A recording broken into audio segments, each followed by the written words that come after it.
Okay, everybody, once again, if you could just grab a seat.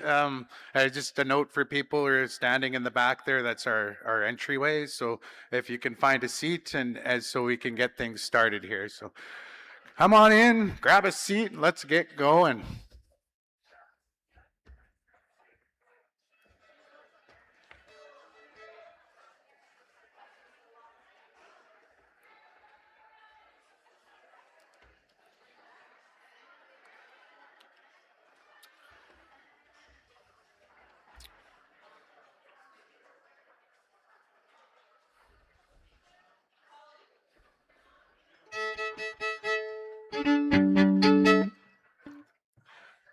Okay, so if you're able, please stand for our grand entry. Thank you.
So good morning, everyone, and welcome to our 2026 Citizens Gathering.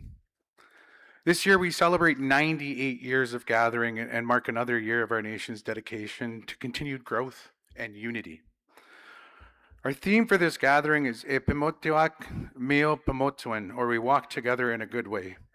This theme is inspired by the Métis tradition of lobsticks, which is a tradition that dates back to the days of the fur trade, when voyageurs used trees along rivers and roads and markers to show they were on the right path. They would decorate these trees with sashes, carvings, or by trimming the branches in a distinctive pattern. Our ancestors made lobsticks to guide those who followed, reassuring future travelers that they were traveling in the right direction.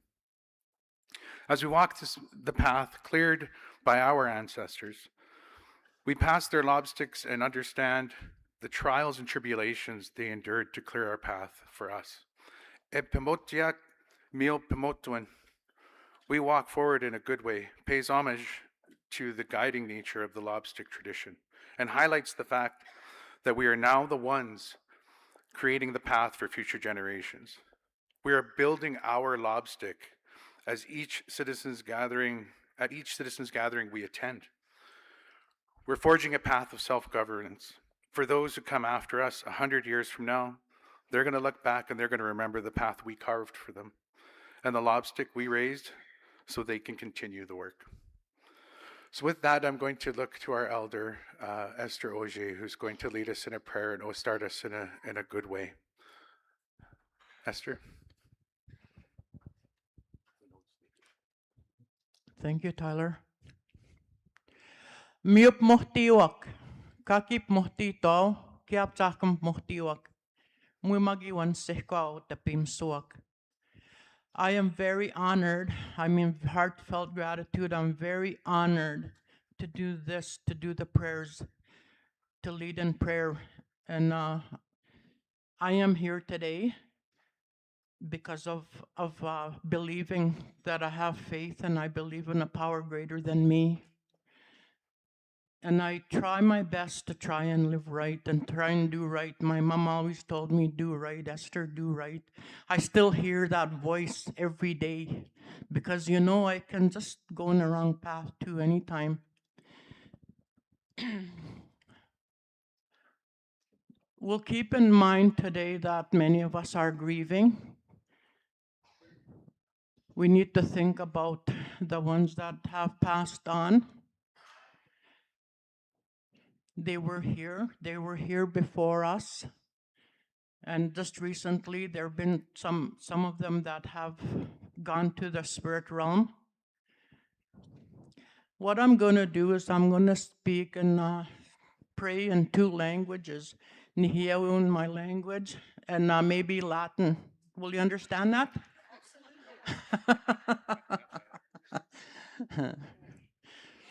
Hauksi manto kando tamatna nos kagisagak.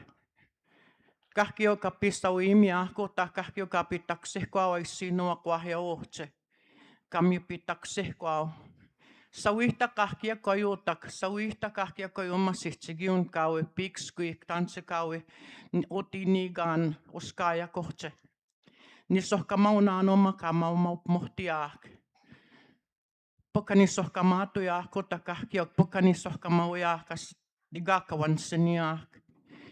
Kueski tuotama kueska pikskoattuja ndotamata kasawihtaman kahkiakkoi kasawimato kahkiouta nitsaisinuak kasawihtaman omuaskeiganuta tahum kapimamawape kayasohtse kagipimamawap toma kuesksitsigiun kakimiup matse kamiup mohti kamioja pogotahkaaja kapikskui kaki pogokka kueska kui tuotama. Kena naskomtnan kahkia kojohtse kena naskomtnan anos kamiogisagak. Kena naskomtnan kahkia onep matsuinnan. Sawim tahtoi sino tahkapi pihtiguit. Kueskaste kapikskuja kan dohtatuja kaste kan stohtama tansise. Iksamaga Otipemisiwak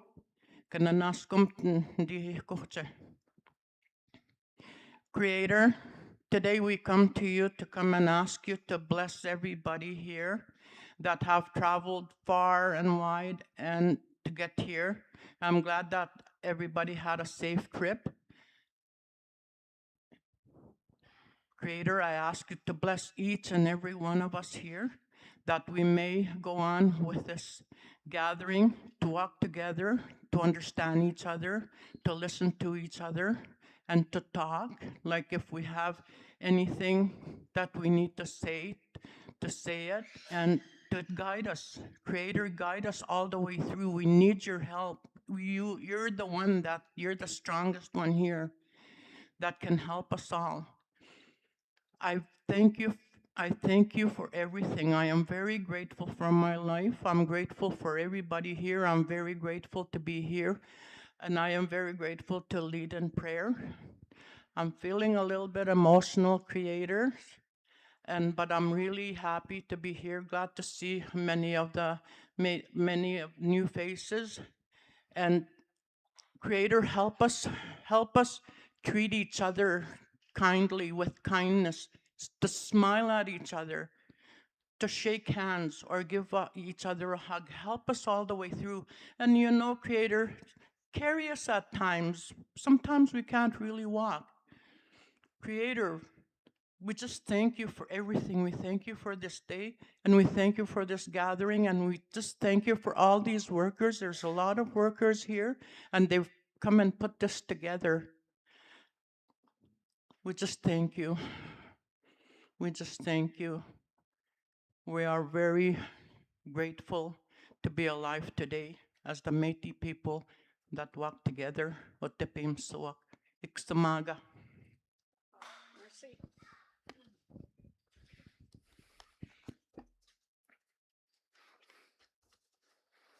Thank you so much, Esther. Strong words that we need to carry with us for the rest of the couple of days here. And so we're going to call up next, we're going to call up Secretary Sarah Wolfe, who's going to lead us in the Métis National Anthem and the Canadian National Anthem.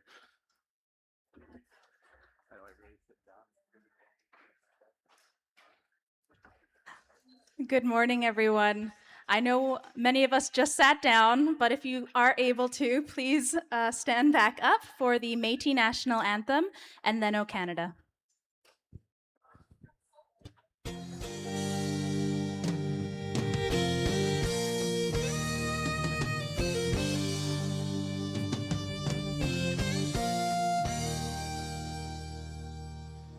Long ago was born a people, a new nation rose up strong. Years of trials and tribulations placed us here where we belong. With the past as motivation, all our dreams can be fulfilled. If we're true to our traditions, what a future we can build. We are proud to be Métis, watch our nation rise again. Never more forgotten people, we're the true Canadian.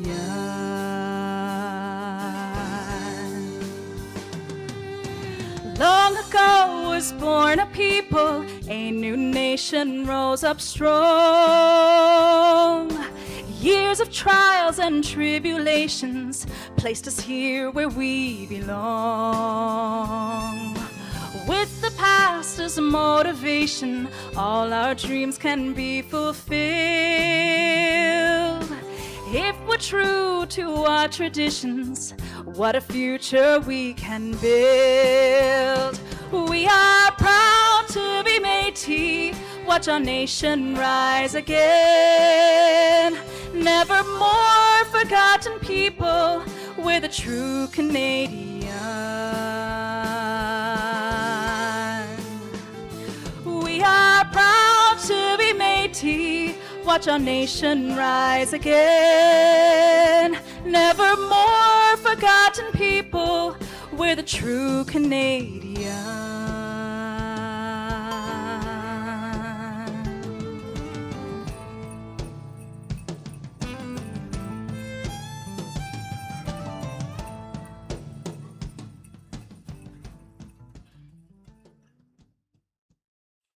Thank you. Please remain standing for O Canada.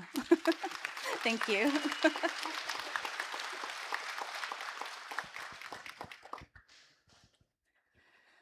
Oh, Canada, our home and native land, true patriot love in all of us command.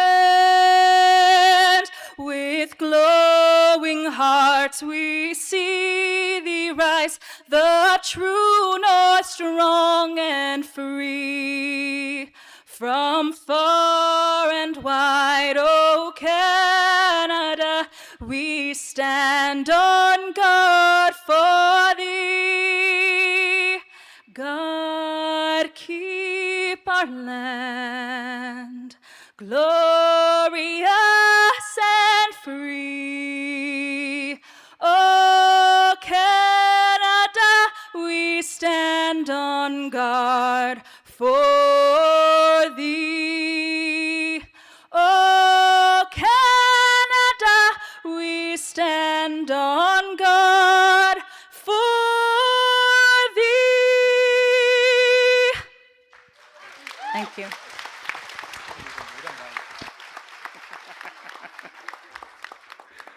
Thank you so much, Secretary Wolfe. I'm not going to lie, every time I hear the national anthem, I wait for a puck to drop right after. So I'm jonesing. Okay, on with the program. So today is about coming together as Métis citizens, leaders, partners, and to hear from our leaders, reflect on the work that we're doing, and look ahead together. To help welcome us in today's gathering, please join me in welcoming our President of the Otipemisiwak Métis Government, President Andrea Sandmaier.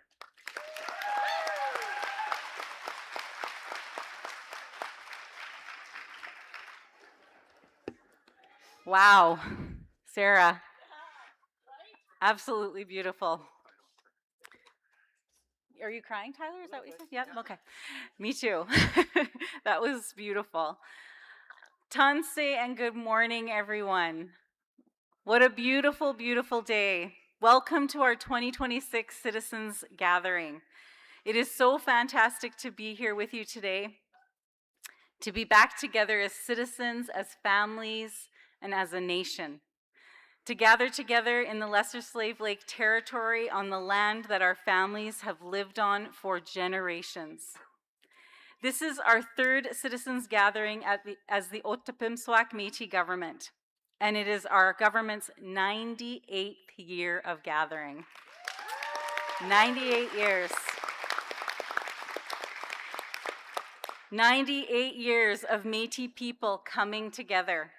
98 years of speaking up for our rights, supporting one another, and refusing to let anyone else decide our future for us. That is huge, and it is something worth celebrating. When I look around this room, I see citizens from every corner of this province, from Fort Chipewyan to Medicine Hat, from St. Paul de Métis to Calgary, and the Peace River country to Lac St. Anne, and from communities large and small across Alberta. We may live far apart, but we are connected by something much stronger than distance. We are connected by our families, by our history, our culture, and our responsibility to one another. 3 years ago, you elected the first Otipemisiwak Métis government. You chose a new name, you chose a new structure, and you chose a new way forward. But this government was never meant to belong to a few people sitting in an office somewhere. It belongs to you. It belongs to every citizen who has taken the time to come to a meeting, to ask questions, share ideas, raise concerns, or bring forward proposals. That is how a government becomes stronger. Not by pretending we have all the answers, but by listening, by learning, and by continuing to show up for one another. This past year has been an important one. Our district councils are coming to life. As of this spring, 15 district councils are fully operational, with more on the way. That means more citizens having local elected leadership, More communities have a direct connection to their government, and more decisions can be shaped by the people closest to the issues facing their communities. That is what self-determination looks like. It is not just something we talk about in meetings with governments. It is something that has to be felt in our communities. We have also continued the work of building the institutions that will serve our citizens for generations to come. Every investment made through the Métis Education Foundation is an investment in our people. Supporting Métis scholars today will benefit generations upon generations of citizens. Kaskitikik, our Council of Elders and Knowledge Keepers, is taking shape. These are not just new names or new structures. They reflect what our citizens have told us what matters: education, culture, language, elders, knowledge, and making sure the next generation has a strong foundation to stand on. We've continued to advance our self-government negotiations with Canada. We have continued to hold Alberta to the commitments made in our provincial framework agreement. And we have continued to make it clear that Métis people in Alberta deserve to be treated as the government that we are.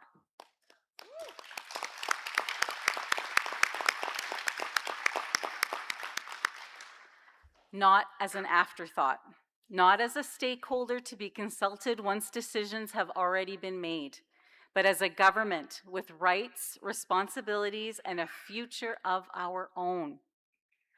I know that this work can feel slow. Believe me, I know. I'm not a very patient person sometimes. I know there are times when people look at everything that's still left to do and wonder why is it taking so long? I feel that too. There are days when I wish things could move faster. There are days when the systems around us feel frustrating. And there are days when progress does not come as quickly as our citizens deserve. But I also know this: we're not standing still. We are building something that will outlast us all. And that takes care and patience and determination. This year, through our kitchen party tour, we've been taking this government back to the communities that built it.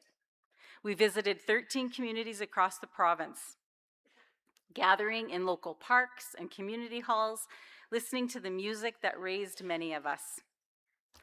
I can't get frozen bannock sandwiches out of my head. 13 times. It was beautiful. Thank you, Donnie Larondel.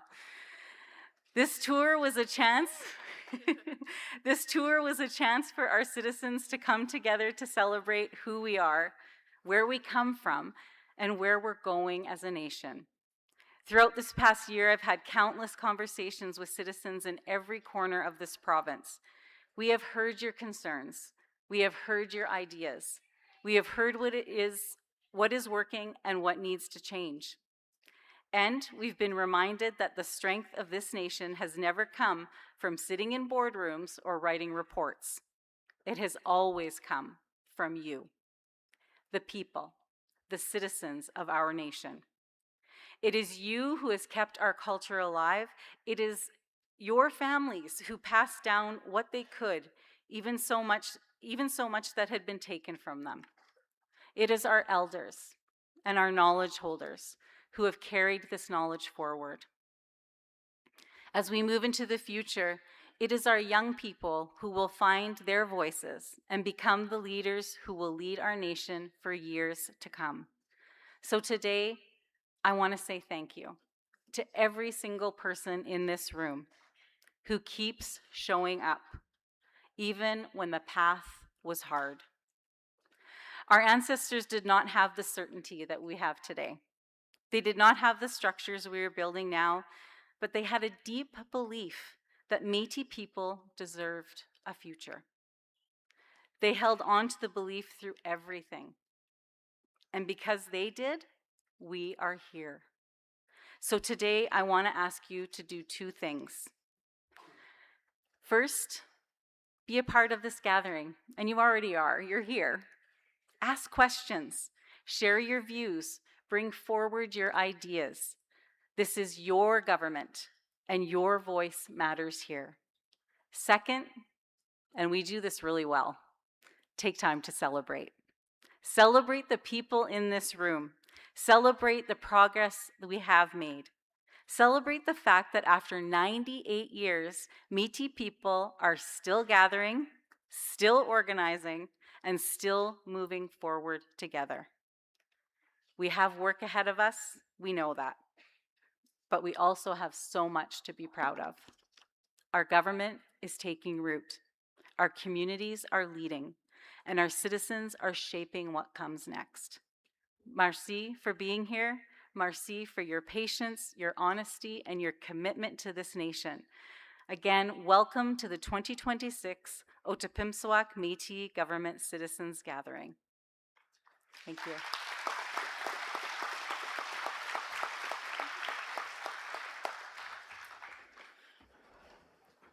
Thank you so much, President, giving us some things to think about and just, help us move through the rest of our days here.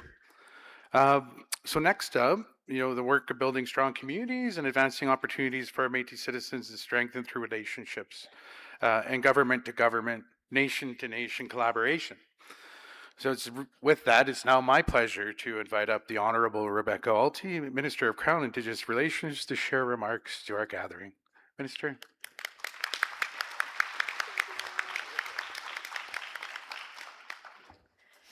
Thank you and good morning. President Sandmaier, I think we have very similar remarks, and I think that's really important since it shows the alignment between our government to government. So bear with me as I repeat many things that President just said, but I do think these are really important messages that we continue to share and talk about. I know I've appeared virtually before many last year and earlier this year at Métis Fest, but it's an honor to be with you here today in person, and I had a great time last night, and I want to thank my dance partner for kicking it off. As mentioned, my name is Rebecca Alty, and I'm the Minister of Crown-Indigenous Relations and the Member of Parliament for the Northwest Territories. I want to begin by recognizing the leadership of the Otipemisiwak Métis Government, the elders, senators, community leaders, and citizens gathered here today. Thank you for welcoming me to your community. It's an honor to be here and to celebrate alongside you.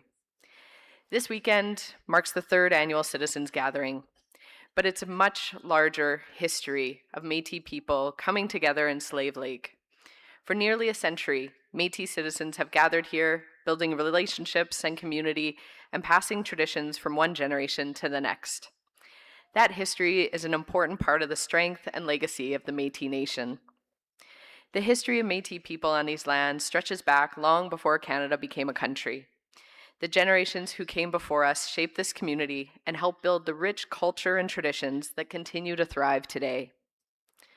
The next few days are an opportunity to celebrate that history, the vibrant culture, music, stories, traditions, and community that make the Métis Nation so strong. But at the same time, it's also an opportunity for the Métis community to create space to talk about the future and the opportunities that lie ahead for the next generation. Over the past year, your government has showed strong leadership on the priorities that matter to Métis citizens, such as furthering self-determination and self-government, and advancing the socioeconomic and cultural well-being of Métis citizens across Alberta. Working together, we've been able to make real progress on critical issues like housing. For example, in Edmonton, construction is underway to build 97 new homes for Métis families.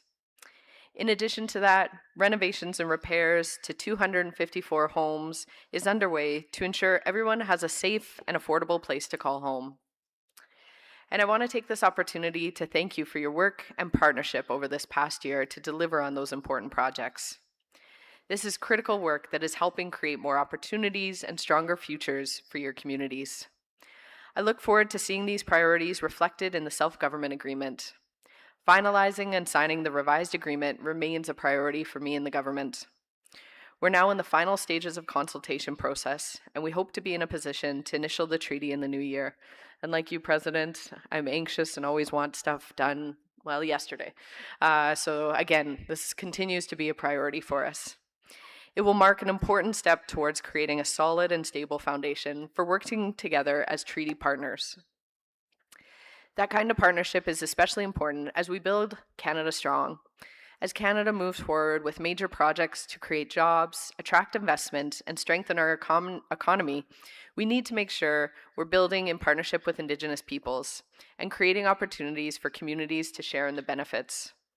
When we work together from the beginning, we create greater certainty, strengthen relationships, and ensure that major projects move forward in a way that respects Indigenous rights and reflects the priorities of community.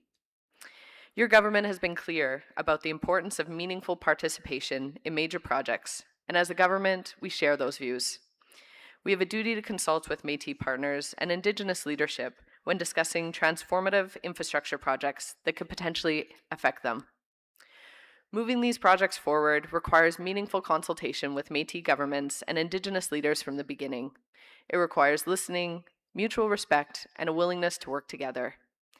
As a government, we fundamentally believe that when communities are heard and Indigenous partners help shape the path forward, the outcomes are stronger for everyone. Whether it's creating good jobs for tradespeople, opening up new opportunities for businesses, or providing for long-term prosperity of communities, our focus is on building in a way that delivers tangible benefits for Alberta Métis. At the heart of everything we do together is trust and partnership.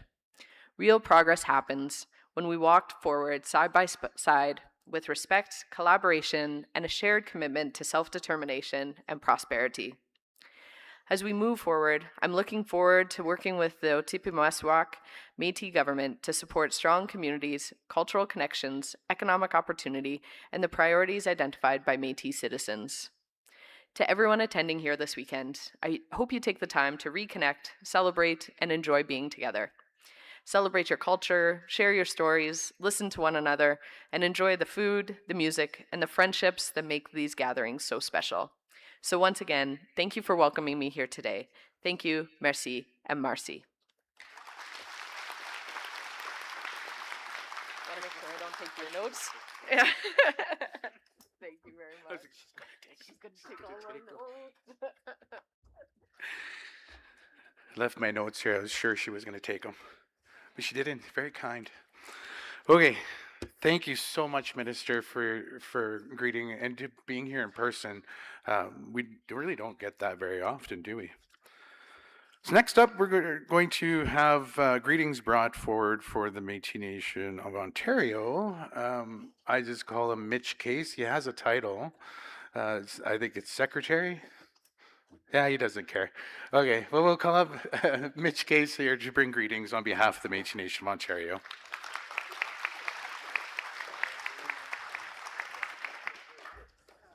Call me whatever you want, just don't call me late for dinner. Buena bonjour, dinaway maganiduk. I want to begin by thanking Elder Esther Auger for the prayer this morning. What a beautiful way to start the day, and thank your President and Provincial Council for the invitation to be here. I want to acknowledge I'm not here alone. I'm here with Evan Achitola, the President of Métis Nation of Ontario Youth Council. Evan, you want to give him a wave there? So, yeah. And our Chief Strategy Officer, Paul Robitaille. Paul's here, and my nephew is here terrorizing the place somewhere, wherever he is. So Adrian, if you give us a wave. No, he's busy. He's got things to do. I want to send greetings on behalf of our President, President Fro, who really wishes she could be here today, but she's in Ottawa for the unveiling of the National Monument for LGBTQ plus folks who were purged from the Canadian military just simply for being who they were. And as one of our citizens, a very, very proud Métis citizen, Todd Ross, was the lead plaintiff in that lawsuit that fought for justice for people who were willing to serve this country, were willing to put their lives on the line and give the ultimate sacrifice if called on, but instead were harassed. And so he thought that that was wrong, and he stood up for that. And I'm very, very, very proud to call Todd a friend and a colleague and someone I've worked with, and I'm really glad President Fro could be there with him today to support that really, really important work. But she did really want me to give hugs to everybody in Alberta.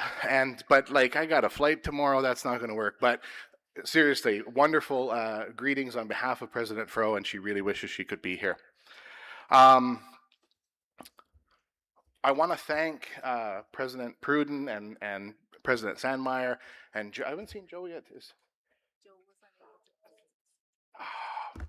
He's my favorite one of all of them. But anyway, Joe and President Fro and I, who make up the Board of Governors of the Métis National Council, and the work that we continue to do at Métis National Council to be that national voice in Ottawa, to be the voice for Métis people in Ottawa, and I really appreciate getting to do that work alongside President Sandmaier and Secretary Chidzicki, who can't be here today.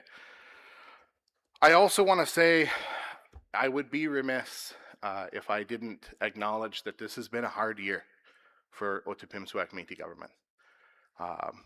You've lost a lot of people.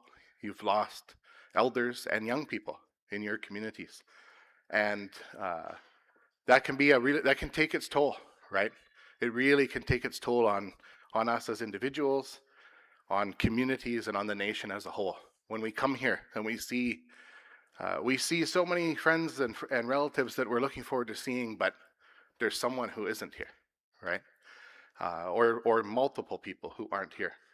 And I just really want to acknowledge the difficult year that you've had as a government with those losses in your communities. And my heart goes out to every single one of you for those really painful losses that you've gone through. But I remain incredibly inspired by this government and by the citizens who make up this government for continuing every single day to push forward, to move forward, and to not let those losses slow you down, but rather to have them motivate you to not forget what those elders and those young people lived their lives for. And I can never express how inspired I am every time I come out here to Alberta and get to spend a couple of days with my friends and relatives out here. And so thank you for everything that you do in your province, but on behalf of the nation as a whole. And we are better off because of the work that the Otipemisiwak Métis Government does here in this province and across the country.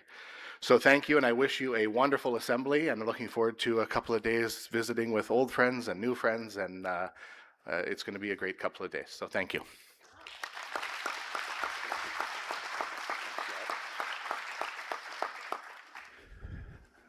Thank you so much, Mitch.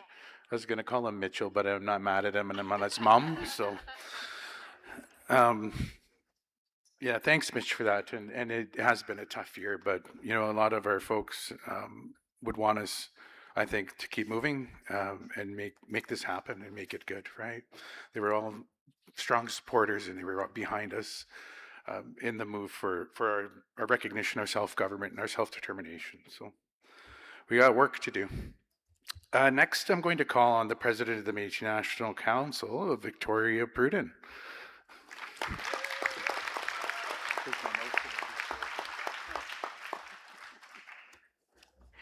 Thank you, Tyler. So good morning, everyone. Mio Kiksipia. Victoria Pruden is Sikason, and I'm very proud to be here this morning serving you and serving alongside colleagues at the Otipemisiwak Métis Government, including President Andrea Sandmaier and Joe Chidzicki. It's wonderful to be here, and thank you for your warm welcome. It's an honor to be here in beautiful Slave Lake. This is my first time here, and I can't tell you how happy I am to be here with all of you. I want to say merci, thank you, of course, to President Sandmaier, your elected officials, Citizens Council, your elders, your grandmothers and grandfathers and knowledge keepers. Esther, Auger, thank you for the beautiful prayer this morning and for bringing that powerful prayer and that spirit into this room. I really take into my heart and can feel the message of the prayer that you did for us this morning as we're here together moving forward as Métis people and friends and relatives. Thank you. Thank you to the Métis citizens who have traveled from communities all over the beautiful province of Alberta. Beautiful people gathered here, and you've come from far and wide here to Slave Lake, and I can hardly wait to have lots of good conversations with you. I saw so many friends and relatives and relations and colleagues this morning. Looking forward to having a couple of days together to spend with you. Now, this year's theme, Ipmoteak Mio Pimotewan, we walk forward in a good way, is such a powerful reminder that our journey as the Métis Nation is not only one of reflection and progress, it's unity. We're walking forward together in a good way. And Esther, thank you so much for reflecting that in your prayers this morning. And I want to express just personally some real gratitude to your president, Andrea Sandmaier, and to Joe, along with our other colleagues, of course, Margaret and Mitch from the Métis Nation Ontario, our Board of Governors. These people, when we're at national tables together and we're leading the Métis National Council forward, we do it with such strong leaders around that table. And not only do they lead their own respective Métis governments well, they have compassion and vision for your relations, like me, who live in other places. And President Sandmaier, I want to thank you for your visionary leadership. Mitch, Margaret, Joe, of course, because that's important too. Not only do they do a great job of leading here at home, they care and they support a national vision for our people. And we are relatives and friends, and I just can't tell you how much I appreciate that good leadership. And Minister Alty, it's wonderful to see you here with the people of the Otipemisiwak Métis Government here in Slave Lake, and last night enjoying good fish and music. That's great leadership too. And thank you so much for being such a strong ally of the Métis National Council, the Otipemisiwak Métis Government, Métis Nation Ontario, and all our recognized Métis governments. Thank you, Minister. So I'm not going to keep you too long. I want to just mention 98 years of strong Métis government in the province of Alberta. I mean, not like it's a competition or anything, but 98 years of the strongest, the biggest, the most dedicated citizens and people. Congratulations. I'm so looking forward to listening, learning, observing, and watching you conduct self-government in action for 98 years in a row. That is tremendous. What leadership. So I'll just close by saying merci, thank you. I look forward to visiting with many of you. And of course, President Sandmaier, as always, thank you for your gracious welcome, your hospitality, and your leadership. It's an honor to serve alongside you. Okay, so thank you. Eximaga. Okay.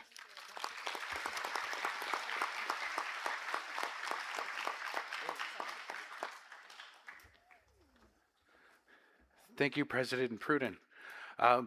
You know, another thing we need to do is just say thank you so much to the Leicester Slave Lake Métis District for the event they put on last night and for hosting us. Thank you guys so much. It was awesome. That last night was an awesome time, and we're in their territory. We're in their home. And with that, we're actually going to call up on Mayor Ward, and I'm told it's Mayor Frankie, but Mayor Ward to come and bring greetings on behalf of the town. But yeah, Mayor Ward.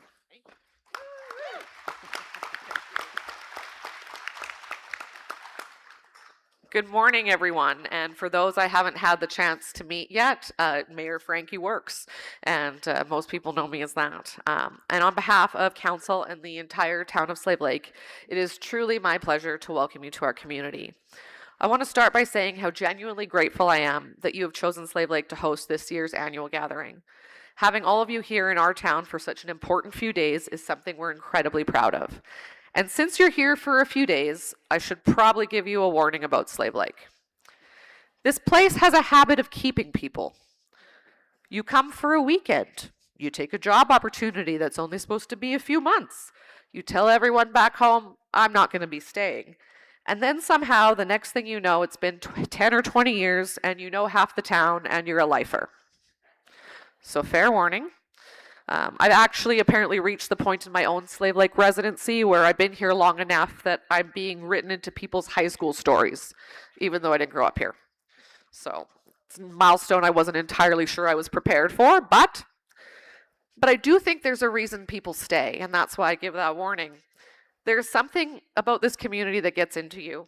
Slave Lake has always been shaped by people from different backgrounds, different places, and different generations who choose to make a life here, and then choose to make this place better. And that brings me to this year's theme. We walk forward in a good way.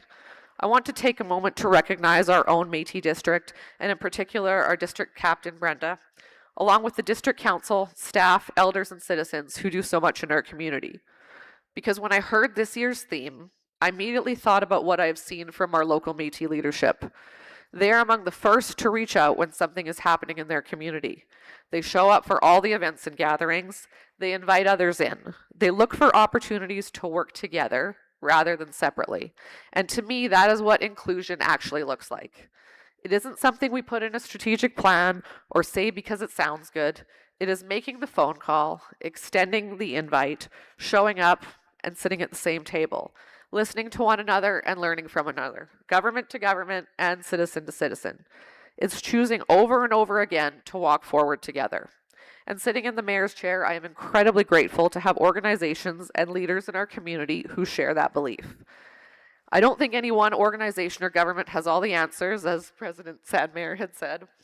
And I think our communities are strongest when we are willing to work together, when we are curious enough to learn from one another, and when we recognize that we can accomplish far more together than we will ever working in our own separate corners. Our local Métis leadership has truly demonstrated that spirit, and our entire community is better for it. And I think there is something especially meaningful about having this gathering here in Slave Lake for that reason.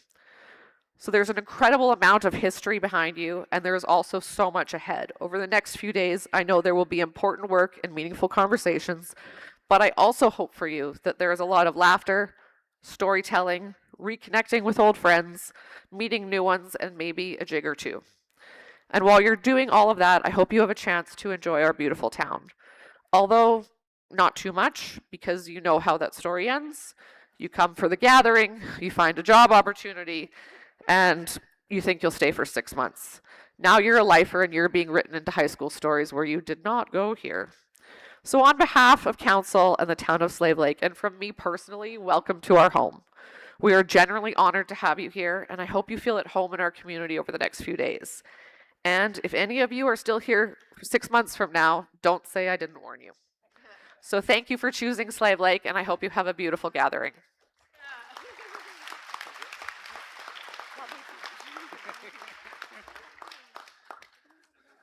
It's funny because I was just thinking, I'm going to move here.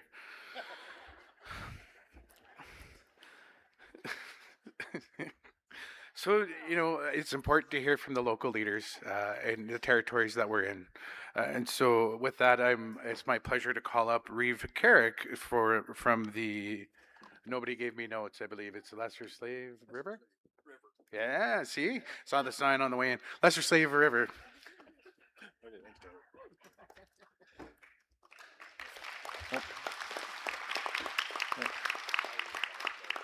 Well, welcome everyone. I'm going off script a little bit.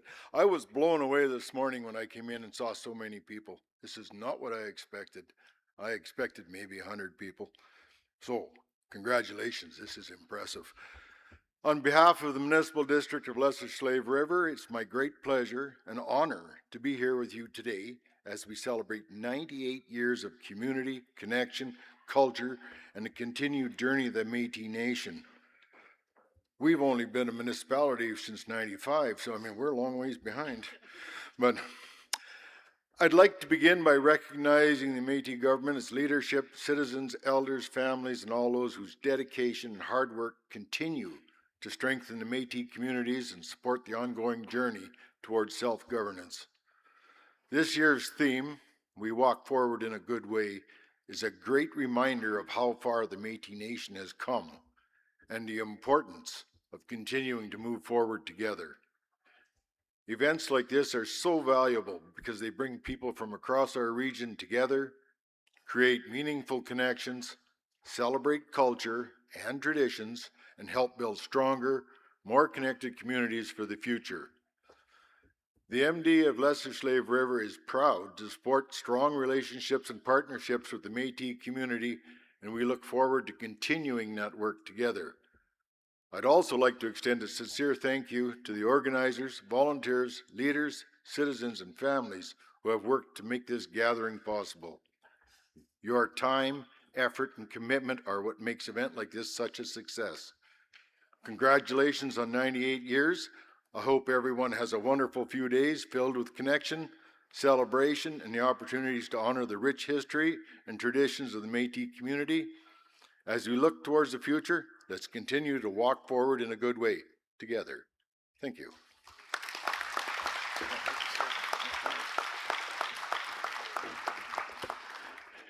And thank you so much, Reeve, Kerik. And thank you again to all of the dignitaries who came today and provided greetings to us. We really, really, really appreciate your presence here today and presenting to us. So, but before we get started with the business of the day, I have to deal with some other business, some housekeeping. And on that theme, for business, the bathrooms are out that door and just over here, and there's some in the lobby, and there's more in the, I don't know what they're calling it, the other side where the business, the tables are and all the businesses are. So if you need a washroom there, we need to evacuate quickly, there's an emergency exit, kind of, I just hid behind the curtain, but it's out that way. I think you could go through that curtain if it's an emergency. I don't think anybody's going to say anything. And then there's that way as well. Let's see what it's. Yeah, the back of the sides of the arena as well. So we would just ask that you know, if there is a need to an emergency, just to exit closest, the exit closest to you. And muster points are in the parking lot.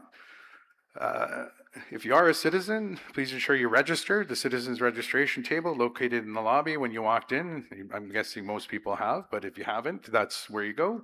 And once you've registered, you'll receive a ticket to participate in this year's special project titled Make Your Mark. The special project table is located just, well, I mean, if you're looking at it, it's to the left. If you're looking here, it's to the right of the registration table.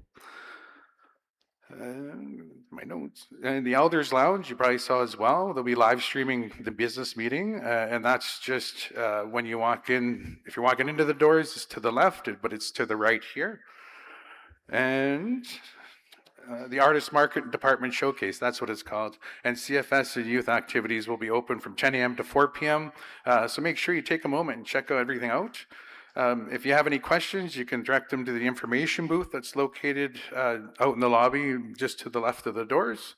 And with that, we'll bring our open ceremonies to a close for our 2026 annual Citizens Gathering and bring that to an open, our gathering to an open. Government reports will commence shortly, and we look forward to another productive gathering. Thank you.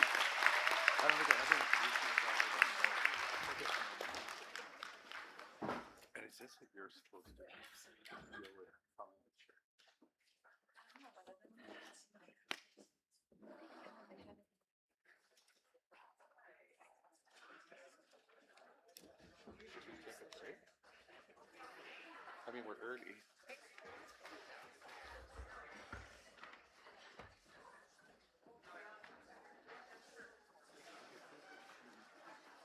Yeah. Okay, so what do I do? So I'll just call up. Whenever you're ready, just give me a minute. Oh, yes. Move my shit around. Yeah. Move that, and I'll move over. Thank you for something great. Yeah, I think we'll get a couple minutes. Some people are getting up and moving, or not moving. Yes, ma'am.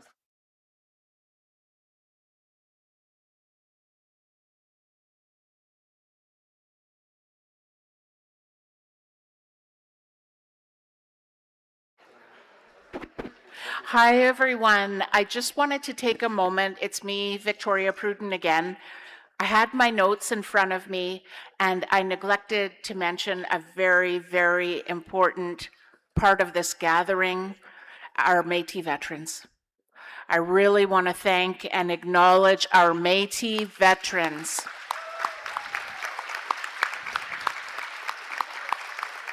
Thank you for your service.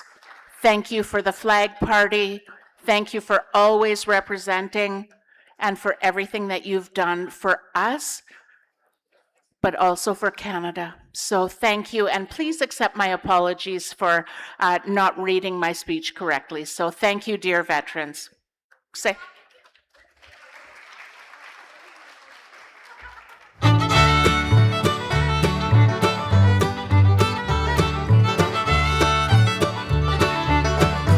We're just going to give you about 5 minutes. You can refill your coffees, waters, whatever you need, and then we'll come back and we'll get the business started. So, like a quick 5.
Okay, folks, we're going to get our day started.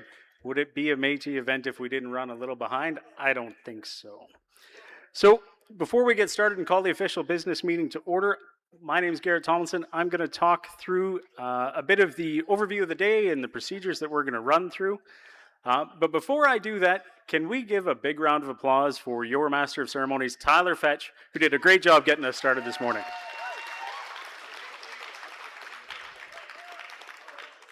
Before we get started, huge thank you, Elder Esther Auger, for your beautiful blessing this morning, starting us in a good way. We certainly appreciate you.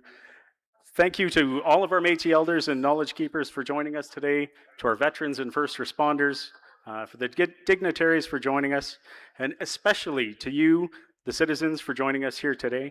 It's my pleasure to welcome you to this 98th annual gathering of the citizens of the Métis Nation within Alberta here in the Slave Lake Métis District. The Citizens' Gathering is identified in the Constitution of the Métis Nation within Alberta as its own branch of the Otipemisiwak Métis Government, just as the Citizens' Council is one branch and district councils are another. Each of your presence here today is more than just participation in a meeting. It is an exercise of the self-determination, an expression of the practical sovereignty that we exhibit as Indigenous people, a demonstration of unity and organization that has been the superpower of Métis people since the time of Louis Riel and Gabriel Dumont. Thank you for being here to do that work. My name is Garrett Tomlinson. I'm a proud citizen of the Otipemisiwak Métis Government. I've had the honor and privilege of serving as your chair for the last 3 years. I proudly call the Peace River Métis District and territory of the Muscateo Sagayakan Innuak home. This year, it's a real blessing to be able to serve as your chair for these proceedings, a little closer to home than in the past. But enough about me. We'll get started. Before we do, I'd like to reintroduce your former Master of Ceremonies, but also the acting chair for today's proceedings, Tyler Fetch, who's going to help me do some of the heavy lifting today, but most importantly, make sure I can go to the restroom if that becomes an issue.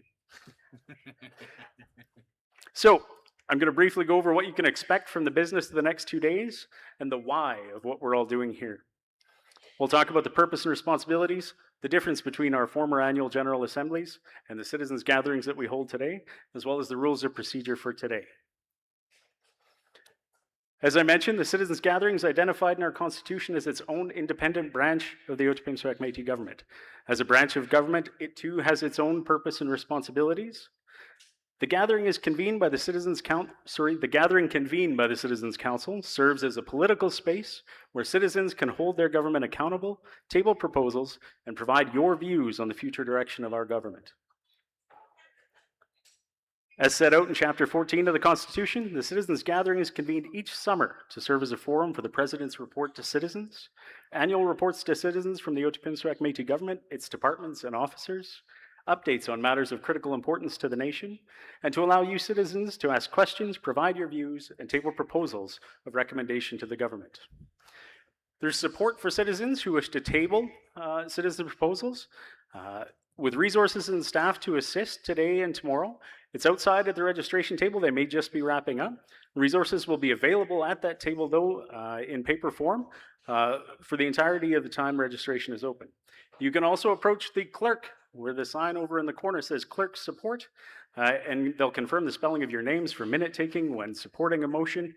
So after you make a motion, or if you second a motion, please make sure you visit the table over to my right where it says clerk support to give them your name and the spelling of your name so it's correct for the minutes. The Self-Government Act gives operational effect to the Constitution, which requires our government to maintain a law addressing the operations of the Citizens' Gathering. It includes the procedure for gatherings, convening, place, notice, holding, quorum, participation, minutes, decorum, rules of procedure. It includes decision-making procedures, voting, methods of voting, how we vote by hands, secret ballots as required, and recount procedures. It talks about proposals, citizens' proposals, and reporting, and how we report back to you citizens on the decisions that are made. It also has the elements for constitutional amendments and treaty ratification, which will be inevitably coming back to future gatherings, future citizens' gatherings. We're 3 years in now, and I think most of us understand the format of the citizens' gathering is set out in the Constitution and the laws, and how it differs from the former annual General Assemblies of the MNA. But I'll quickly touch on the differences as a refresher. In past annual General Assemblies, we held our opening ceremony and, of course, our opening prayer. We still do that today. In the past, we elected a chair and a vice chair. Today, we dispense with that because it was deemed not particularly important and interfered with getting through the business of the meetings. Now the chair is appointed by council for a 4-year term after each general election. In the past, we elected a sergeant-at-arms. The sergeant-at-arms is now appointed by the chair. There used to be a resolutions committee that went through special resolutions and then answered questions about those resolutions from the floor.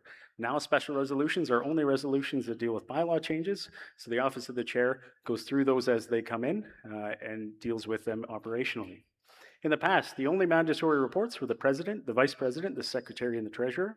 Now it is mandated by your constitution and laws that reports are issued by the president, citizens council, affiliates or institutions, the auditor general, the secretary of the treasury, the ombudsman, the chief electoral officer, and the report on citizens' proposals from the prior gathering years. Again, at the end of it all, we adjourn, we go through our closing remarks and our closing prayer, and that hasn't changed. We'll still do that once we get through the business of the next few days, and there is a lot of business to get through, and we'll move as quickly as we can. With that, I'll go through a bit of the rules of procedure. The Self-Government Act, Section 12, requires Citizens Council to adopt rules of procedure for the gathering, subject to those measures that I talked about and measures outlined in the Constitution. Article 4 of the bylaws of the Métis Nation, the purpose, goals, and responsibilities of the MNA were updated to align with your Constitution and give administrative effect to the transition of the MNA to the Otipemisiwak Métis Government. Article 7, titled Citizens Gathering in the Constitution, in the bylaws, provides requirements for the conduct of the gathering, quorum, notice, voting, and convening, and gives effect to the Constitution and Otipemisiwak Métis Government law as the governing documents for the MNA as a society under the Societies Act. The biggest focus of the citizens gathering is citizens participation. All citizens in our Constitution sets out, all citizens have the right to attend, participate, and speak at the citizens gathering, with the chair having discretion to permit non-citizens to speak.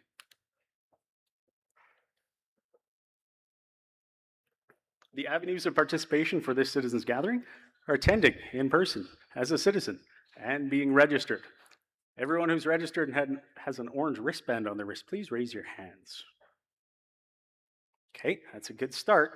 Anyone who's not registered, please make your way to the registry table and register. In order to vote, you'll need one of these orange wristbands.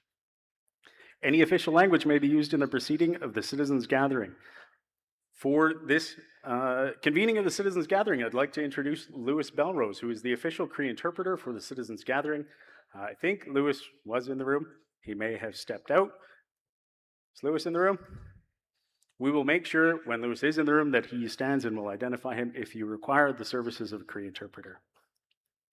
The gathering is live streamed to allow for remote viewing by those unable to attend in person. There are rules of decorum for the citizens gathering that are intended to protect all citizens and attendees of the citizens gathering. All people in attendance includes all citizens, elected representative, administration, volunteers, guests, dignitaries, and non-citizens. There's a lot of business to get through. Speaking contributions may be limited to 2 interventions per citizen on any given matter in the interest of time. But most importantly, we'll display respect and consideration towards all people in attendance, will refrain from engaging in personal attacks against fellow citizens, will adhere to the rules and regulations governing the proceedings of the meeting. And again, we may limit speaking contributions in the interests of time if we start to get too far behind.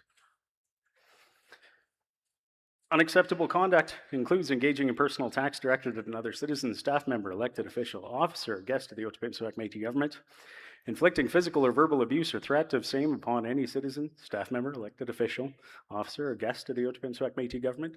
Keep in mind, we're all family. When we came here, we should all leave family the same.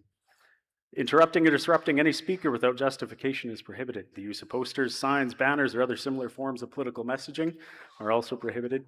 There is no alcohol at citizens gathering. Weapons, including firearms, hunting knives, and any other weapon, whether concealed or openly carried, is strictly prohibited at citizens gatherings. Exceptions may be considered for religious or cultural items at the discretion of the Sergeant-at-Arms in consultation with the chair. If you require a discussion about such an item, please see the Sergeant-at-Arms, who is to my left in a red jacket, and have that discussion with him. I want to be clear. If there's a skinning knife on your belt, please go put it in your truck. The animals are all skinned. The food is all cooked. We'll do all the work for you. The chair may make the following measures to maintain order and decorum at a citizens gathering. The chair may order the expulsion of a person from citizens gathering. The chair may appoint and direct a sergeant-at-arms to enforce and maintain order at citizens gathering. And on that note, it is my honor and privilege to once again introduce the Sergeant-at-Arms for the Otipemisiwak Métis Government. A loyal and dedicated Métis citizen with nearly 30 years of law enforcement experience who has served previous citizens gathering and who gives generously of his time, often serving as the Sergeant-at-Arms and a critical support to Citizens Council meetings as well. I'd like you all to please join me in welcoming your Sergeant-at-Arms, Derek Campbell.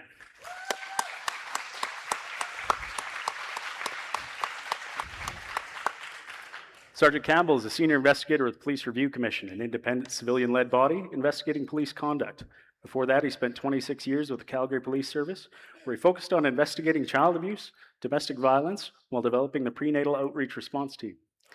Should the Sergeant-at-Arms be called upon to exercise his authority and expel any person from the gathering, or respond to any significant breach of conduct or disruption, the Sergeant-at-Arms shall also provide a written report to the Chair as soon as practicable, which is made available to Citizens Council and may inform operational changes in future gatherings in the interest of public and participant safety. Having said that, I know no one in this room wants to make more paperwork for anybody, right? Okay, seen a few nods. There's a few people who are like, yeah, maybe. The decision-making procedure for the citizens' gathering is by ordinary resolution, unless otherwise required by the Constitution or an Otipemisiwak Métis government law. The three motions that we make today generally are the adoption of the agenda, the acceptance of minutes of a previous gathering, and adoptions of citizens' proposals. We may also make a motion to adjourn in the event that we haven't got through all of the business required of the gathering. Only an eligible citizen may vote or introduce a motion at a citizens' gathering. An eligible citizen is registered as a citizen of the Métis Nation within Alberta in the Register of Citizens, is over 16 years of age on the date of the gathering, is present in person at the gathering when the vote is called, and has registered to participate in the gathering. You've got one of these orange bracelets. Each eligible citizen is entitled to one vote per resolution, with voting conducted either by a show of hands or by secret ballot. If using a ballot, we will identify scrutineers who will distribute ballots to citizens registered to vote. Quorum at a citizens' gathering shall be a minimum of 100 eligible citizens who are present in person, have registered to attend citizens' gathering, and who are qualified to vote. The chair must proceed with a recount of a vote by secret ballot if requested by an ordinary resolution of the citizens' gathering or deemed necessary by the chair. All reports required to be made at a citizens' gathering under the Constitution or any Otipemisiwak Métis government law will be presented verbally. A Q&A period moderated by the chair will follow delivery of each report for citizens to ask questions regarding the reports. To ensure as many citizens as possible are able to ask their questions, speakers will be limited to one question at a time. Speakers may ask additional questions once all other speakers have had a chance to ask their question. Proposals are ultimately recommendations from you, the citizens, to your Otipemisiwak Métis government. If accepted, proposals go on to be discussed and considered by Citizens Council throughout the following year. A proposal should address a specific issue or topic relevant to the Métis community, clearly explain the suggestion, idea, or recommendation, offer a recommended action or solution, and it must be presented verbally at the citizens' gathering. A proposal will be deemed out of order by the chair if it seeks to implement new legislation, changes or repeals existing laws, or attempts to bind the Otipemisiwak Métis government, its branches, or direct its government officers. To adopt a proposal, they're introduced verbally again by citizens. The proposal, if deemed valid by the chair, is voted on by all of the citizens who are present and registered. The proposal is adopted by ordinary resolution, which means 50% plus one. The Citizens Council then must submit a report of any actions taken regarding the proposals that are adopted at the preceding gathering. This report is made public no later than 21 days before the next Citizens Gathering. The report for the 2025 Citizens Gathering is available online at the Otipemisiwak Métis Government website. Special resolutions. Under certain conditions, members of the society can engage or can change the bylaws through special resolution. Special resolutions must be submitted to the chair 21 business days ahead of the gathering. Special resolutions require 75% of the votes cast by eligible citizens at a gathering to pass. There were no special resolutions received by the office of the chair in advance of the 2026 Citizens Gathering, and there will be none heard. That takes us to the record of what we do over the next few days. The Provincial Secretary of Records must cause the minutes and procedures of the Citizens Gathering, including but not limited to the record of all motions introduced and the results of votes taken to be recorded, and the records of the Citizens Gathering must be made public within 30 days of the close of the gathering. With that, are we ready to get started and do all of the things I just talked about?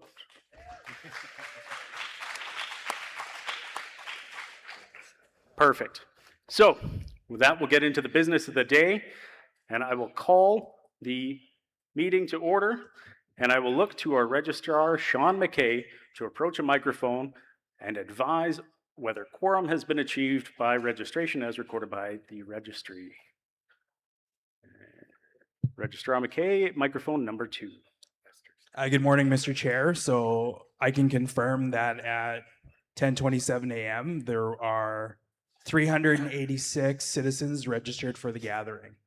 Very good. I declare that quorum is established. Thank you to the registrar, Sean McKay. I have an additional note that's been passed to me that our Elder Esther Auger is the Cree interpreter for the meeting today. So everyone can find Elder Esther Auger as well, who's at the front table here. Please raise your hand just in case folks came a little late. Thank you, Elder Auger. Okay, we're now ready to get going.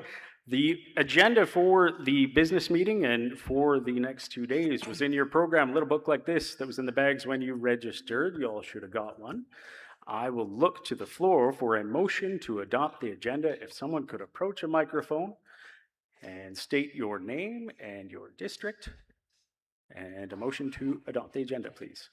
Brenda Janai, District 21. I move that the agenda be adopted as presented. Thank you, Captain Janai. Is there a seconder? Microphone number 1.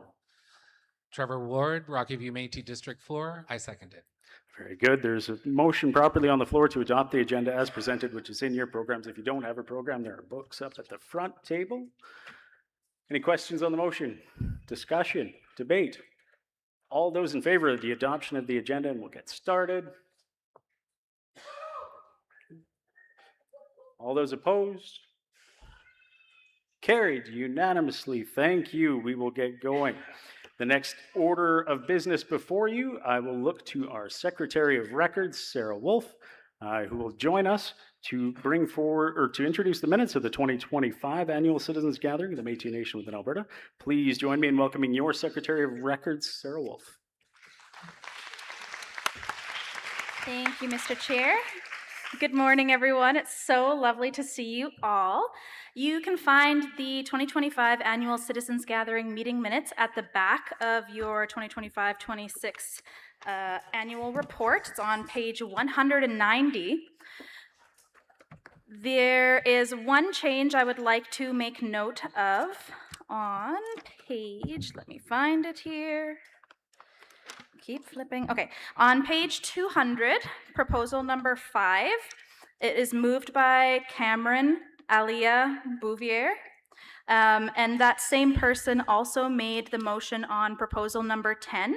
However, their preferred name is not made note of there in the moved by section. So the only change that will be made on my end that I have is that their preferred name will be put in brackets to match what it shows on proposal number 5. But if citizens can come forward to the microphone if they have any amendments or anything they would like to say about the minutes. Thank you.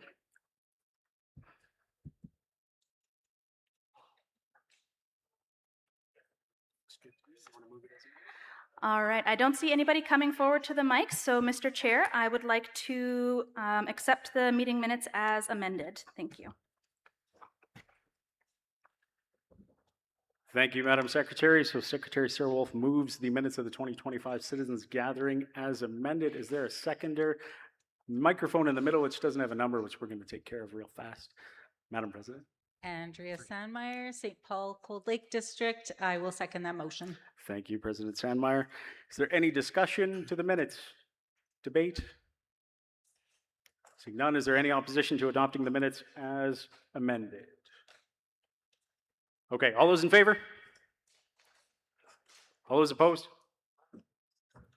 Minutes are carried and adopted as amended for 2025. Thank you. We are humming right along now. With that, I will call up the next folks for reports, which are President Andrea Sandmaier and Director Theo Peters, to deliver the consultation report to the Citizens Gathering. Come on up. Please make welcome President Sandmaier and Director Theo Peters.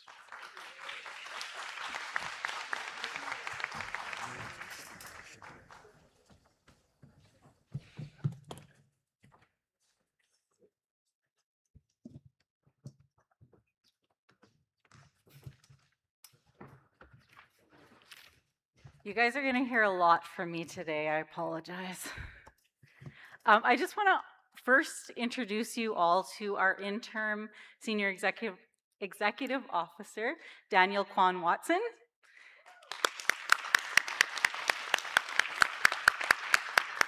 Please do as Métis do and give him a high five or a hug or whatever you prefer if you see him out and about. So again, Tanse everyone, and welcome back. As we move into the department reports, I want to begin with one very important area of work that our government does, consultation. When we talk about consultation, we're talking about much more than a process. We're talking about our rights, our land, our ability to harvest, our culture, and the responsibility we have to protect those things for future generations.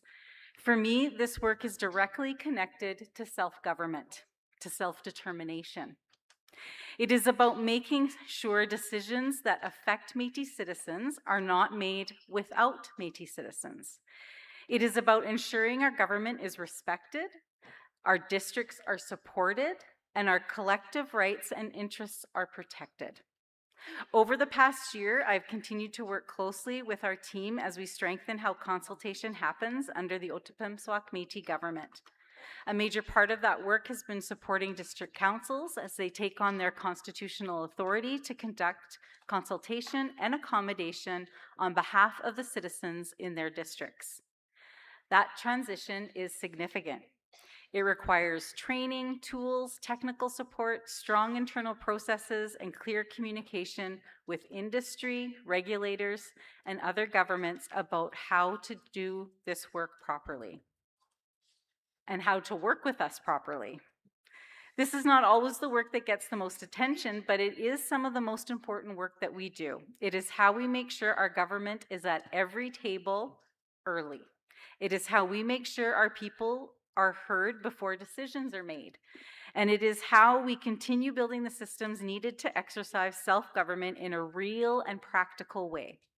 I also want to acknowledge the broader work underway through consultation, including the continued relationship building with districts, governments, industry, environmental organizations, legal counsel, and other partners. This work is complex. And there is a lot happening behind the scenes to make sure our government is prepared, coordinated, and able to respond in a good way. I'm going to invite Theo Peters to come up right away, and he will speak more to those details. But before I hand it over, I want to thank Theo and his consultation team for the work they continue to do to protect Métis rights and support our districts. Please join me in welcoming Director Theo Peters to provide the consultation report. Woohoo, Theo! Thank you for that introduction, President Sandmaier, and thank you for everyone being here, and thank you to our Elder Esther for opening us up in a good way. So I've been, as I understand it, every minute I go over is a minute deducted from lunch. So I'm going to just dive right into framing out some of the constitutional underpinnings of the work that we do and Crown consultation. So the duty to consult is a duty imposed on the Crown that requires it to consult Aboriginal peoples on any action it plans to take that may adversely impact Section 35 Aboriginal or treaty rights. The process of fulfilling the duty to consult is known as the Crown consultation process. Under the Constitution, the Métis Nation within Alberta comprises 5 territories covering the entire province. These territories are further subdivided into 22 districts to allow for more effective and localized representation. Each district has its own citizens representative on the Provincial Citizens Council and may have its own district captain and council as well. The Citizens Council and the District Councils are 2 branches of the Otipemisiwak Métis Government, each with their own areas of responsibility and authority set out in our Constitution. The authorities and responsibilities of district councils extend to, among other things, the conduct of consultation and accommodation with the Crown, industry, and other Indigenous groups on behalf of the citizens within their district regarding their rights, claims, and interests. Each district council has its own legal status and capacity and is fully empowered to carry out its consultation and monitoring responsibilities on behalf of the Métis community comprised of the citizens it represents, including by seeking direct Crown consultation. All consultation, or the Constitution also provides that the Citizens Council has authority and responsibility for matters not assigned to district councils, and related to the good governance of the Métis Nation within Alberta and the advancement and protection of Métis lands, rights, interests, and claims.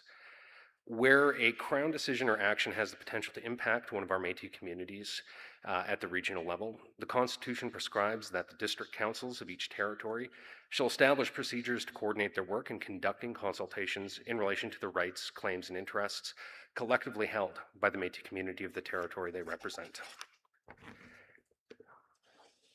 All that, and the Consultation Department in its work supports the Citizens Council with respect to fulfilling its authorities and responsibilities related to the collectively held rights, claims, and interests asserted by the Otipemisiwak Métis Government as the representative and governing body of the Métis Nation within Alberta.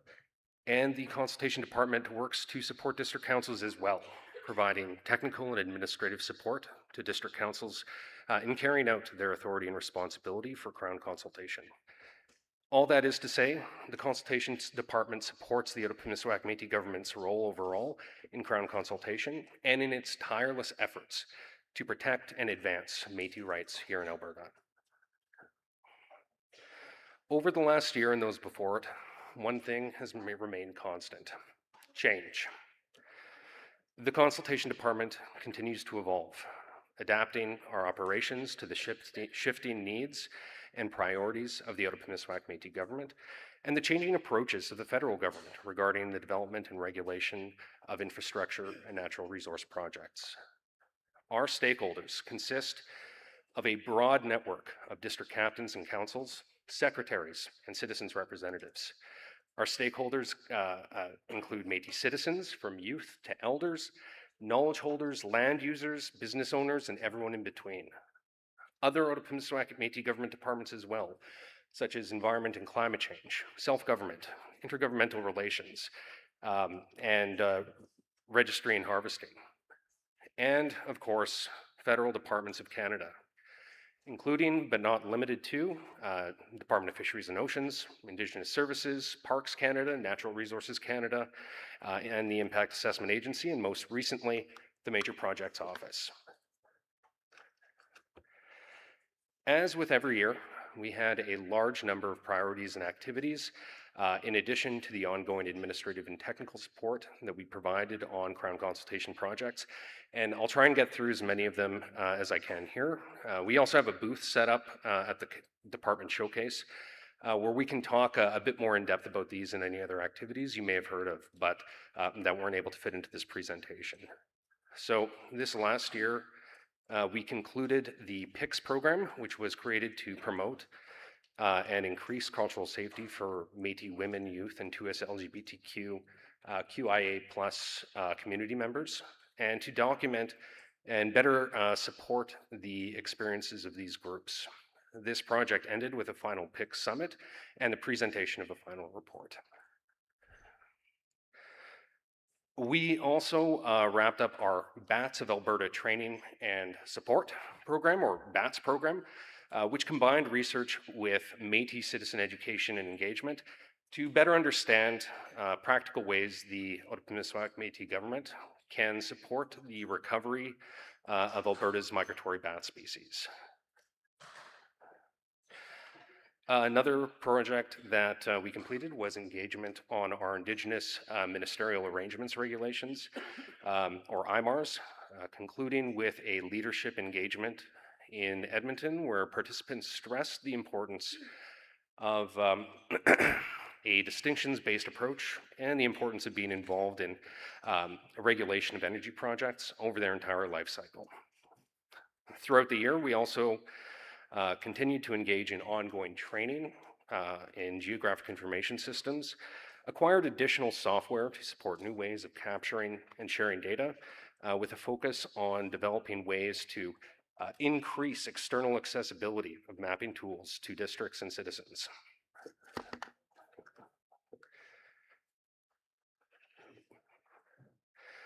We also provided policy and technical support to the Otipemisiwak Métis Government to better understand the new processes associated with major projects and how best to ensure strong collaboration with Canada occurs or continues to occur as the Major Projects Office considers new pipelines, and the MOU between Canada and Alberta contemplates the prioritization of nuclear energy projects.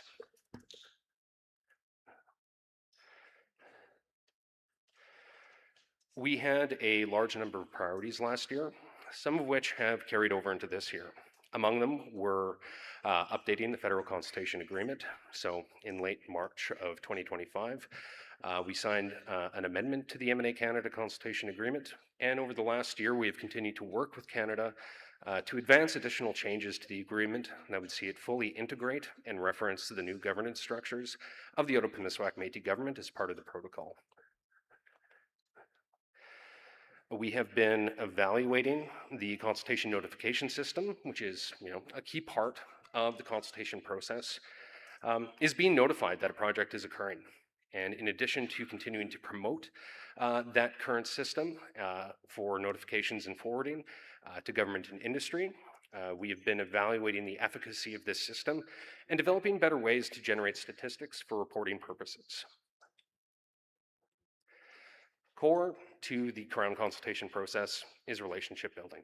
And as we see a critical mass of district councils complete the transition process, these relationships are crucial as we aim to support these districts upon request in undertaking their responsibilities and authorities with respect to consultation, and as complex projects affecting multiple districts across multiple territories continue to be proposed. Credible assertion. So the Métis credible assertion process is Alberta's process to recognize Métis communities for Crown consultation. Supporting the Otipemisiwak Métis Government in navigating this existing process so that recognition and Crown consultation occurs for provincially regulated projects, not just federally regulated projects, remains a priority for the Consultation Department.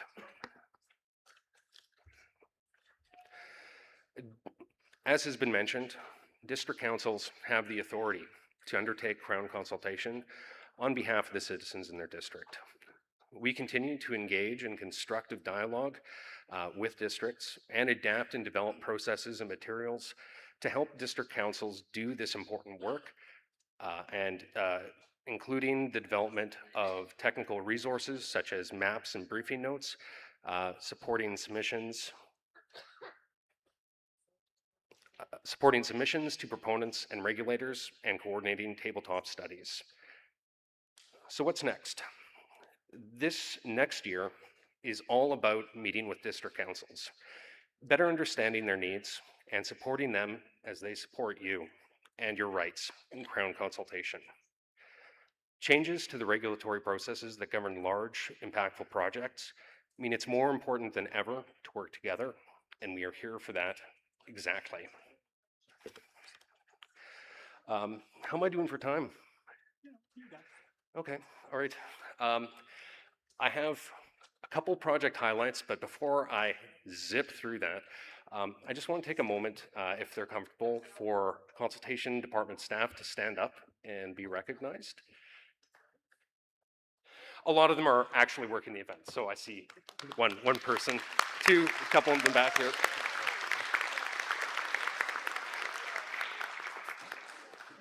Consultation is a lot of work, and I also want to take a moment to recognize district captains and their councils. So again, if you're comfortable, I think it would be great if district captains and councils could stand and be recognized for the work that they're doing on this front.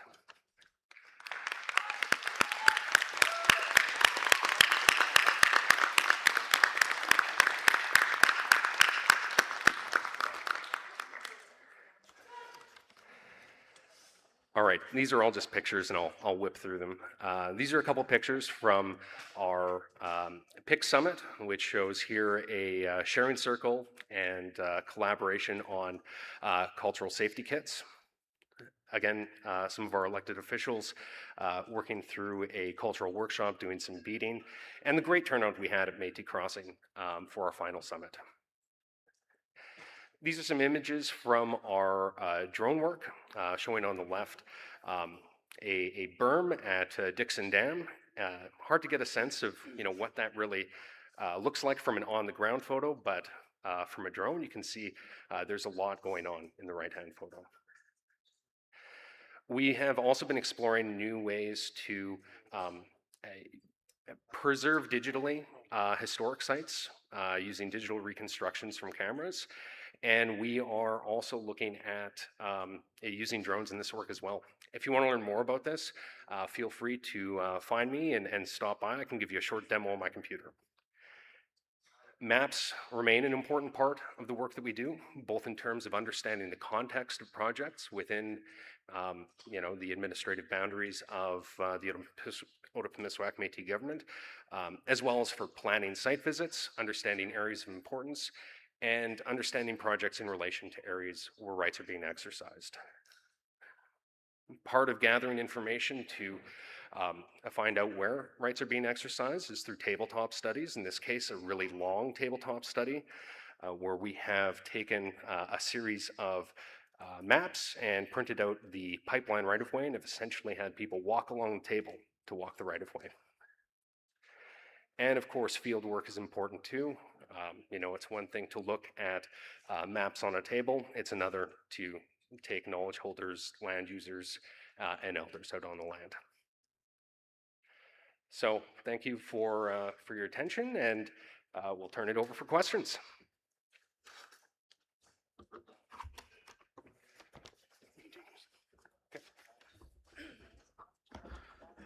Thank you, Director Peters, for your report, and to Madam President. So we'll go to questions. We'll make about 5 minutes for questions this report. If we don't get to all of them, we can always take questions again for the Director and President during the Citizens Proposals section tomorrow.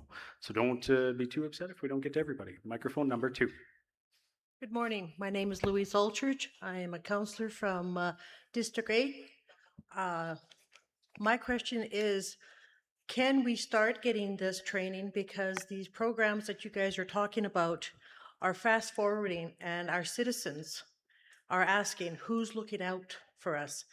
So I'm wanting to know about the training for our councillors to be speeded up also with all these things that are going on, because this is getting out of control where we're getting notified late and then we're scrambling to catch up. And I have been working with the environment teams on and off for the last, I don't know how many years, and I know they do good work, but let us as councillors assist you more if we can.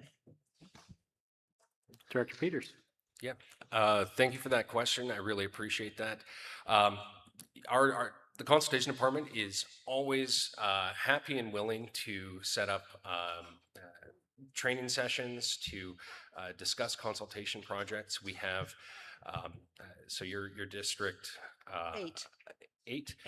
So that's the North Saskatchewan River Territory. We do have a consultation coordinator who's sort of a point of contact for coordinating training questions, requesting information about projects. So yeah, happy to continue that discussion. And if we want to, if there's a need for training, we can provide that in person or virtually. And that's what we get excited about, is working with districts to help them and support them in taking on grant consultation. And then another question is... we'll get to your next question, Ms. Alchurch. If we could get you just to move back, sure. We'll take the next one, and we'll get to your next one if we get through everyone. Mr. Boucher, microphone number 1, please. Oh, Alan Boucher, District 19. I'm not sure if this is the time to ask this question, but when I think of duty to consult, I'm thinking about the upcoming October 19th election, the possibility of, Alberta gaining independence from Canada. Is is that something that the Otipemisiwak government is looking at? Because potentially it could happen, which I hope it doesn't, but you never know.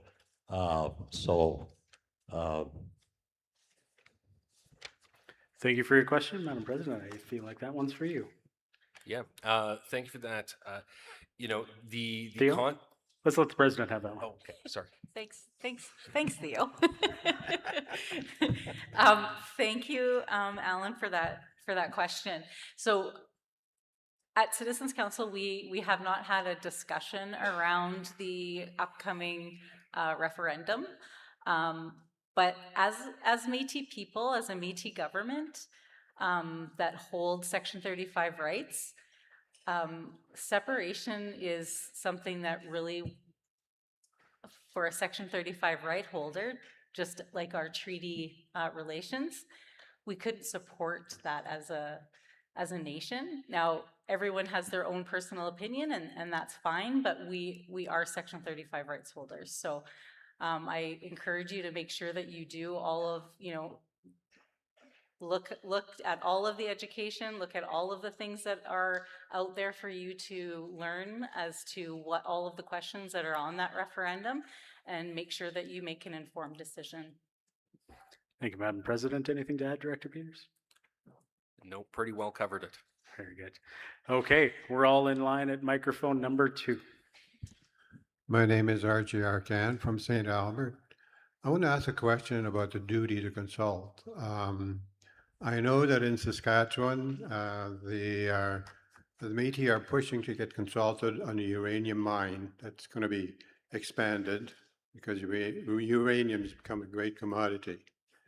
My understanding is that they are at the Supreme Court fighting with the government of Saskatchewan, saying that Saskatchewan has a duty to consult with them.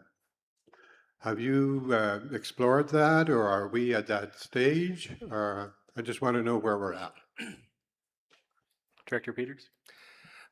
Yeah, great question. And for provincially regulated projects, it falls under provincial jurisdiction, and I don't think that we're at the point where we're marching right up to the Supreme Court. The province has set out a process, and it is a complex and long process to navigate. But we are working with Citizens Council and with our district councils to navigate that process in good faith. Just clarification, is that okay? My understanding is that Saskatchewan and Alberta were created at the same time, so I'm assuming they would have the same rights to consult. And why would we follow the path developed by the province? Can we cut through that and go to court? Perhaps we can take the conversation a little more in depth offline with Director Peters. I'll have him come and connect with you, and we'll make sure that we get that inserted in a little more detail. Super. Very good. Mr. Britton, microphone number 2. That's not fair. My name is Grant Britton, presently in District 6. Now, follow up on the question in the context of Section 35 and 25 with regard to Aboriginal rights. My observation and curiosity is the terminology of community consultation appears to set a geographic limitation on Aboriginal rights. And I would just caution the consultation group to ensure that the context of geographic limitations does not limit and would never limit in the courts Aboriginal rights pursuant to Section 35 and Section 25 in the Constitution. So I'm not sure how you would deal with that when you present stuff in a context of community consultation engagements. And that would be my concern and observation. Thank you, Mr. Britton. Director Peters?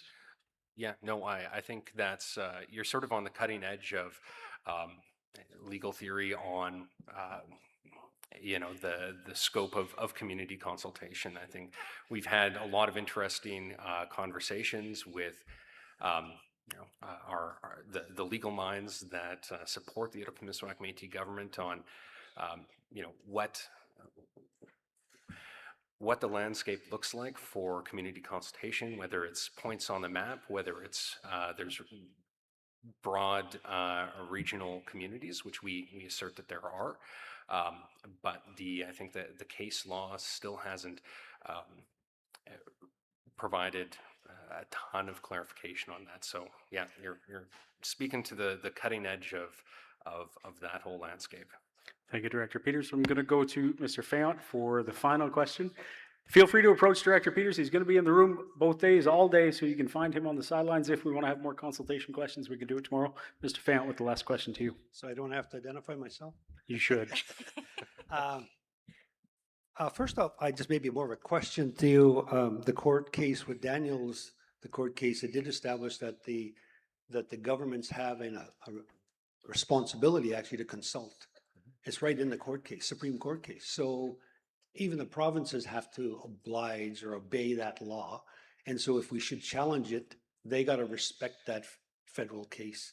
And that's just a point of information. I don't know if anyone's prepared to pursue it, but certainly we are, so just let you know. Thank you, Mr. Fayant. Thank you. Okay, with that, please join me in thanking President Sandmaier and Director Peters for the report on consultation.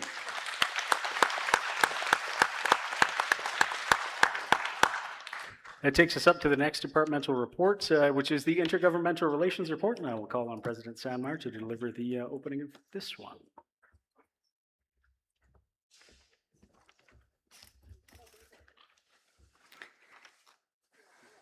Thank you very much, Theo. Where did you go? Thank you. I want to turn now to another area of work that touches almost everything that we do as a government, intergovernmental relations. IGR. IGR is often behind the scenes, but it is central to how we advance our priorities as an Otipemisiwak Métis government. This work is about relationships, but it is also about accountability. It is about making sure other governments understand who we are, what our Constitution means, and what it means to work with us as a government. As President, this is a file I'm very closely connected to. A major part of my role is showing up at the table with federal and provincial leaders, no matter who is in government, and making sure our citizens' priorities are heard. That does not mean we will always agree with the people across the table. It means we are prepared to have the hard conversations. It means we are clear about our rights. And it means we keep pushing for the recognition, resources, and commitments that our citizens deserve. Over the past year, our Intergovernmental Relations team has continued to support that work across our whole government. They help coordinate our advocacy with Canada, Alberta, municipalities, and other partners. They support our elected officials and secretaries in moving priorities forward. They help ensure that our work on self-government implementation, agreements, economic development, and other key files are connected and strategic. This is especially important as our government continues to grow. We are still building the systems of our government. We are still advancing our transition. And we are still ensuring that our governments understand that other governments understand that the Otipemisiwak Métis government is not simply another stakeholder. We are a government. We are rights holders, and we expect to be treated that way. Tyler will speak more about the department's work and the specific progress made over this past year, but I want to take a moment to thank Tyler and the IGR team for the steady work they do to support our government and strengthen our relationships and keep our priorities moving forward. Thank you, Tyler, and your team.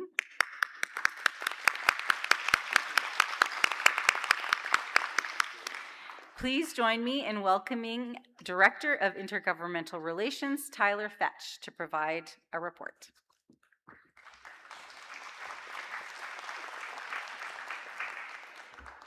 So you're going to get sick of me too. First, I want to start just by thanking the small but mighty team that we have in IGR proper. I say that because you'll see when I present, we have a number of different projects and programs and that we incubate, but most of them are working in the table, and I saw my manager walk out just now, but I just want to say thank you to my team. I was talking with Esther this morning about how humility, right? And I said, sometimes I'm too humble for my own good, and I don't see myself as much just a guy who surrounds himself with amazing people to get amazing work done and to do work that really like feels good, even when it's not good, like it doesn't go well, right? Because you're like, I don't just get to do things. I have to go and compel others to do things too, right? It still matters because of why I do it, right? Why are we doing it? It's for the citizens of the Métis Nation within Alberta, and you set precedent across the homeland when you do work in Alberta, as people have already noted, and I say it all the time, and it's not humble, we're awesome. So yes, give yourself a hand too. We are amazing. I've been across the homeland, and you know, and I've worked in other governments, and yeah, I really love what I do, and I love you all, honestly. So, on with the show.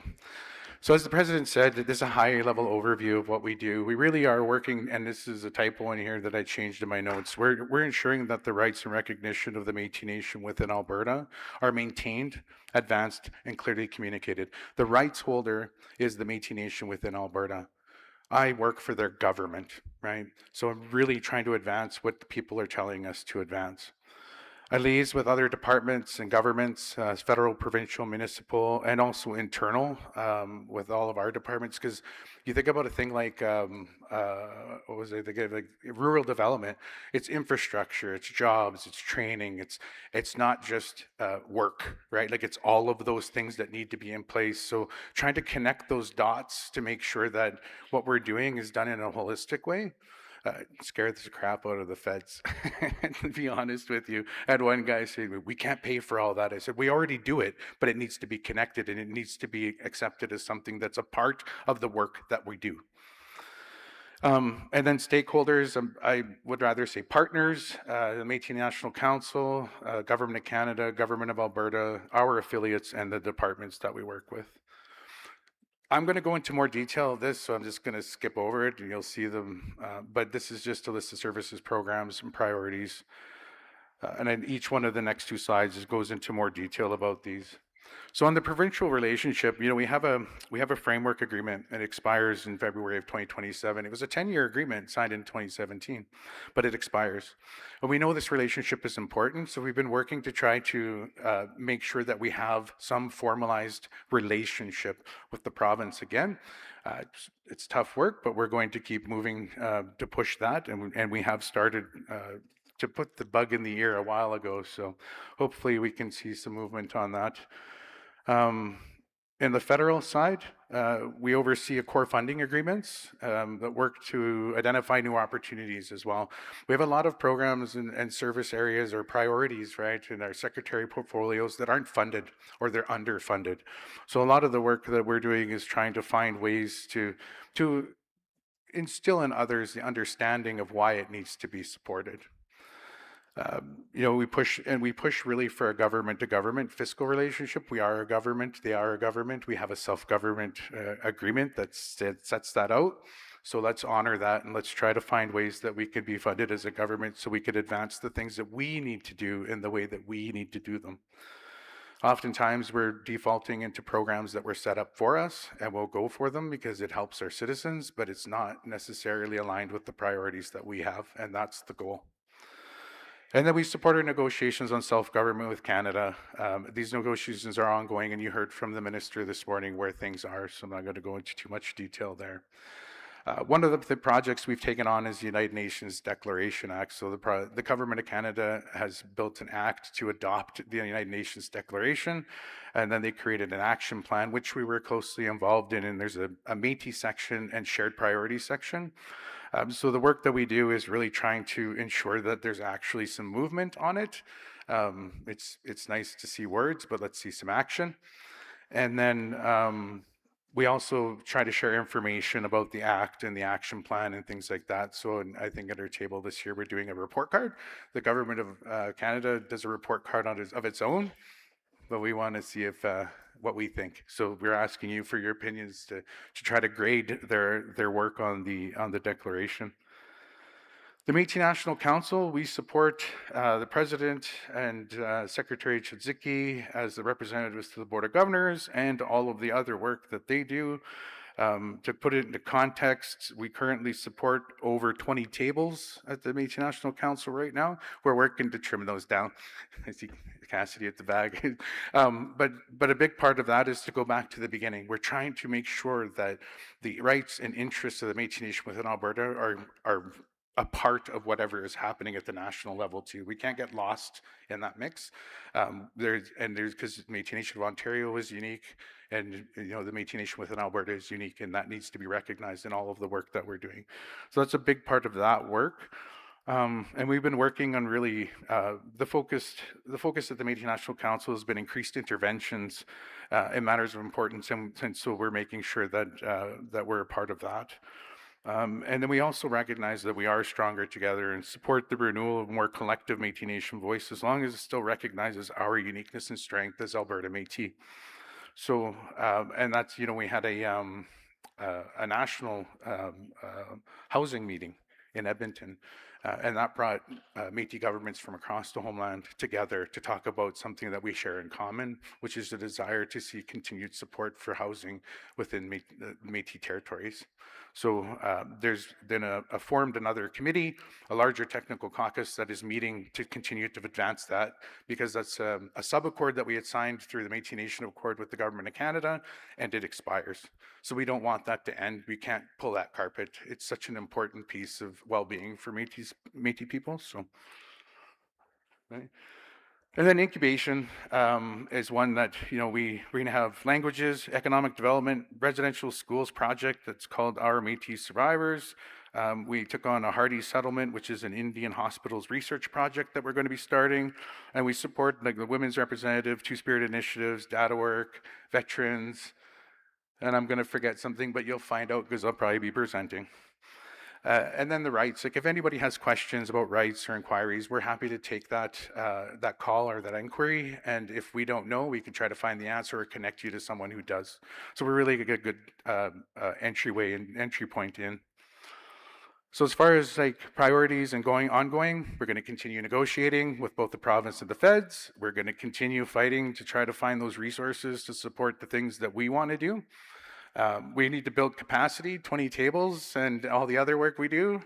It's a lot for 3 people, 4 people. So we're going to try to build that out a little bit more. And then really, like I said, renewing that relationship with the province.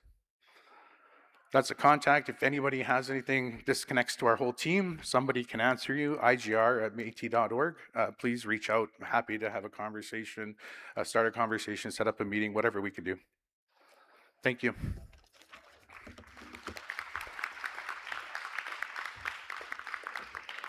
Thank you, Director Fetch. Okay, looking to the floor for questions to the report on intergovernmental relations. I'm looking at the microphones, and I'm going to give a few seconds if anyone's running to the microphone instead of to coffee.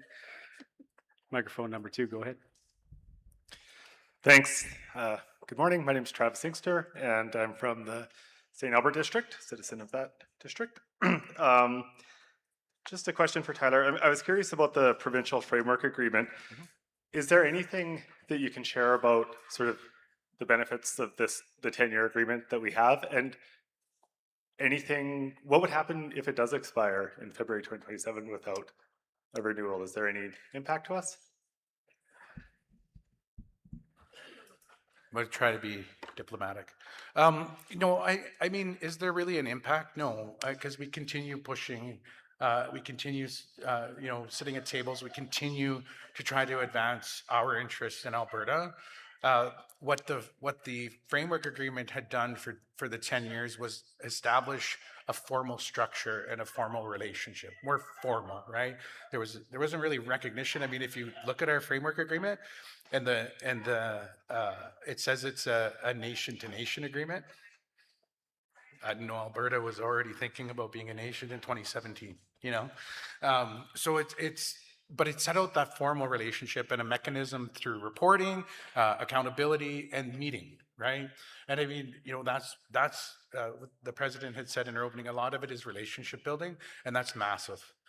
Because, and I say in another report, you'd probably be surprised how many people don't know anything about the Métis, but you probably wouldn't actually be surprised, this group anyway. But a lot of people don't know who we are, and they don't even understand the scope of what we do as a government for the Métis Nation in Alberta. And so a lot of that is sharing and informing and educating people. If there wasn't a framework agreement, we just continue trying to build that formal relationship and just keep trying to advance what you want, right? Very good.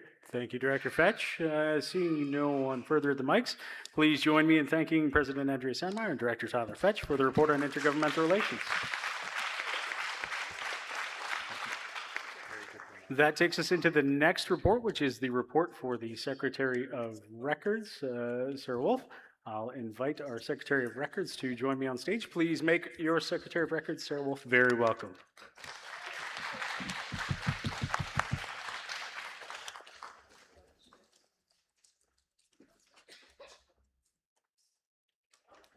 Madam Secretary, the floor is all yours.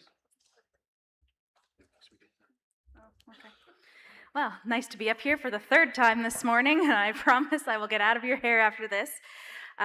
Thank you so much, everyone, for having me up here again. Is there a... Okay, great. So, the Secretary of Records Annual Report for 2025-2026. We're going to do a brief overview. It's very similar to what it was last year.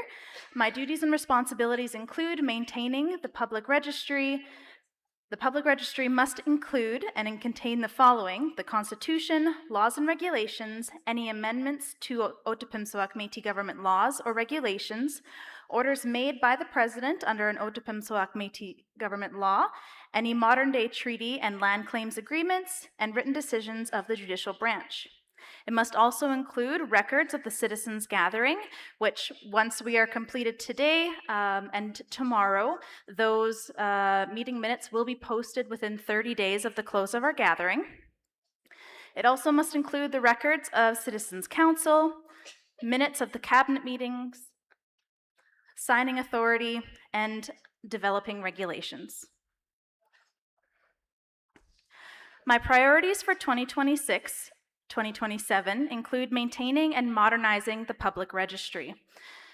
Our public registry is notorious for being a little bit difficult to navigate, and I'm sure many of you have experienced this. So for the 2026-2027 year, it is one of my priorities and one of my passions to really make sure that the public registry is inclusive and accessible to everyone, whether you're checking on mobile or on your laptop or your iPad, because it's important that you guys have access to all of the records.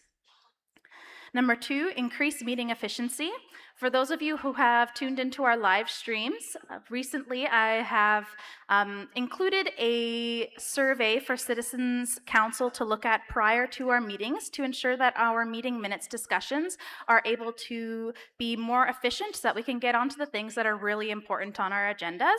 And I plan to improve that process as well as continue to do what we are doing. And if there's something that I can see where we need to increase efficiency once again, I will make sure that I do that. 3, enhance transparency systems through live streaming regulation. Now, many of you who were here last year heard me talking about the live streaming regulation and how excited I was for that. In February, the Citizens Council held their first live streamed meeting, and it's been wonderful to hear feedback from citizens that are watching. And I encourage you all to look at the notices that are put out on social media and to follow the links and join us while we live stream our Citizens Council meetings. If there's any kind of technical difficulties or anything, my contact information is going to be at the end of this presentation. So you can feel free to send me a little text message at that number. Let's say if the sound quality isn't well, or maybe there's a little bit of lag, feel free to message me because it is my duty through the regulation to make sure that those things are addressed during our citizens' meetings. As for the recording process, it has been a learning curve, and we have faced several setbacks resulting in a significant delay of the recordings being posted to the public registry. Things such as technology failure, sound cutting out, video lag, low resolutions, our team having to find and learn new programs to record our meetings and solve those issues, team changes, and the additional Citizens Council meeting dates that have been added the past several months, those have all contributed to a delay in getting those meetings posted onto our registry. The team that we have is working tirelessly to catch up on those, and I really want to thank them for their dedication so that we can be in line with the timeline set out within the regulation. Also, in accordance with the regulation, I have followed the steps that are required in Part 6 to address the compliance breach of those videos not being posted within the 30 days of the close of each Citizens Council meeting. I really don't think that there is anyone who is wanting to have those videos posted for you guys more than I am. I want you guys to be involved. I want that transparency. I want you to see how our government works and the decisions that we are making around that table. So we will continue to work, and I am very hopeful that those videos will be posted sooner rather than later. And potentially we may put out some information regarding when all of those videos have been caught up. I think that would be a good idea. Number 4, safeguarding the government archives. As always, I am working with our administration and teams to make sure that all of our documents and potential photographs and things of our government in action are being safely stored so that our citizens and our younger generation will have access to those in the future. Number 5, streamline information sharing. That kind of ties into what I've been speaking about the modernization of the public registry, getting those videos up.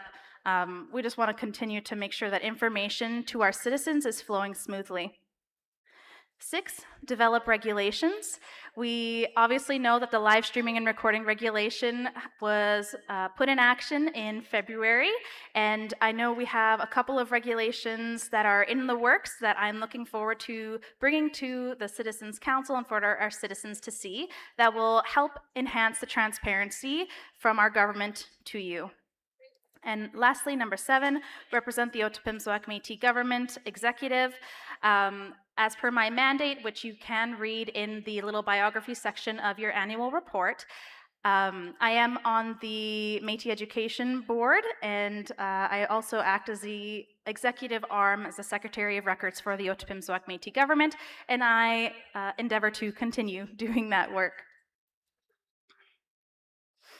A little bit more about the live streaming and recording regulation. You can find the live streaming and recording regulation itself at albertametis.com/governance/public-registry/. And then information about the live streams, you can find them on YouTube at the Otipemisiwak Council meetings handle. Recordings are also going to be available on YouTube. Right now, as I said, we are a little bit behind. I believe they're posted up until March or April. But as we continue to work on those and catch up to the recordings, those will become available, as well as closed caption versions of those videos. Unofficial transcripts are also available on the public registry, along with the official meeting minutes.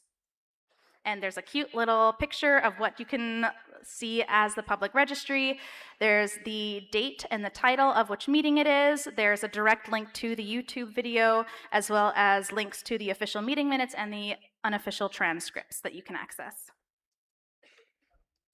As I said earlier, the meeting minutes of the 2025 citizens gathering. We approved those this morning, so wonderful. The meeting minutes for the 2026 gathering, once the gathering finishes tomorrow, will be posted within 30 days of the close of the meeting. Are there any questions?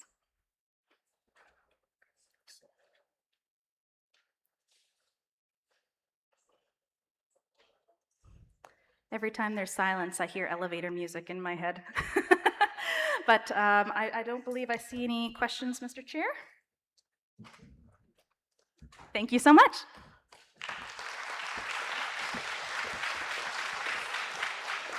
Okay, final call for questions to the Secretary of Records report. Seeing no one approaching a mic, one more time for your Secretary of Records, Sarah Wolfe, please.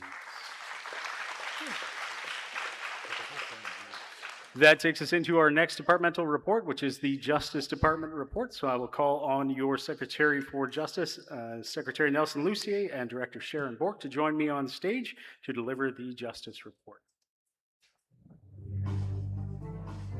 Nice.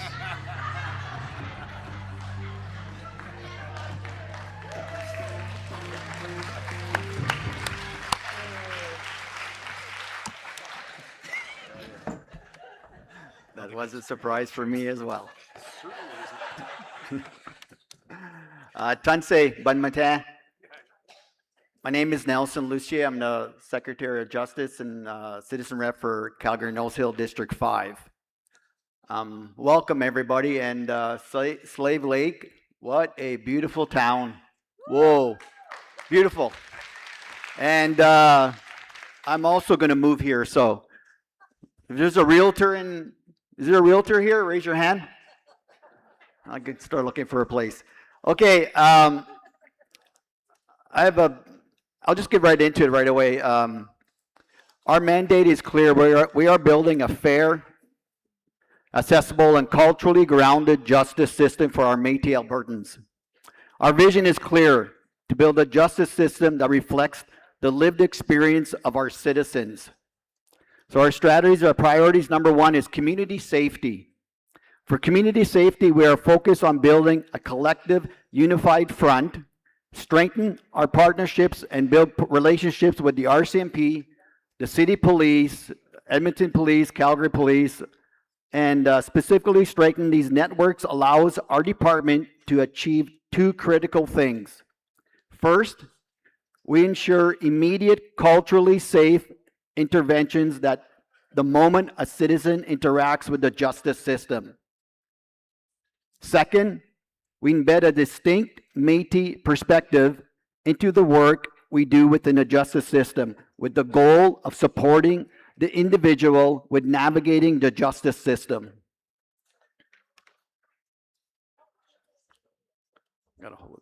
Strategies, our priorities are number two is restorative justice. For restorative justice, we have seen incredible growth.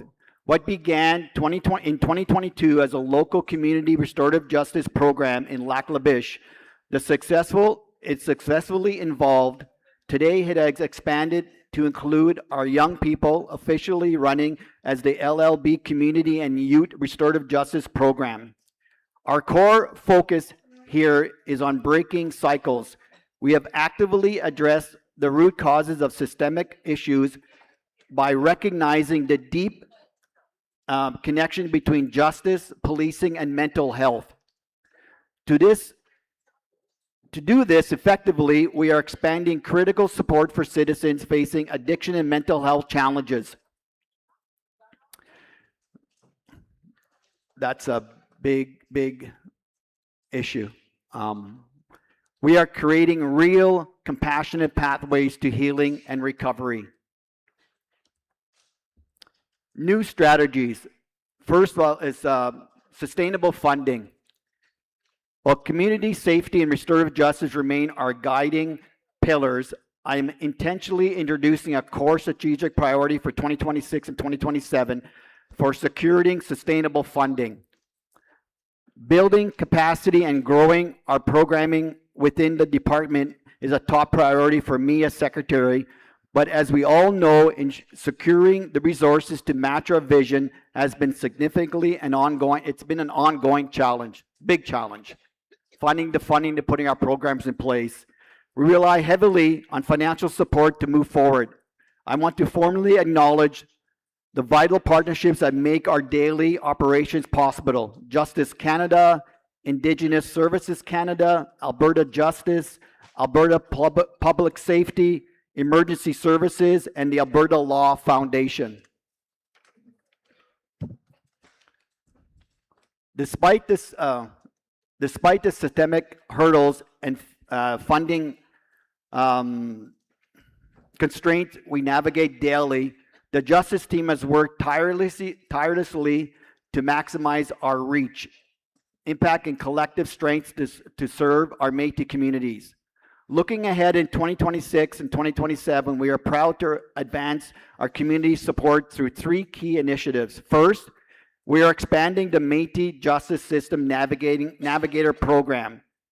This expansion will directly support Métis Albertans as they interact with the justice system. We will prepare individuals for court, connect them with the legal professionals, and advocate to ensure their rights and needs are respected.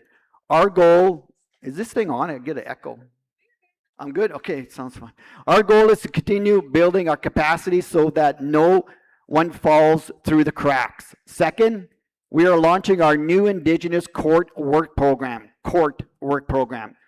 This vital initiative will support Métis Albertans, specifically within criminal, youth, and family courts. Our mission here is clear: to ensure every individual is treated fairly and in a culturally relevant manner. And third, we are extending our Métis group.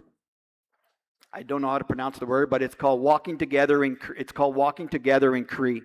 This weekly circle began in 2025 as a safe, supportive space for men to learn about boundaries, coping strategies, and healthy relationships. Through this journey, participants strengthen their connections to culture, to self, and community, allowing them to move forward with purpose. This true systemic change is slow, but is built on the daily dedication of frontline advocates. All these processes is possible. All these processes is possible because of the dedication of our Justice Department and their timeless work and resilience. An unwavering commitment ensures our programs remain effective, relevant, and always grounded in the realities of our nation. By keeping our programs distinctly Métis-led, we continue to honor our inherent path towards self-determination and create a justice system that truly reflects our people. Our great leader, Lou Riel, once reminded us that deep change takes time, that a century is only a spoke in the wheel of everlasting time. Generations later, we are living proof and that persistence. We are here and we are doing the work and we are not going away. It is now my pleasure to introduce our Director, Sharon Bork, who will share more about the work accomplished over the past year and the steps we'll take together moving forward. Please welcome our Director, Sharon Bork. Thank you.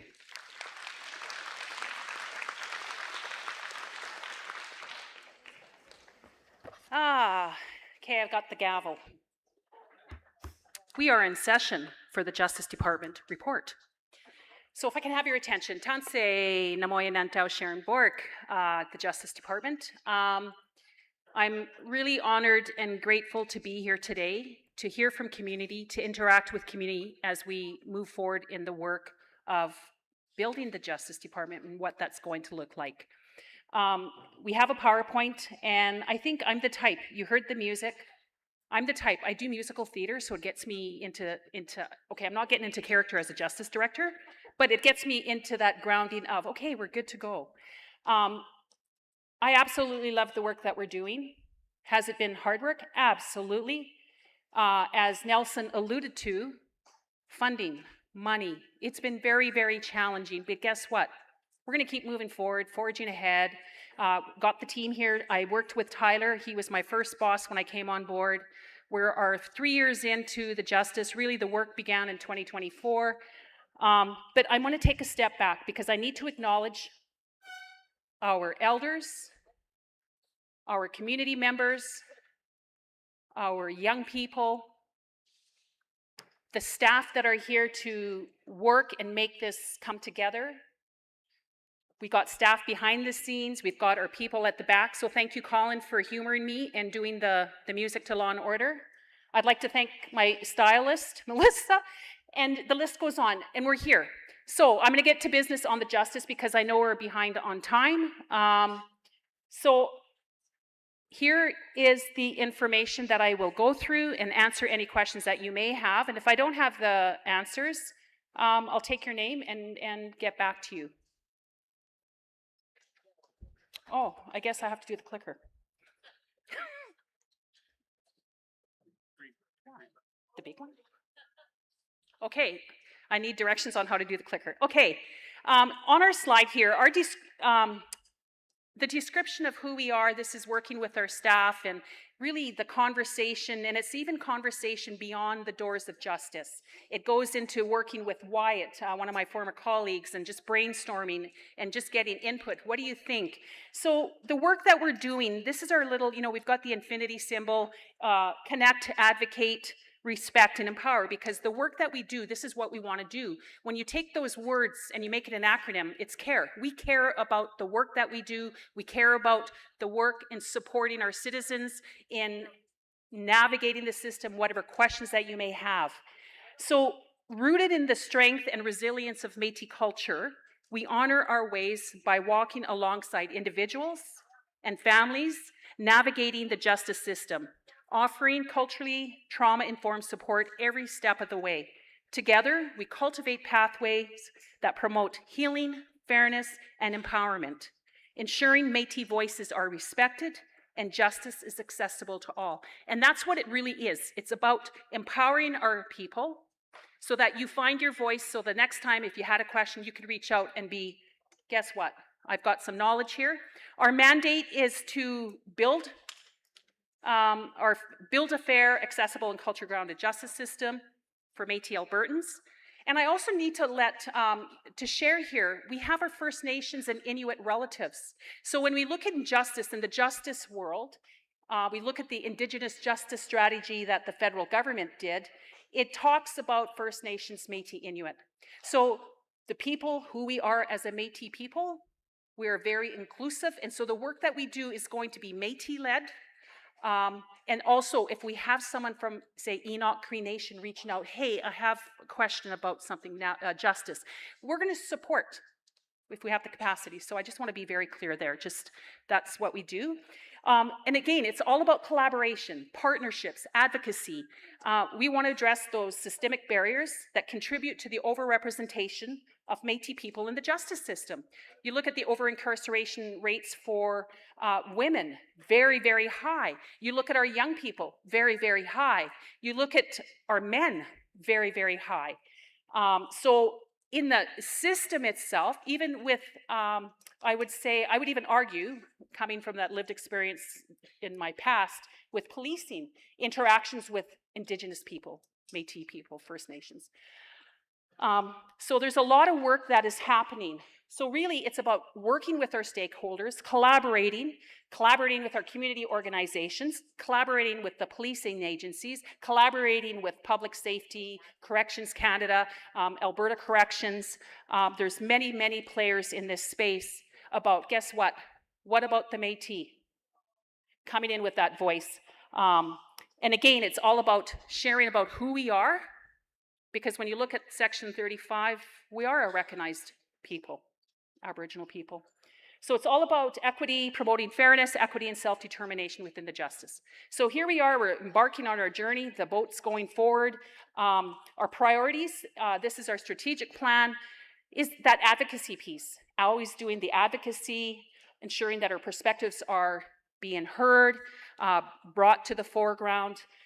It's Métis specific, supporting our people within the justice system, educating. This is who we are as a people, and sharing who we are to them. This is what we can bring. Let's work together. Let's build a relation. Engagement is huge. Engaging with our community to share about a topic on maybe used to be old school pardons, or having knowing your legal rights. So we're still working on that educational component to bring it back on the board, and then that sustainable funding that Secretary Nelson is going to be working very, very hard, because really it's all funding. Our work that we're doing is the applying for grants to build capacity, to build programming within our department. And coming into this space, I was greener than grass, and I'm still green. We always learn. There's an elder, Bob from Enoch Cree Nation, the longest journey is going to be from here to here, and I truly believe that. And guess what? I'm still learning. I may be, he said his age, and it's so true. So I always keep that in mind. But that's where we work with you. You tell me, hey, Sharon, you're not doing this or whatever. I'm very open. It's all about relations. So our programs, just a quick overview. We have our Métis Justice client intake. That's, if anyone has questions, you'll reach out to, if you call head office, they'll direct you to us. And we have a person on the other end who will ask questions. What are you looking for? What supports and so forth? So we're tracking everything. We're starting to do that data collection, because the reality is government, both provincial and federal, haven't been doing a very good job with numbers. And so for us, this is really important, because in the work that I'm doing, applying for grants, here you go. Here's our numbers. This is what we need to do and why. We have our Métis Justice Support System navigation. So our intake takes the information and it's like, okay, this person is requiring support in Calgary. We have a navigator in Calgary and we connect them, and then the person connects with our navigator, Jen, and then they have that conversation and put together a plan of what needs to be done. We also have a navigator starting in St. Paul. She's starting on Monday. So she's coming with a background of FASD. And the reality is that's a huge issue even within our justice system, FASD, people coming before the courts with the FASD. What's that? Oh, sorry. Oh, Lord. Okay, boss here is telling me, hurry, hurry. We had our Métis Justice and Wellness. This was a city grant, Edmonton, so it was very specific to Edmonton. We have our Métis Community Outreach Program that's dealing with human trafficking. Right now, our person we had in Calgary moved on, and so we have in Edmonton our Restorative Justice, and then our Mamawe Pimotetan group that Nelson talked about. So these were overview of the programs. Here's some of the events, Breaking the Silence. This is something that we're still continuing. You look at the MMIWG issue that's out there. Again, our numbers are very high there too. So I went on a different path. Let's do this. So Breaking the Silence, empowering our men and boys. We're still continuing our Mamawe Pimotetan. We're doing our equine assisted learning workshop with Elder Doreen and her daughter Carla. We have our Youth Diversion Engagement Initiative. The report will be coming out. It's just getting fixed by comms. And then again, our Mamawe Pimotetan is still continuing. And then our justice educational presentations that we're hoping to move forward. So really, at the end of the day, reaching out to us. If you have any questions about justice, we'll figure it out. We get everything under the sun, but really the focus that we're doing is criminal, youth, and family. However, people reach out about traffic. They may have questions about maybe divorce, employment. We will connect you and get you the support that you need to move forward in supporting you. Our contacts are on here. I want to thank all of my staff. Without the work that they do, there would be no work to support a small team, but a mighty powerful team. Again, it's relationships. We have a good working relationship with IGR, same with youth department. I see Sean sitting over there with registries, because I'm always reaching out, hey, where are we at for numbers? Because I always include that information. But really, at the end of the day, thank you. If you have any questions, I hope I can answer. I'll do my best. And thank you so much. Oh, you didn't get the top.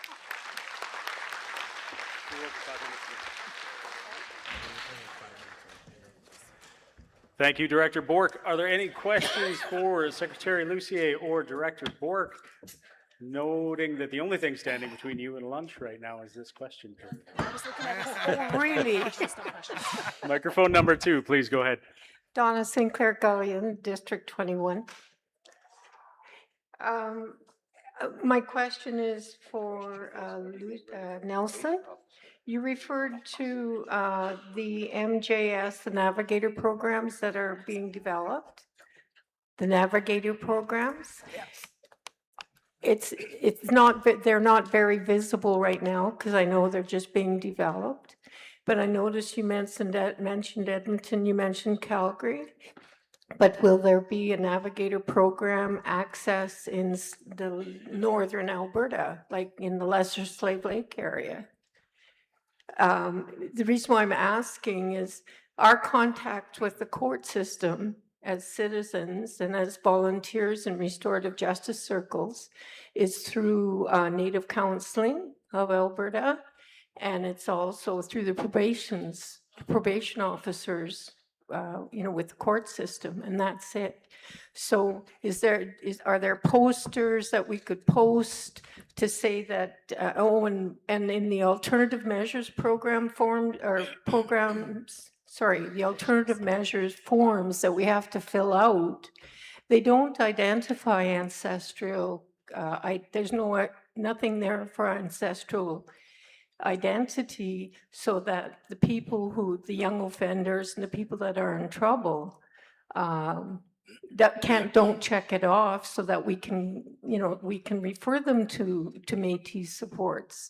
So my question is, does that Navigator program have posters now that we could post at Native Counseling and at the probation's office and at the RCMP office, so that Métis people could seek out the help? They're not going to call the provincial government in Otipemisiwak phone number in Edmonton to ask for help legally.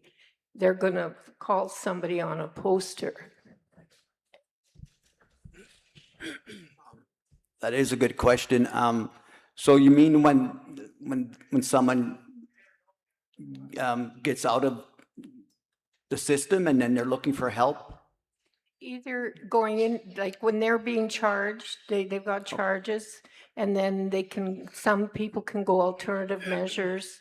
Some people can do, some people have to go and face the judge and decide what the consequences are going to be.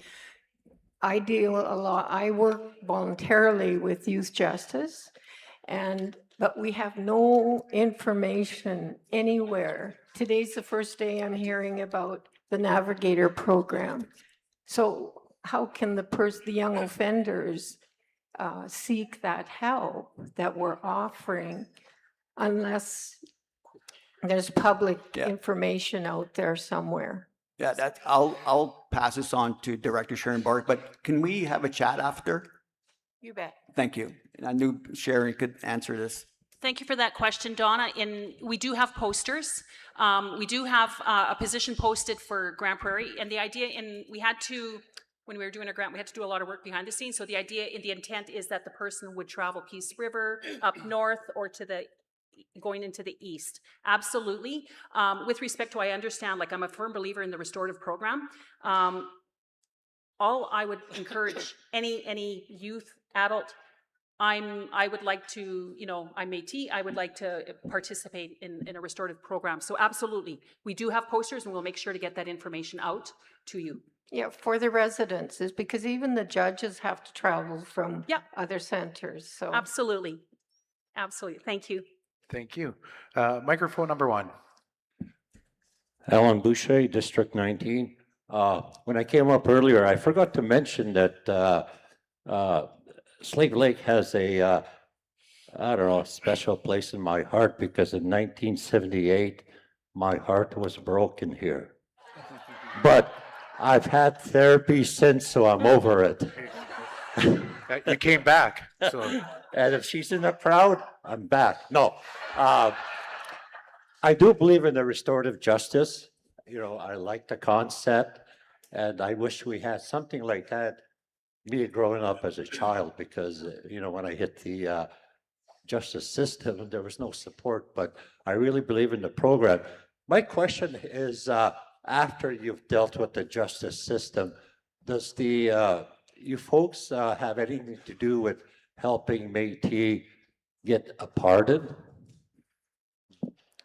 we can assist with that. So if we've actually taken calls with citizens, Métis Albertans reaching out, where we've supported them and guided them, absolutely. Okay, thank you. Yeah, we have our webpage too, so if you're during lunch, you want to check, you know, the Otipemisiwak, and then it programs, justice, and you'll see everything laid out there, all the contacts, resources. We wanted to make it kind of like a one-stop shop idea. So yes, I'll be here today and tomorrow. Any questions, I'll do my best to answer, and I've got my little notebook, my notepad, so we can write down and communicate that way as well, and, you know, email, phone calls. So thank you. Thank you. And let's thank Secretary Lucier and Director Bork for their presentation and all the hard work they're doing.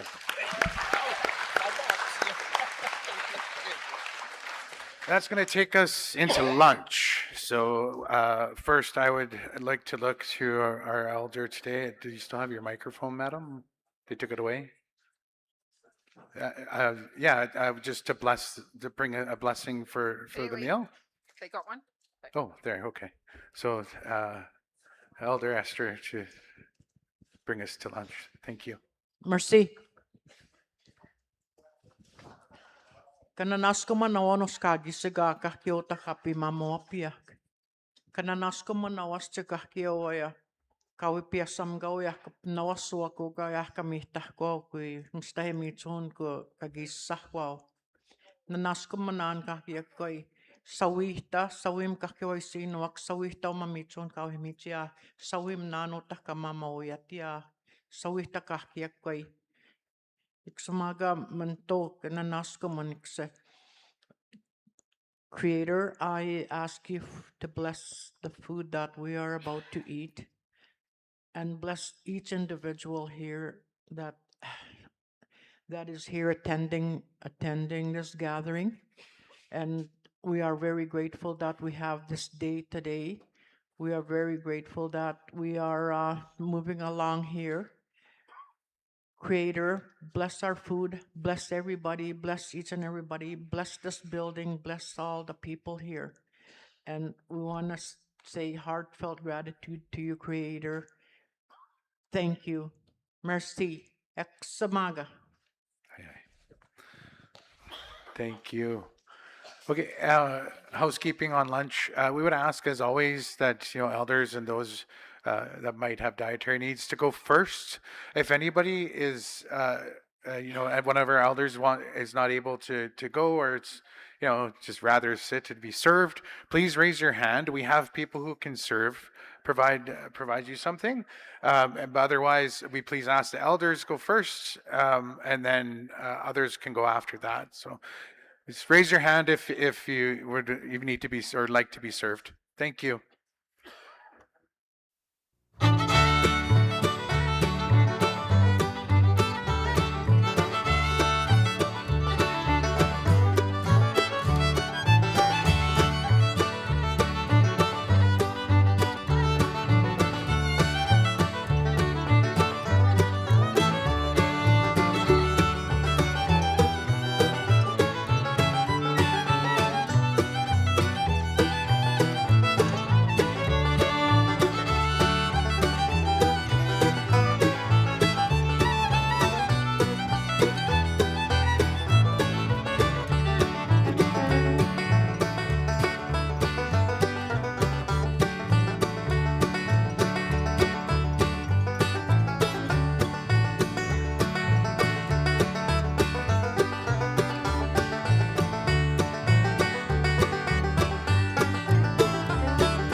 Everybody should. Anybody 40 to 70 years old, go. It's a simple test, but the facts are that 1 out of 4 Indigenous men have do develop prostate cancer. That's a staggering number. 1 out of 4, 25% of all Indigenous men.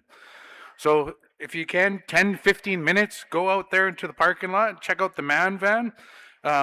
You do not need your healthcare number. It's just go and they'll test and they'll let you know, right? And if you can get early detection, it's 100%, like 98% of people who get detected early are treated and cancer free. So it's really worth it. Go and check it out. And also at 1 p.m. So 2 minutes ago, they started some health engagements on medical transportation in the department showcase. So if you have a chance, go and help them understand better what your needs are so they can advocate for it. So, and then we'll get started at 1:10. All right, it's about 8 minutes. Thanks.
Okay, folks, if we can find our seats, we're going to go ahead and get started. I don't want to cut off your conversations, but I'm going to cut off your conversations. Apparently, that's my job. The next department report for your afternoon, and again, we're running a bit behind, but we're going to spend some time catching up today. The next is the Métis Settlement and First Nation Relations. Secretary Karen Collins couldn't be here today, so she sends her regrets. So delivering the opening of the report will be President Andrea Sandmaier and Manager Wyatt Cardinal. Madam President, the floor is all yours.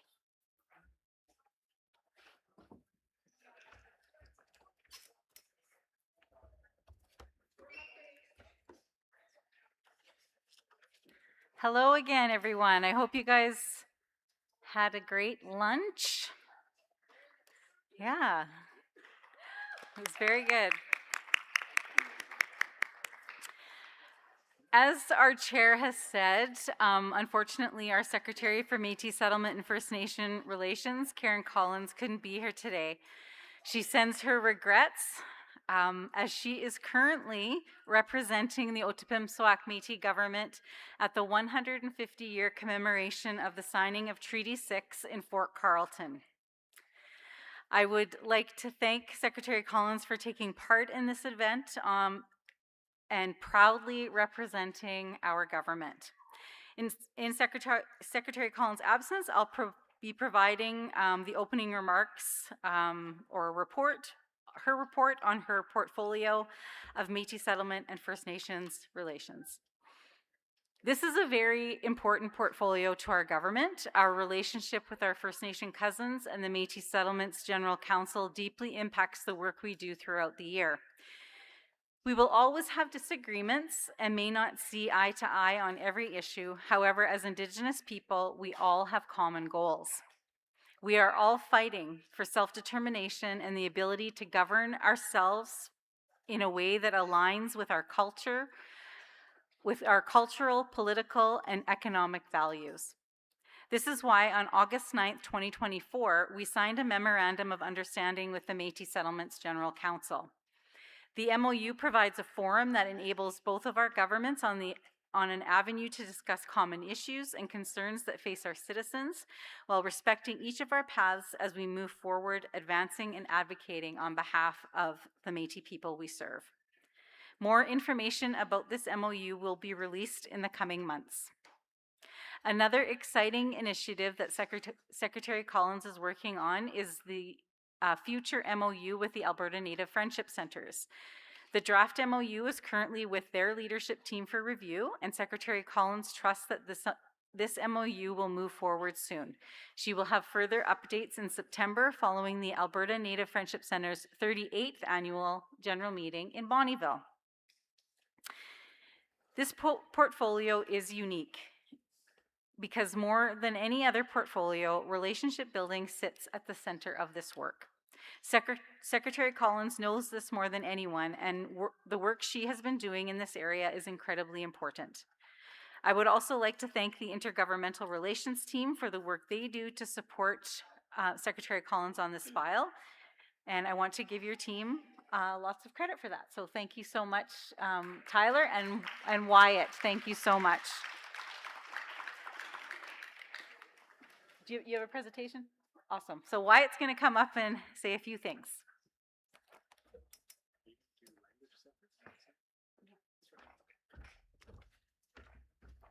Hello, folks. My name is Wyatt Cardinal. I'm Manager of Intergovernmental Relations, and I'm half of the team that supports Secretary Collins in her work for Métis Settlement First Nations Relations. The other 50% is Katie Savanto, who's helping with a lot of other work as well. I know she sends her regrets for being unable to make it today, but there are a few different things that she's been working on throughout the past few years here. There's been a little bit of work around a few key pieces. So I'm going to start off with the International Buffalo Relations Institute. We continue to work with them, looking to set up future meetings, hopefully looking at options for perhaps signing onto the Buffalo Treaty or even just engaging with the Buffalo Relations Institute.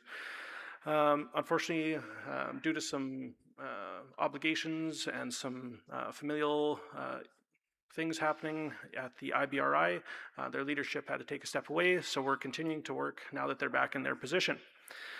Métis Settlements was spoken to a little bit already. The MOU is now signed, and we're continuing to work with them. United in Treaty Conference, the Secretary attended in May. That's all the different treaties here in Alberta. There was a gathering held at the Edmonton Inn Conference Centre where there were presentations that highlighted the different importance behind treaties, different interpretations of treaties, and the different roles we can all play as community leaders, as individuals. Next up is the Treaty Land Sharing Network, which is an initiative that originally came out of Saskatchewan for Treaty 6. Basically, it was a way for private individuals, private landowners to open up their land for Indigenous harvesters, whether it be for medicine picking, berry harvesting, or even hunting for moose, deer, whatever that may be. So really just a relational piece between non-Indigenous and Indigenous peoples. So they are starting to bring it into Alberta. I think they're now finished.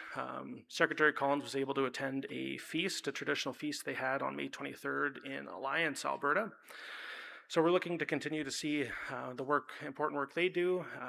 And as citizens, you're all able to likely benefit from this Treaty Land Sharing Network.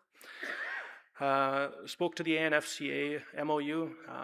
Their interim CEO is also their chief partnerships officer, so she's been taking on a lot of work, but it's with their leadership now, and as of last week, she is hopefully finishing up her final bit of review. Like President Sandmaier had said, the 150th commemoration of Treaty 6, the signing at Fort Carlton is happening this weekend, so the Governor General is there, and Secretary Collins is representing the Otipemisiwak Métis Government. So there's lots of important work ongoing, and lots of important work to come up in this next year that I think we're going to see a lot of progress. But I'm trying to keep things short because I know we're a little bit behind schedule, so if you have any questions, we're all here to answer them. Excellent, thank you.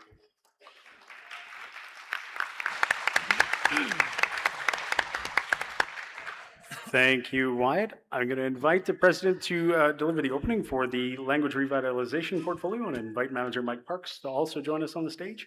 And we'll do a combined question period for both of these reports once she's finished.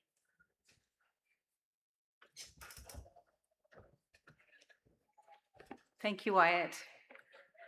Secretary Collins is also the secretary in charge of the Language Revitalization Portfolio. As previously mentioned, she is unable to be here today, so I will be introducing the report for language revitalization.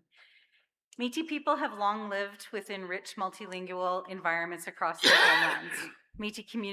Today Métis communities speak and work to revitalize several Métis languages, including Cree, Northern Michif, French Michif, and Southern Michif. These languages reflect generations of family relationships, travel, trade, and deep connections to the land and community. Our languages team works hard to ensure that they are supporting revitalization of Métis languages through collaboration with elders, speakers, learning speakers, educators, and communities. This includes developing learning opportunities, documentation, and resources that reflect the voices and knowledge of Métis communities. As part of this work, the Languages team hosted a Languages Exchange Conference this year from July 25th to 26th. The event hosted an interactive program where participants were delighted to have the opportunity to actively participate in language learning and knowledge sharing, while also getting the chance to visit with old friends and meet new people. When you look at the history of Métis people, language runs like a sash thread through every part of our story. Language is present in the Métis legacy as interpreters and translators during the fur trade. It's present in the quiet memory of our cookums and our mushums speaking Michif or Cree, or Bush Cree is apparently what they called what my grandpa spoke, at the kitchen table. Their voices were low, not out of secrecy, but out of survival, afraid to pass the language down in case it's used against us. And in its present day, as we work every day to ensure our language is not lost, language carries who we are. It doesn't just tell our story, it is our story. Now I would like to introduce Mike Parks, manager of the Michif language at the Otipemisiwak Métis Government, to give the full language revitalization report and update us on all the good work him and his team are doing.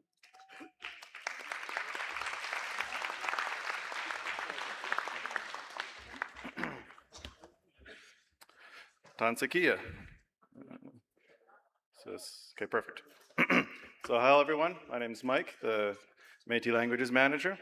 I'm gonna try and actually stick to the 5 minutes, so I'm just gonna dive straight into the meat and potatoes of what we're doing.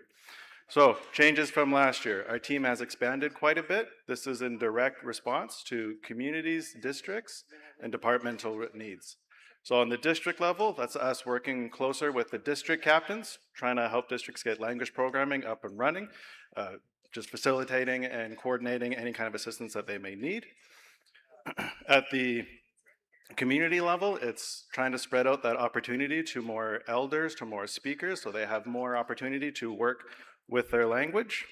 And on the department level, we've changed the way that translations are done within the organization. You might see that reflected in some of the work that we are now showing out. So if there's a specific program that happens in a district, we work with speakers from that community to try and reflect the language that is spoken there. So you won't get French Michif, there's no French Michif speakers in that community. But if we as a government are doing something for everyone, you will see all 4 of our languages represented. I guess could have skipped right to the last one. So, more on our community work and why we were growing with the community. When we first started, we did large public events. I guess I could say we hoped there would be large public events, and we had maybe about 30 to 40 families, 100 or so people show up to our events. This year alone, we had, for each individual event, 200 to 300 families, anywhere between 600 and 800 people showing up.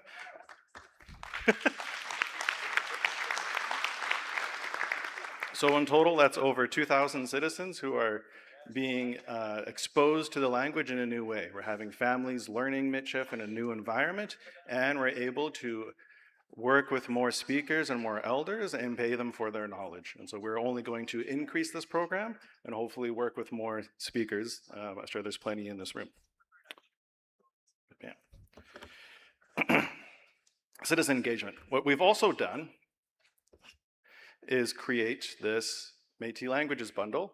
This, I don't know if it's on TV, so sorry for those online. This is available right now in the department showcase. This bundle is a living document. So earlier this year, this bundle went out to all district captains and citizen reps where we asked for feedback and their review and critique. So now this is freely available to the public, and this is the same request. This bundle is only as useful as you, the community, deem it to be. So it's a bit of a explainer in the beginning of our languages, of what we do, and then it's full of resources that are available across Canada, and it's full of examples of how to get language programming in your community. So we want you to review it, and if you say, hey, there's some stuff missing in here, that's actually fantastic. This is a living document, so yes, it's physical copy here, but it's also available as an online PDF, and we will continually update that based off of what you guys tell us. And that's the whole idea of everything we're doing. How am I doing for time? 2 minutes, okay. Let's go a lot faster.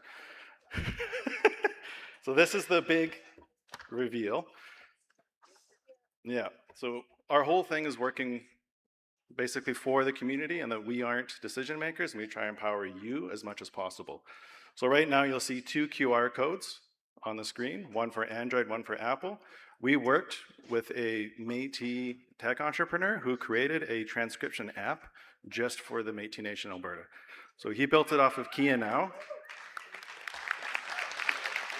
His name is Aaron Fay, if you're watching.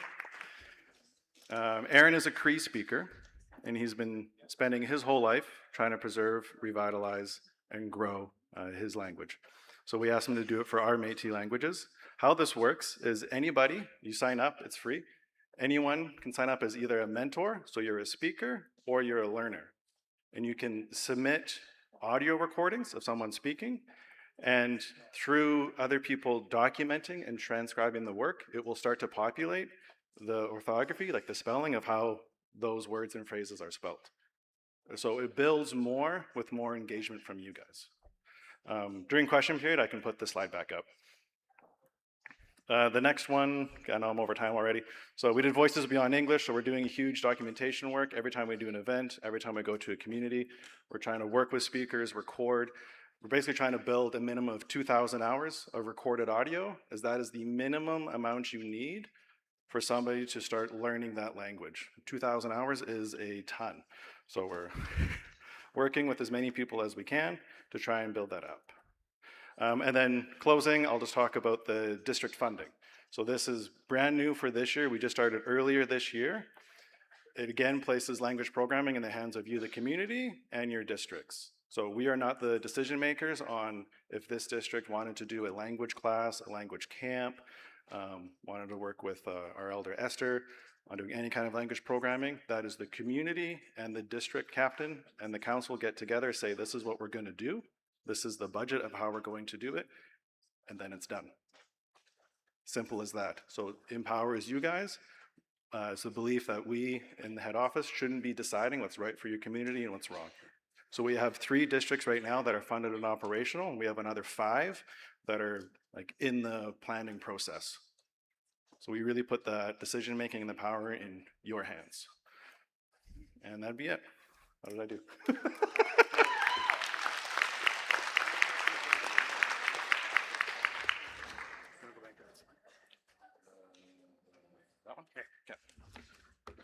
Thank you so much, Mike Parks. So we will open the floor to questions on either the Métis Settlement First Nation Relations Report or the Language Revitalization Report. Now, before we get into questions and I go to microphones, I want to announce the addition of a 4th microphone. You'll see over in this corner, standing at the front of the room, our very, very new Director of Citizen Engagement and Communications, Jed Johns, holding up a microphone. If you can't get up and get to a microphone, you just put your hand up. He's going to come running, and then he's going to wave at me, and we'll make sure that you get a question. Our first question to Elder Esther Auger. Please, go ahead. Hi, Mike. Say Esther. Minandokia. That those apps and the ones that's building that app, okay, because we have so many dialects. So which ones where's he from? Aaron? Yeah. He lives in Edmonton, but he's from, I'm kind of blanking now. He has family from Frog Lake and somewhere else, like 2 sides. So both sides of him are, from the more northern communities. Oh, but he currently lives in Edmonton. So Cree, yes, Nihawayan. Yeah, Nihiawi. Yeah, that's what he speaks, but the app is for all of our languages. Oh, okay. Yeah, you get to choose when you sign up what language Yeah. you want to work with, but it doesn't lock you in it either. You can choose anyone at any time, including Nihawe. Yeah. Because that's what I call my language, Nihiawi. Yep. That's what I was brought up with. So yeah, I'm interested in that. But I don't know how to work those things, how to flash that thing. No, I'm always thinking of flashing. No, just kidding. I better get off the mic here before I get into trouble. Before you get in trouble again? I will get into trouble again. Gee whiz, it's so hard work. Yeah, switch to Cree. Okay. Switch to Cree. Merci, samaga. Marcy, Kaufmitten. Thank you, Elder Esther. Better you than me getting in trouble on the microphone. Microphone number 4, Louis Belrose. Hello, I'm Louis Belrose from the Peace River country, and I'm an interpreter for the Métis Nation of Alberta. I was elected 3 years ago in Calgary, and that's what I do. Interpret the Cree French and English. Not so much French, English and Cree. But I'd like to speak with Mike Karp after. Maybe he said something about languages. I'd like to get in touch with him. Okay? 100%. Mike, yeah, I want your card, eh? I want to get in touch with you after. Yeah, I'll come talk to you right away. But I got a song I'm going to sing. My mother showed me when I was 10 years old. It's a Cree song, and this is how it goes. Kainandao iti tamigo atiwahwa pake misawat nuiti waganak otayawak. It goes good with the drum. Thank you very much.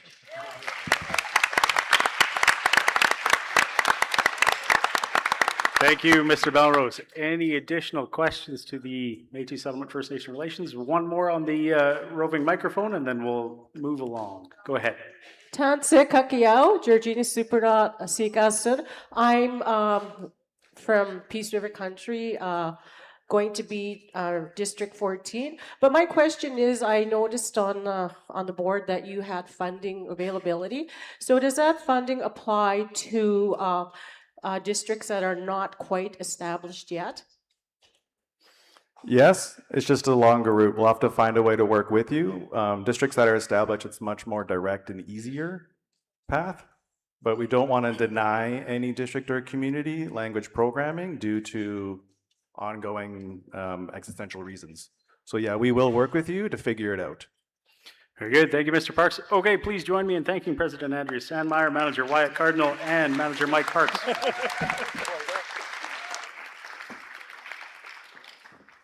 Next up on the list is the Harvesting Department report.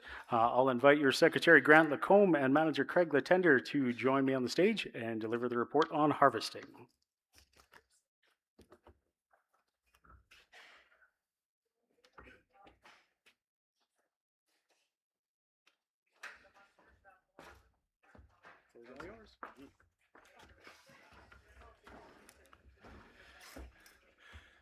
Hello everyone, welcome to District 21. Shout out to the district for that great barbecue last night.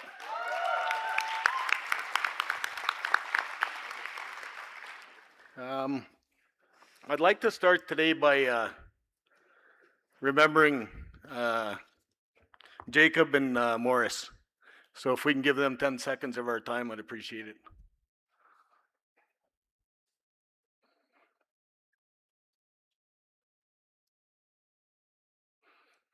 Thank you, everyone.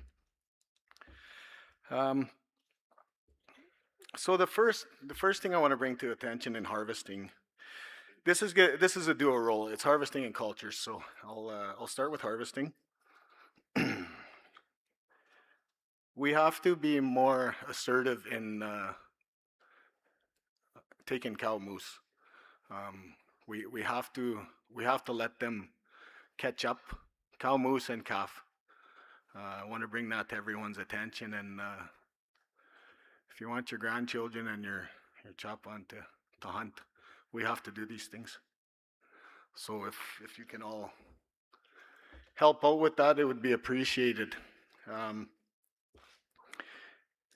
Myself and the manager of harvesting, Craig Latonder, are working on a new pamphlet for harvesting. That should be coming out towards late fall.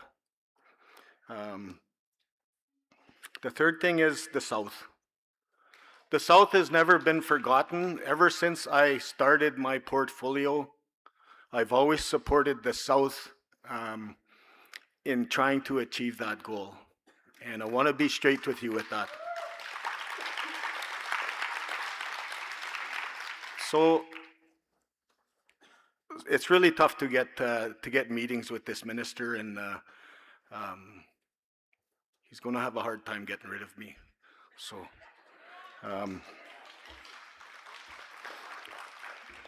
so the other thing was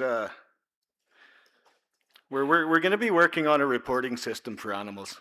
We have to know where they're coming from. There's other people out there that hunt also, and we have to be diligent in finding that common goal, because it's not an unlimited resource, right? Like migratory and stuff like that. So we have to do our part in conservation, and we have it in our history that we show that. So I just want you to think of those items. Maybe I'll let Craig up here, and he can keep on the harvesting, and then I'll go to culture, if you don't mind.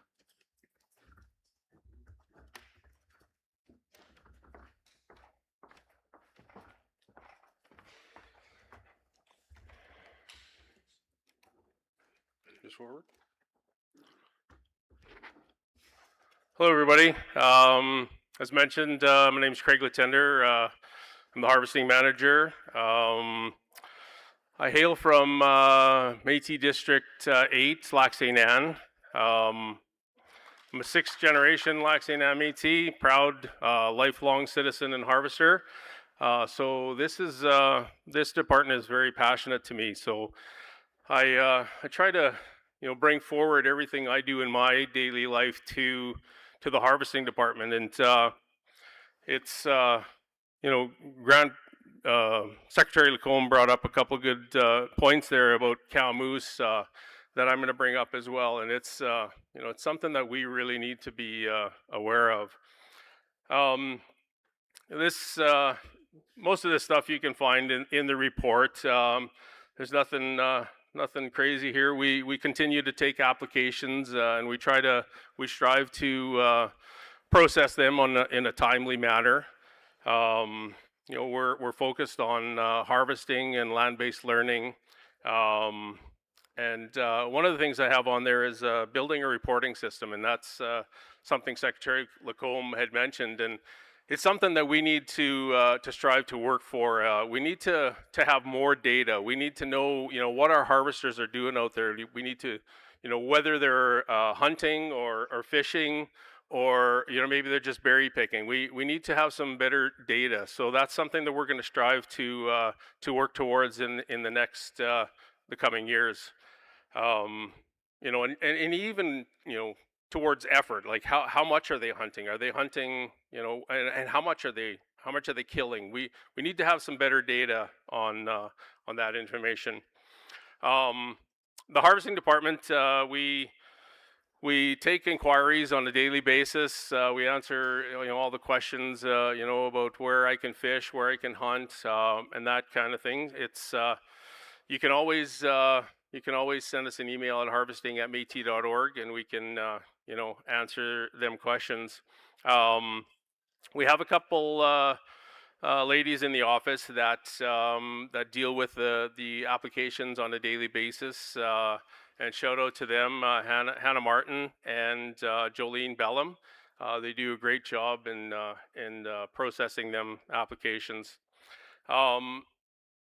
This slide here is another slide that I left in from last year, and it's talking about killing the cow moose. I tell this story a lot, and I've been hunting all my life. So big game for probably 45 years. I've never shot a cow moose in my life. It's something that we need to, is there a time and place to shoot a cow moose? Yes, there is.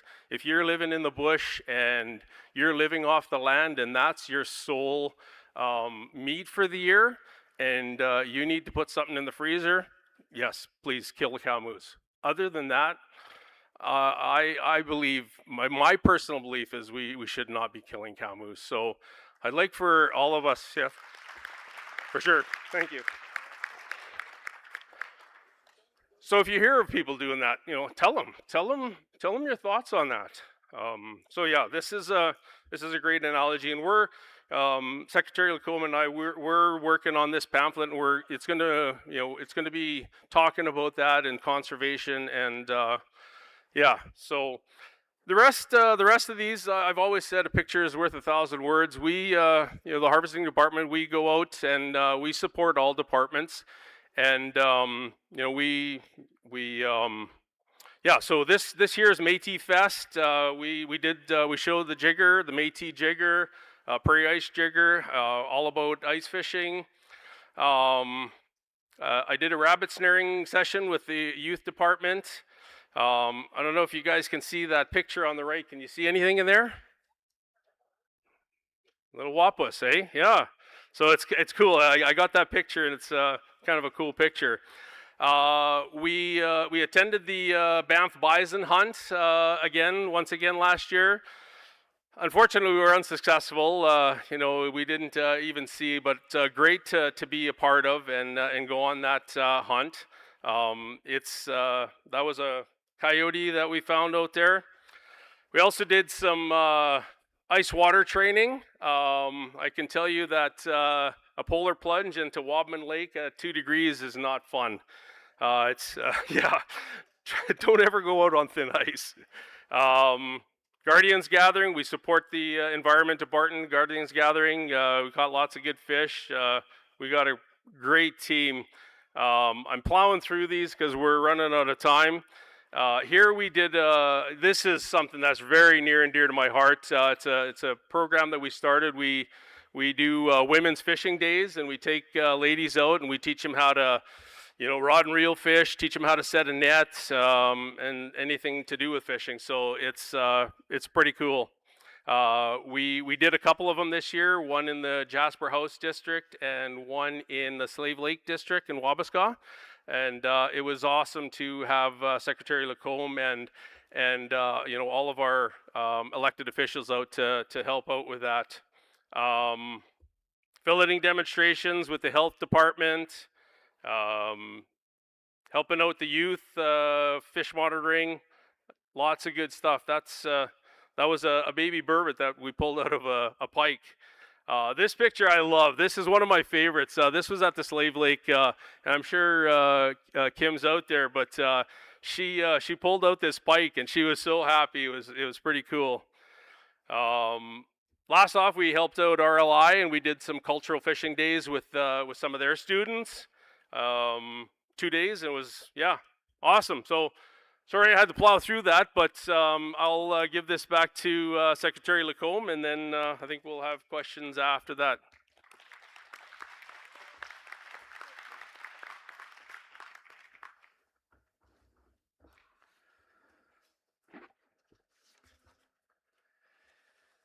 So on the cultural side, is that better?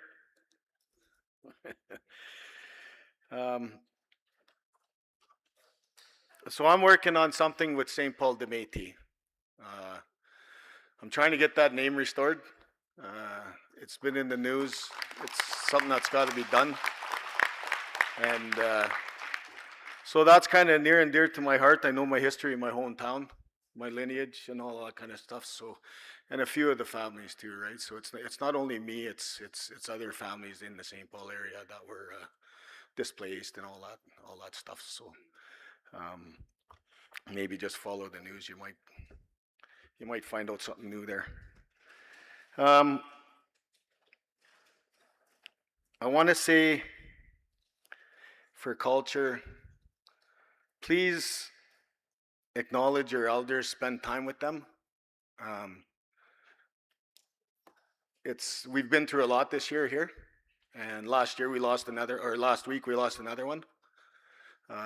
Linda Boudreau Samagamus, and I got to spend 4 hours with her last Saturday, talking about what she knows about St. Paul and how it correlates to me, and the next day I found out she was gone. So when I say talk to your elders, there's a lot of them here this weekend, and if you don't know your culture, now's the time. Go over and see them, say hi, spend some time with them. They like talking. Right? So just have that ear. Yeah, yes they do, Esther.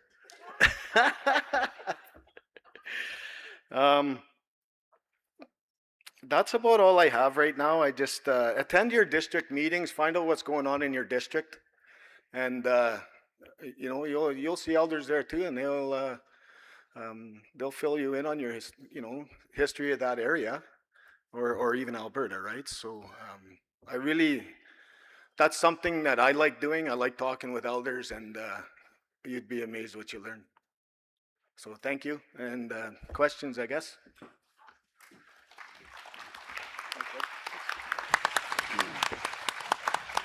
Thank you, Secretary Lacombe and Manager Latender. Okay, out to you folks. Questions with respect to harvesting? Microphone number 1. Yes, my name is Daryl Turner. I'm a Métis harvester, very proud of it. And I understand the situation in the South. And the fact of the matter is, I think by us keep saying we've got our Métis harvesting rights is not correct. It's very limited. I'm a privileged harvester, Métis harvester. To have our rights, I honestly believe that every Métis person living in Alberta should have that right to harvest. I also believe, which I find hard to understand, but I know negotiating with the government, what's there to understand? You're negotiating with the government. But the fact, if I go harvesting, I cannot give any of my harvest to anybody in the Métis community, whether they're seniors who probably can't afford meat nowadays, only to my immediate family. And to me, that's not Métis right. So I think it'd also help with you presenting it as Métis harvesting rights, to call it what it is, so the people in the South understand that they are still included and that we really do not have our Métis harvesting rights. Now, also, I have a concern with the way I was dealt with a question. Back in November 2022, and it was November 26th, outdoor temperature was about -20. I had a grizzly bear cross my path within 40 yards or less. Now, anybody who knows bears knows that a grizzly out at that time, that cold, has only one intention, and that would be for me to help his cholesterol diet. And so I myself would not take a chance if that bear turned on me, and I was forced to shoot it. Back in December at that time, I called the harvesting department to find out what I could do or what would happen if I did it. And after discussing for a while with the young lady on the phone, she said she had presented to whoever might have been in charge, and I'm still waiting for an answer. Then a few weeks ago, I tried to discuss it, and the response I got left me thinking, how much does the Métis government concern with the Métis people? When Ted Morton got rid of the interim harvesting agreement, the Métis Nation of Alberta backed all harvesters, telling us to exercise our right, and they would help us. But when I had an issue here, which possibly could have led to a criminal conviction, especially with the attitudes of federal people, average citizens, towards Métis harvesters, that you get a fish and wildlife guy there who figures, all right, you're going to pay the price, buddy. And I get told what I should do is jump in my truck and get out of there. That's the advice that I get. I'm not a road hunter. I'm a Métis harvester. I take my trailer out to the forest at the beginning of November. I don't bring it back until December. I'm there. I don't drive my truck on the roads. I can't jump in a truck. My question is, what will the Métis government do for me other than say, well, you're in their territory. Is the Métis government still gonna offer to me as a Métis harvester what you offered at the time Ted Morton took away our harvesting rights? Or just work on it as giving me answers that seem like you're more tree-hugging person who comes to me, why do you kill animals in the forest? That is my question. Where do you people stand to help me when I have to make a critical decision? Okay, we'll take your question. I'll put it to the panel. I'm not sure who best to answer. Well, yeah, you can take that or whatever. Yeah, go ahead. I think as I discussed with you a couple weeks ago, you know, I think every situation is going to be different. But I mean, if you were confronted by a grizzly bear in the bush and it was coming at you and you shot it, that's one scenario. And that's, you know, I mean, you know, I can't speak for that. I mean, we'd have to probably talk to the legal team, but I'm guessing we would support you on that. You know, the problem would be there would be an investigation from Fish and Wildlife, and I know how them goes. I had a buddy of mine shoot a cougar, and I mean, he was grilled up one side and down the other. So I think every situation is different. You know, also in relation to getting support from the nation, if you're out there exercising your rights and you've done nothing wrong and you're following within the rules and you happen to get charged, you know, we would definitely look at supporting you. But if you're breaking the rules, and you know, that's something that we're unable to support. If you're breaking the rules that are set out by the rules, these rules are set out by the Alberta government. When we talk to the government of Alberta, all the animals and birds, I shouldn't say birds, all the animals and fish, they're an Alberta resource. So they decide what happens in relation to laws about the animals. So we're at their discretion on that. I don't know if Secretary Lacone has anything to say on. Can you hear me? Well, your question on the grizzly bear, that's kind of hunting 101 right there. If you're in the bush, doesn't matter who you are. If you're in the bush and you're hunting and a bear decides to charge you, you're protecting yourself. If you're not hunting bears and that happens, that's a no-brainer for me. That's just the bottom line. If that bear is charging you, then you have a right to protect yourself. But just because you see that bear and you're Métis, it doesn't give you the right to shoot that bear. That's all I have to say. Thank you, Secretary Lacombe. We'll go to Elder Esther, and then we'll go to microphone number 2, and then we'll move on to the next reports. There was an elderly gal in Slave Lake that was just about to be attacked by a grizzly, and she shot it and killed it with a 22 gun. Birth of twin. I mean, like, if you're in danger, like, in my younger years, I was a trapper's wife, fisherman's wife, trapper's wife, fisherman's wife, and a trapper's wife again. 3 times.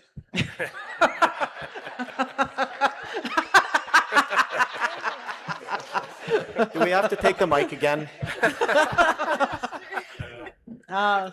I mean, like, if you're in danger, recently, not too long ago, I heard the news somebody was killed by a grizzly, but I didn't follow that story. I think there's, like what Grant was saying, like, if you're going to intentionally go kill a grizzly, yeah, you're going to get into trouble, but if a grizzly is ready to attack and you have to protect your family, yourself, kill it. Thank you, Elder Esther. Microphone number 2, last question to you. Check 1, 2. Yeah, I got a few issues about harvesting. Can we just get your name and your district? Ron Quintal from Buffalo Lake Métis Settlement. Thanks, Ron. Originally from Conklin, Alberta. I got a few issues, like the joke you're telling about bears. I wouldn't tell jokes about bears. If you're not familiar with a bear, don't go in the bush. Take somebody that knows about the wilderness. They know what to do, like myself. If a bear was to come at me, I'm not going to wait. I'll put him down if I could. But, you know, it's an advice thing. Don't go in the wilderness unless you're familiar with it. To harvest plants, or to snare rabbits, or to hunt moose. That's for bears. My uncle got charged in Conklin, Alberta for shooting a bear in the community, even though it was endangering a lot of lives. He lost his gun rights for 3 years. He got a $2,800 fine for shooting the grizzly bear. And this was an injured bear from the past. Any bear that was injured in the past will attack a human. There's, when people tranquilize a bear, they pull out the teeth. The bear never forgets that scent of a human. If he sees a human, I remember what you did to me. Doesn't matter who it is, it'll attack. You just got to be careful. Understand the wilderness before you go into it. And about moose, cow moose, you're talking about, you also got to be thinking about the bull moose. Without the bull, you're not going to make a calf. Every year, I hunt. My neighbors hunt. People around me hunt. Just a short distance, we knock down 10 bulls. And then when you're calling moose, next thing you know, there's a bunch of cow moose coming toward you. What are you going to do? Don't shoot them. A cow moose is bad. They won't have respect for you. They'll knock you down. So there's times when I'm calling grunting for a moose, 6 cows will come out to check this bull out.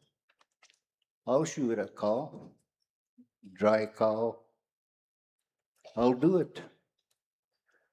Nowadays, I think there's more cows than bulls. It's not only cows you gotta protect, the bulls you gotta protect. There's gotta be a limit. One moose will last a family a whole year, especially if you eat rabbit, fish, moose, wild chicken, everything from the wilderness. I tried it. I gained 30 pounds in a year. I was told I wouldn't gain weight eating wild meat, but right here's the proof. I had a 6-pack last year, now it's a 1-pack. Anyways, and rabbits, fish, any wild animal. If you're a harvester, always check the liver. If there's a white spot, it's cancer. The chemicals that float in the air come down to the plants. If you harvest plants, if you see white spots on a leaf, don't take that plant. It's cancer. I was born and raised in a bush, and I'm still living in a bush. I tried the city life. I couldn't handle it. Got to be grounded. In our language, Cree, I'm fluent. I say that a lot of people, they got to learn. If you're in contact with nature, learn your language and it'll understand you. You can go out in the bush speaking English, those trees are not going to understand what you're saying. You talk Cree to them, they'll understand. If you're a wilderness person, you walk in the wilderness where there's a lot of trees, in your mind, all you think of is our spirits, our ancestors. They're smiling down at you. There's a lot of people like myself that see that. You walk in the bush, they're talking to you. Come over here, go over there, and they argue up there. Don't listen to her, listen to me. I believe that because I've seen it. But always check the liver from every animal. Any little white spot that's cancer, if you eat that meat, you're going to get sick. Might take 2 years, you get colon cancer. My partner died 10 years ago from that moose meat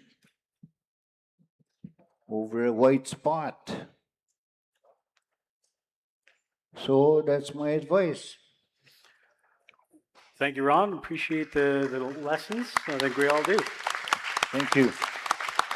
Okay, join me in thanking our Secretary of Harvesting and Culture, Secretary Grant Lacombe, and Manager Craig Latender for their presentation. We'll come back to more questions on harvesting tomorrow during the citizens' proposal period. We do have to move on into the health reports and carry on our agenda, but we will make time for you tomorrow. So please raise your question for tomorrow. Madam President, please. Is my mic on? Okay, here we go.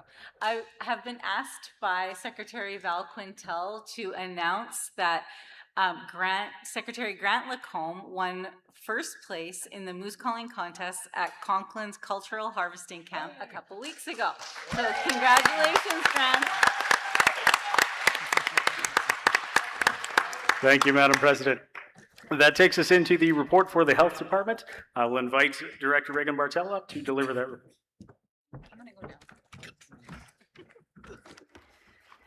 Thank you. Hi, everyone. It's so great to see everybody. I didn't get a chance to come out to the Citizens Gathering last year, so it's so nice to be back. It's absolutely my privilege to share a few highlights of the work that your health department has advanced over the past year. You have a detailed report in your packages, so I'm not going to walk you through every little program detail or number, but I want to talk about what those numbers represent. When we talk about health and well-being, we're talking about our children. We're talking about our elders. We're talking about mental wellness, prevention, recovery, and being able to get care when we need it.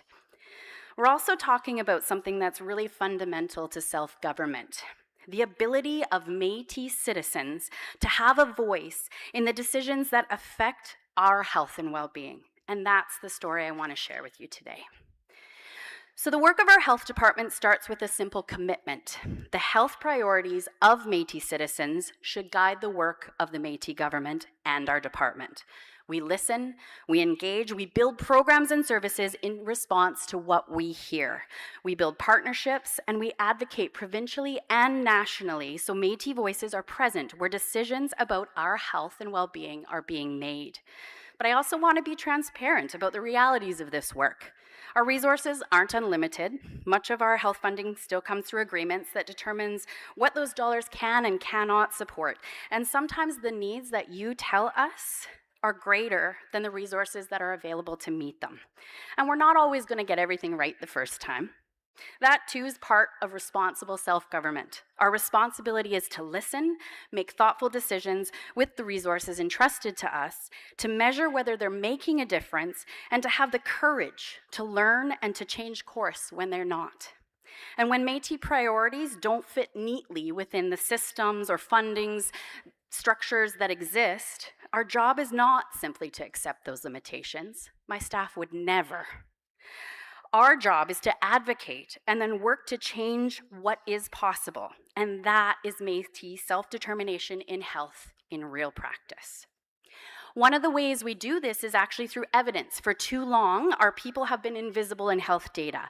And when we're invisible in the evidence, it's really hard for our needs to become visible within health policy. And we're changing that. You should be so proud of your health department, because good evidence does more than tell us where those inequities exist. It gives our government the evidence to advocate for something better. In cancer care, we continue to advance the Alberta Métis Cancer Strategy, and one highlight of this work is promoting cultural safety by training over 200 healthcare professionals through our Métis Cancer Care course. We also launched a Métis Cancer Screening Guide to improve access to information about cancer screening programs available in Alberta, and the cover page of this screening guide is shared on this slide as an example of a culturally grounded resource to support screening for wellness. You can also find it at our health booth in the departmental showcase. We also launched 2 publications comparing cancer screening rates amongst Métis and non-Métis people using cancer system data. In children's health, we launched an initiative to develop the Métis Child Health Strategy aimed at strengthening health and wellness of Métis children and families through culturally grounded, community-informed priorities and actions. In collaboration with our partners in Children and Family Services, we drafted priorities and actions needed to improve the health outcomes of our children. And these priorities were validated with community at the Nurturing Connections Gathering in October. We're currently seeking further input from Métis Albertans to ensure that the final strategy identifies practical, culturally relevant actions to support our children's health and well-being. Additionally, we continued examining emergency and urgent care visits between Métis and non-Métis people in the province, and we engaged with citizens all across Alberta to explore the needs and priorities of Métis Albertans in palliative and end-of-life care, including medical assistance in dying. And we also launched the Palliative and End-of-Life Care Awareness Campaign to increase awareness and the understanding of options for Métis people within Alberta. Of course, good health policy must also make a difference in our lives. And this year, your government continued to help remove some very practical barriers to care. Over this past year, the Medical Transportation Program supported Métis citizens to access over 3,000 medical appointments by providing accommodations and mileage reimbursements to those who needed to travel for care. Demand for the medical transportation support continues to grow, reflecting both the importance of accessing healthcare services and the challenges that we're still facing associated with traveling long distances for care. We will continue evaluating this program to ensure it remains equitable, effective, and responsive to the evolving needs of our citizens.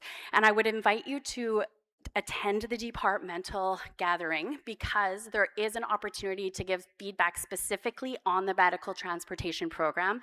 And from your phone calls and emails, and yes, I read every single one, I need you to go and have your voice matter so that we can make the changes, so that we can continue to advocate for the resources that I know you need. We also supported Métis citizens to access more than $134,000 worth of free dental care through our district dental clinics. It also serves as a space to support upcoming dental professionals as they explore and commit to cultural humility and the pursuit of culturally safe care. And our tobacco reduction program supported more than 100 Métis citizens as they work to reduce their commercial tobacco use through a variety of initiatives. These programs may look very different from one another, but they share the same purpose: meeting citizens where they are and reducing the barriers between our people and better health. But sometimes the greatest barrier is actually knowing where to go. Health, housing, mental health, income supports, and other services can be extraordinarily difficult systems to navigate. So our Supports and Services Navigator program responded to more than 1,700 inquiries just this past year alone, helping citizens find information, make those connections, and access the supports that they need. We have also continued to invest in mental wellness through our psychology benefit program, where Métis citizens accessed almost 1,700 counseling sessions this year alone. Our community wellness advocate provides hundreds of referrals to the mental health resources across Alberta, because citizens should not need to understand the structure of our government in order to get the help they need. We brought those navigation functions together. It's our responsibility to make the pathway easier. Our substance use recovery program welcomed more than 30 participants and supported referrals to culturally safe community-based resources. And this program continues to provide individualized financial supports and wraparound supports to all eligible citizens. Our Compass for the Caregiver program reached Métis citizens through 2 virtual cohorts designed to support holistic wellness and provide practical strategies for navigating the complexities of caregiving. We hosted land-based connection workshops and gatherings to create spaces that supported Métis well-being through the connection to land, culture, and community. And across all offerings, participants continued to share teachings with family and community, extending the learning far beyond the program. I also want to speak briefly about our recovery initiatives because this has been one of the most significant areas of growth for our government. The work has been ambitious and the path hasn't always been straightforward. There have been challenges along the way, and our responsibility has been to address those challenges carefully, remain accountable for resources entrusted to us, and most importantly, keep the focus on the people those services are intended to support. And there's a great deal to be proud of. New Beginnings in Edmonton is now open. Yeah. It provides 40 spaces supporting people as they stabilize their lives, strengthen their recovery, and prepare for what comes next. And we're already seeing strong demand and encouraging early outcomes. The stabilization services are intended to open this winter. I also want to say that there are incredible, we call them relatives rather than clients, but there are relatives from our program who are also at the departmental showcase, who can tell you exactly what the program feels like. If you have questions because you might want to refer people, they can help you understand that from a lived experience perspective. So I'd like to just say thank you to our relatives who are in the back corner there. Give a wave, guys. Come and find them at the departmental showcase. They've been incredibly, they are the reason why. They are my why. You are my why. So thank you for showing up. And I hope you guys go and bombard them with questions and they can tell you about all the incredible things that they're doing to support each other and the community that they are building. Because it isn't us, it's them. And Healing Waters is a separate initiative. It's being developed near Métis Crossing in Smoky Lake, and when it opens, it will provide a longer-term, community-based recovery environment where people can have the time, space, and support they need to build that strong, lasting recovery. And I just wanted to show you a couple pictures. This is New Beginnings in Edmonton, the one that is already open and operational. And these are the pictures from what will be Healing Waters out in Smoky Lake. The last thing I want to do is give a shout out to my team. I know I'm over time, but I get to stand at the head of this parade, but they're the ones building the floats. So staff, if you're in the room, please stand up, and if everybody could give them an incredible round of applause for the work that they do for you. Marcy, thank you.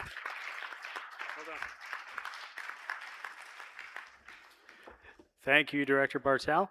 And I'm remiss in mentioning the Secretary Mitchell, who holds a portfolio for health. Kayla Mitchell was unable to be here today due to an emergency, but she does send her regrets. We will go to questions from the floor. We've got roving microphone over here. Alan again here. I'm interested in that Healing Waters thing. Being in recovery myself for 43 plus years, it's a passion of mine. And how can somebody like me who can come in and offer, advice, suggestions, having lived through that in the 70s, that lifestyle and how I overcame it, I figured, it could be something, and I'm probably not the only one here that's had that problem, but who have recovered since, eh? And so, yeah, it's just a question, how does one go about? I know the facility is not completed yet, but I'm pretty sure as time goes on, you'll be looking for staff members. I don't want to be staff because I enjoy my retirement. I enjoy watching corner gas at 9 in the morning, so I don't have to worry about work. But, on an interim basis, just to go and talk to the clientele. Thank you so much. First of all, congratulations on your own recovery. I think that's worth a big round of applause. and for volunteering to give back to others who are in the same space. So I'm going to actually put Miss Carrie on the spot at the back. Can you wave your hand there, Carrie? I see you. So this is one of our incredible service providers who's at New Beginnings. She's also going to be at the departmental fair this afternoon. We would love to have you come and touch base because we love to have volunteers come and visit and enjoy the company of folks who have lessons to learn from you. So if you want to stop at our departmental booth, the other thing you can do is email directly to health@metis.org and just say exactly what you said, looking to volunteer, how do I do it? And we'll connect you the right way. And you can always come find me. I'll be sitting kind of in the back corner in that direction. I'll take your name and contact information and plug you in. And thank you for the generous offer. Thank you, Director Bartel. Elder Esther, please. Yes, the Healing Waters, and what's the other one's called? New Beginnings. I believe in those things. I believe in those places. Detox, Mita Detox Center in High Prairie and Poundmakers Lodge in St. Albert. I admitted myself to a detox center in High Prairie and then went for treatment at Poundmakers. On Monday, this coming Monday, I will be celebrating 4 to 5 years sobriety.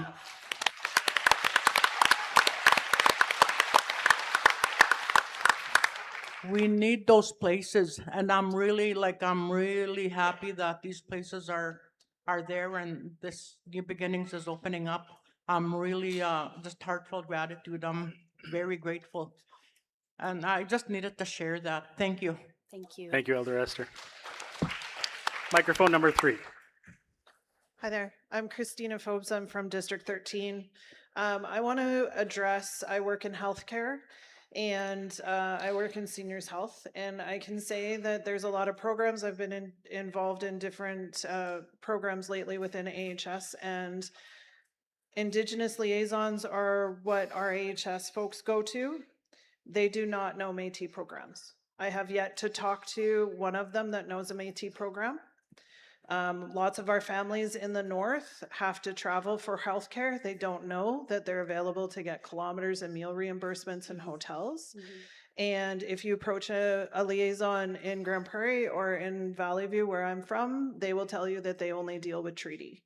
So how are we getting and especially our seniors, but how are we getting them the supports that they need so they know they can go for that test and it's not going to break the bank, that they don't have to depend upon their family members to get them there so they can still navigate, because we do not have adequate navigation in our system. No, and thank you for that.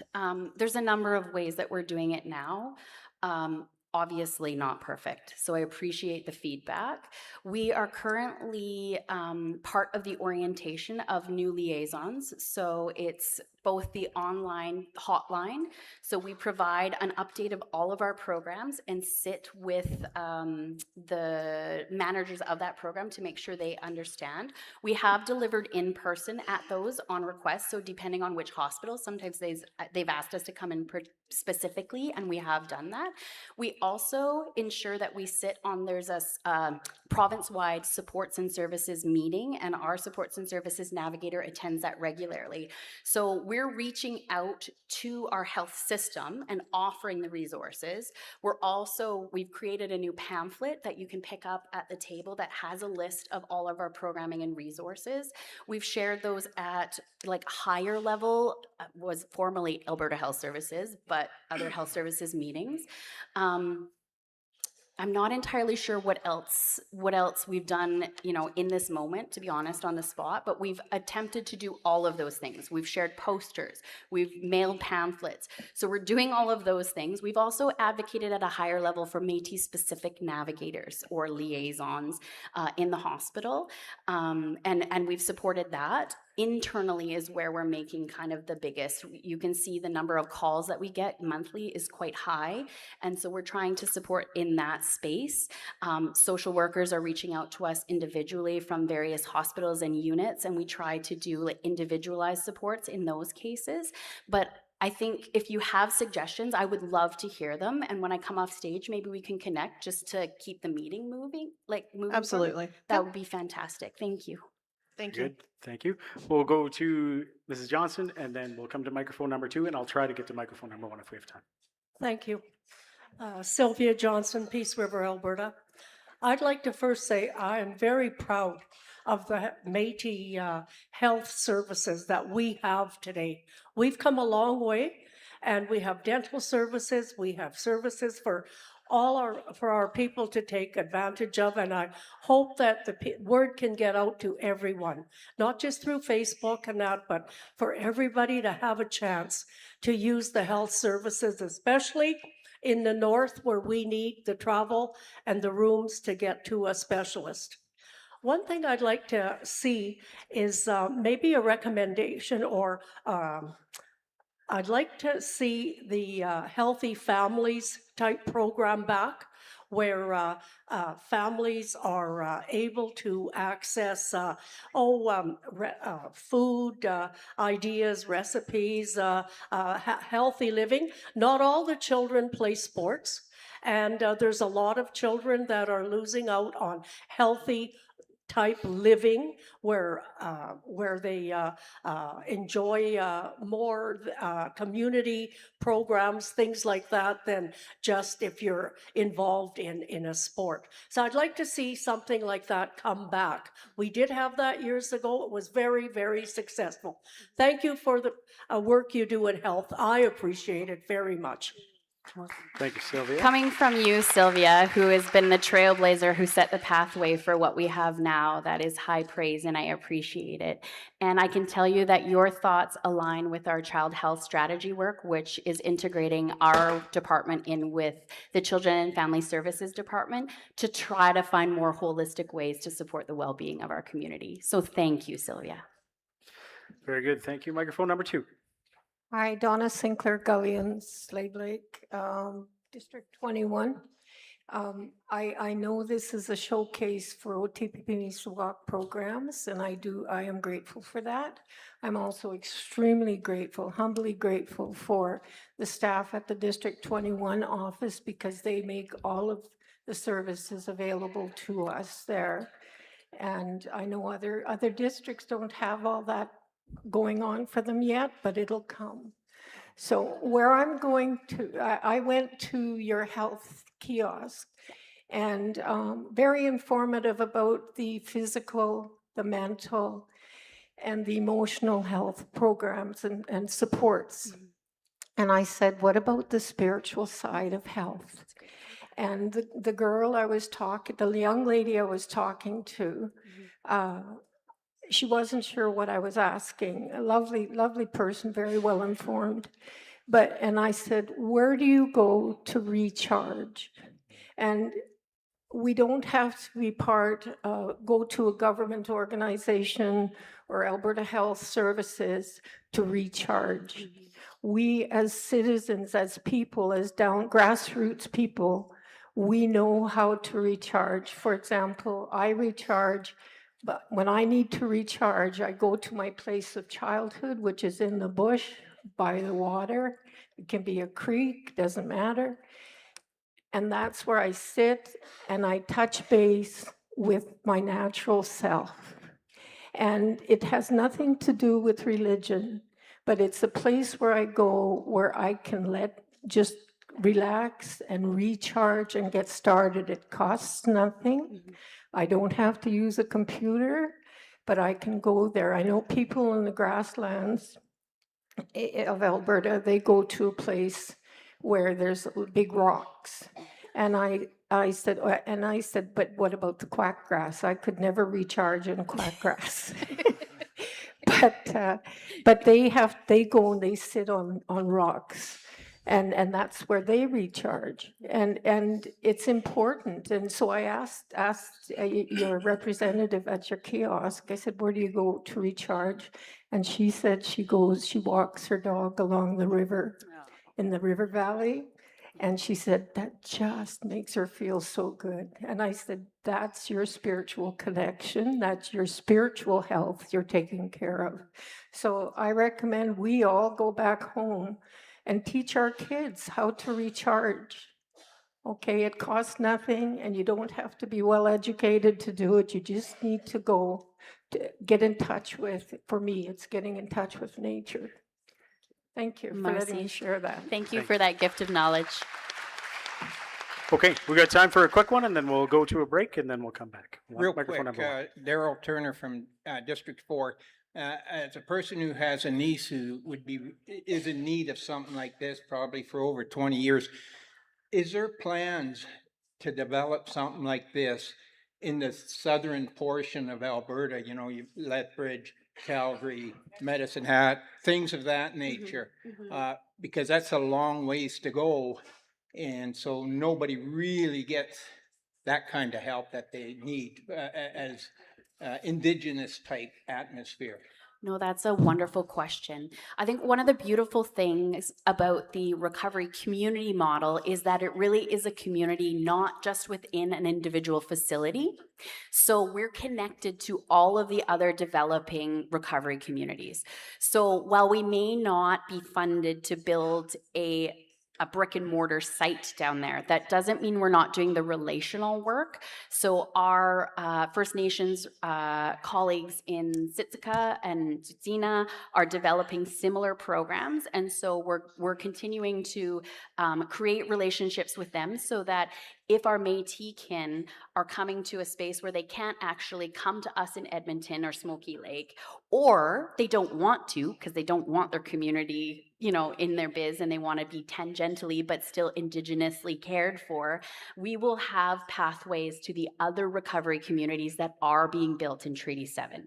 So I know that's not the answer you want to hear, which is absolutely I'll build one for you in Medicine Hat, but I don't lie. And I don't have the funds to do that right now. But what I can promise you is a commitment to take your voice to my government tables and say, hey, we built a really great one in the north, but what about our brothers in the south?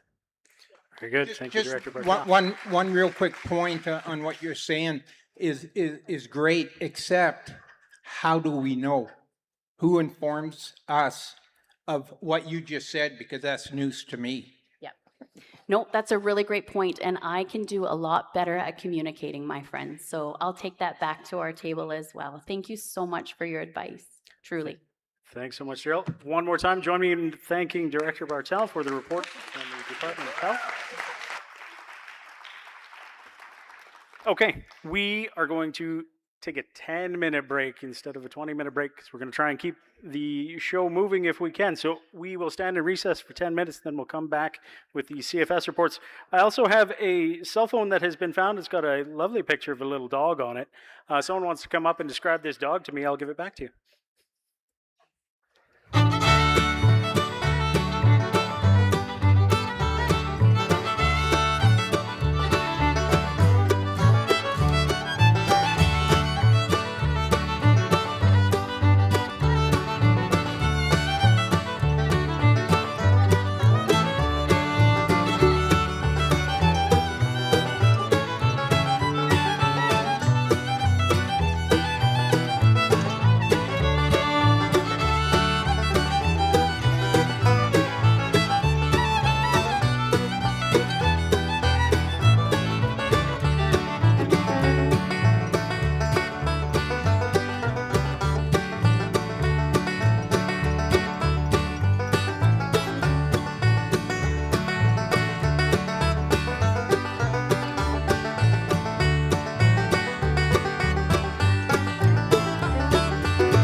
of Children and Family Services, Secretary Brooke Bramfield, who's joined by Director Kelsey Bradburn to deliver the Department report on Children and Family Services.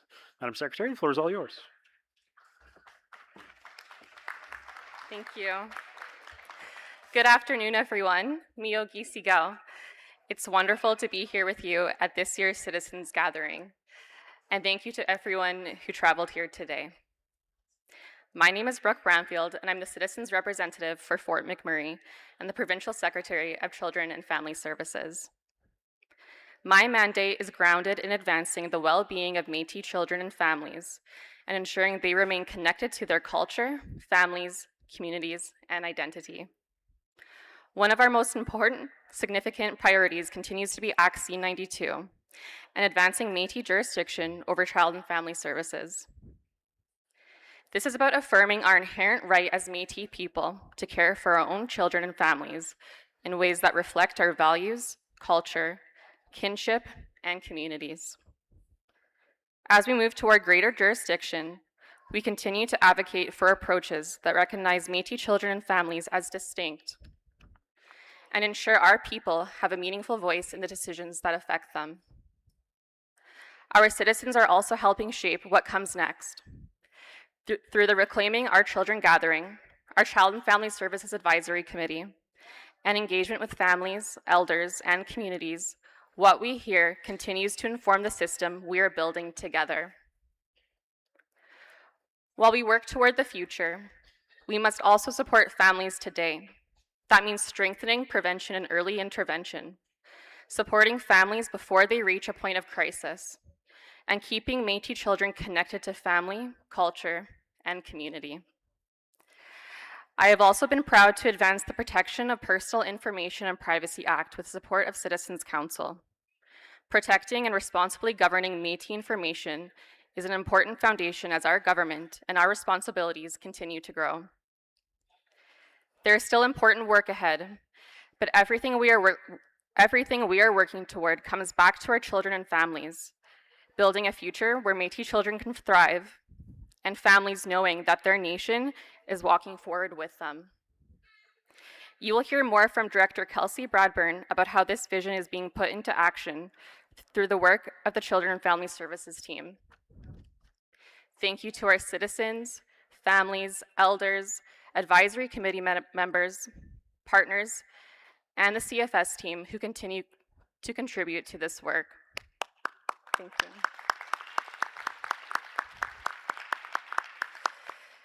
Kininiskomtin, thank you, and I hope you have a wonderful gathering.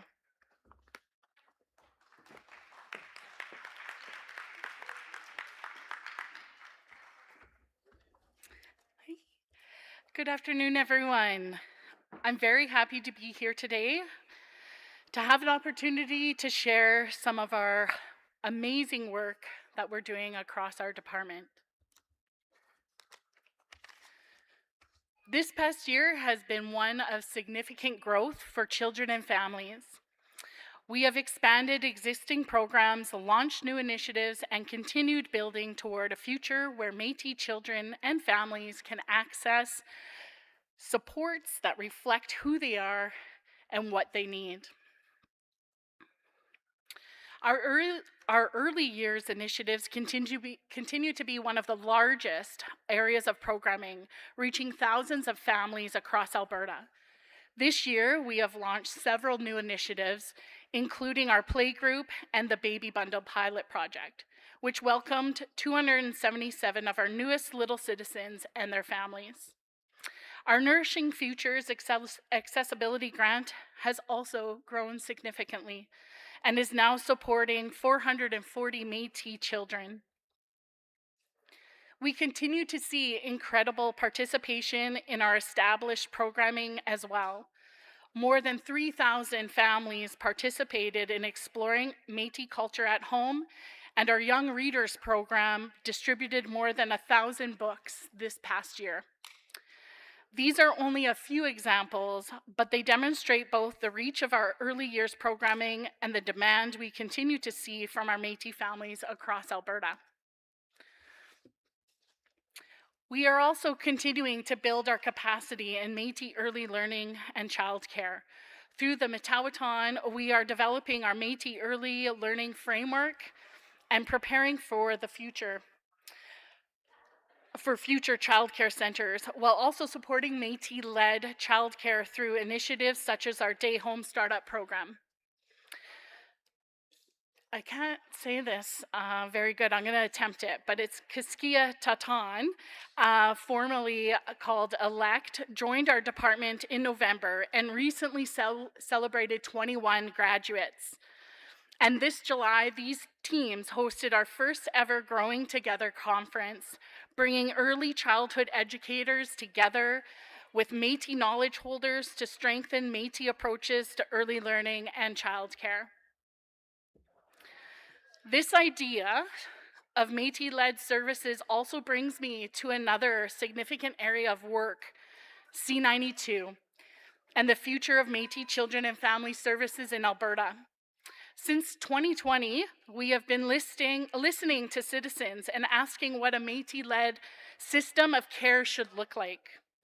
Those voices are helping shape our Métis model. C92 provides an important pathway toward greater Métis jurisdiction over child and family services. Ultimately, this is about self-determination and building a system that strengthens families, focuses on prevention, and keeps Métis children connected to family, community, culture, and the nation. There's significant work ahead, but we will continue to build on this foundation. While we build toward that future, we are also supporting Métis children and families within systems that exist today. Our Métis Family Resource Program supported more than 300 children this year, helping Métis children involved with child and family services maintain meaningful connections to their identity, family, and community. Through FASD Bridging Connections and navigating Métis community resources, we also help families navigate services across cultural relevant resources and find supports that they need. An important part of this work is also changing how systems support Métis families. This year, we reached more than 350 professionals through training and presentations to strengthen the understanding of Métis children and families and communities. We also provide more intense and direct supports to families through our Family Reunification Program. We work alongside families to help children safely reunite with their parents and, importantly, help families stay together. This year, we also launched our school food program. Through our first school food subsidy, we reached an incredible 4,765 Métis students from 2,481 households. That's amazing. So I've just shared a snapshot of the work that's happening across child and family services, but sometimes it's easier to kind of see what we've been up to. So I'd like to share a short video.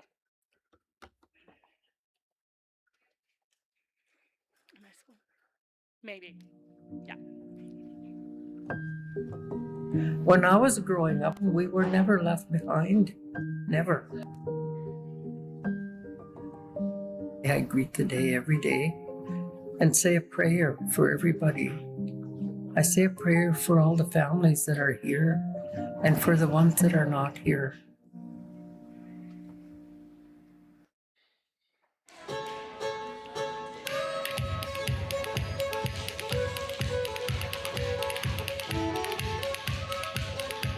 All year long across Alberta, there were more chances to gather, learn, play, share, and celebrate being Métis. They get to learn from elders and see what their ancestors did. I just think it's so special for them and they get to be proud of their culture. I liked when we made the banner. Connecting through culture grew into camps across all 4 seasons. Frosty Reels brought families onto the winter land. Newissatonin playgroups welcome young children and caregivers in Calgary and online. Nurturing connections in the Métis Family Christmas Party kept the gatherings going. From Fort McMurray to Cold Lake, Edmonton to Slave Lake, Métis Mingles brought culture, activity, and fun closer to home. Support kept growing too, with FASD Caregiver Connect Nights, Lunch and Learns, webinars, and resource kits. Kaskia Tata joined us to support early childhood educators on a one-year journey of land-based and culturally grounded teachings. We also hosted our first ever Growing Together conference for early childhood educators, giving them the hands-on experience and leaving them with the knowledge and confidence to carry Métis culture into their learning spaces. At our Together in Caregiving conference, caregivers and kids shared a weekend of culture, mischief, and music. The school food program and nourishing families with good food brought healthy meals and practical food skills into family homes. Baby bundles, cultural mailouts, activity books, cards, games, and guides put a broad range of resources directly into people's hands. And with a growing team in the Homeland Hopper getting ready to hit the road, the work is moving forward. This year, Children and Family Services brought a lot to the table, and sometimes a truly impressive plate of food.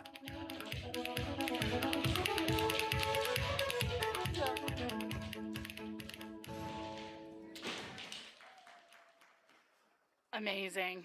So something very exciting to finally share with you guys, and I'm sure you've seen it in the parking lot, is the debut of our Homeland Hopper. This represents a new way for us to bring programming into communities across Alberta, and I'm really excited that it's here today at our citizens gathering. So please stop by, chat with our department team members, and take a walk through that amazing bus. So thank you.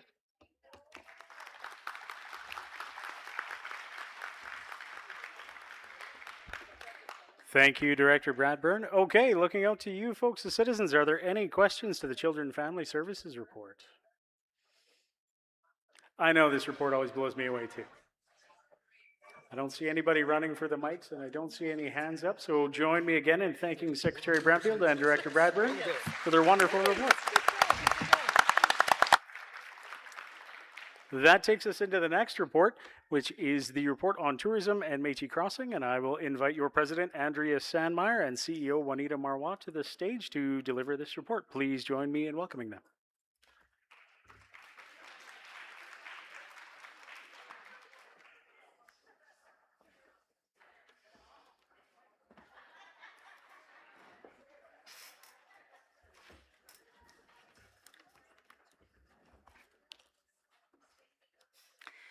Good afternoon, everyone.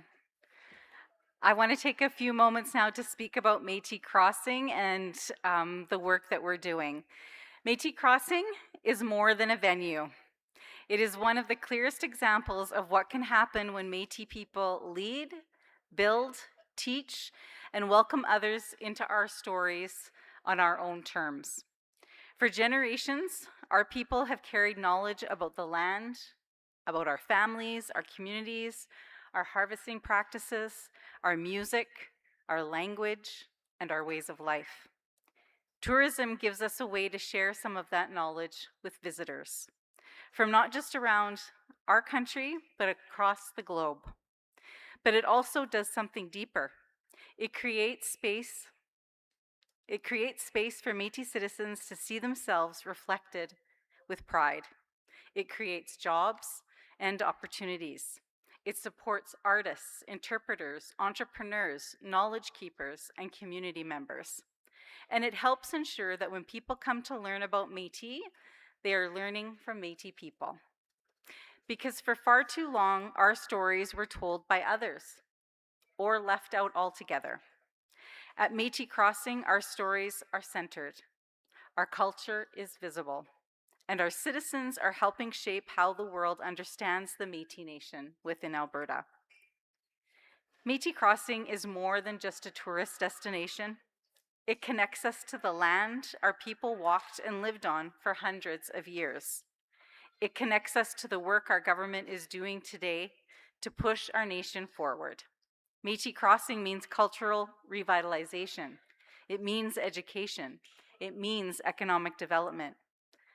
But it also means connection. Connection to the land, connection to the water. It means connection to each other. And it connects to the broader work of building a strong Métis government with strong Métis institutions. I also want to acknowledge the leadership of Juanita Marwa and the team at Métis Crossing. This work takes vision, but it also takes a lot of day-to-day effort. Building partnerships, supporting staff, welcoming guests, creating programming, and continuing to grow in a way that reflects who we are as Métis people. Juanita will speak more about that work and the path ahead, but before I hand it over, I want to say how proud I am of what Métis Crossing represents for our citizens and for our future generations. So please join me in welcoming Juanita Marwa, CEO of Métis Crossing.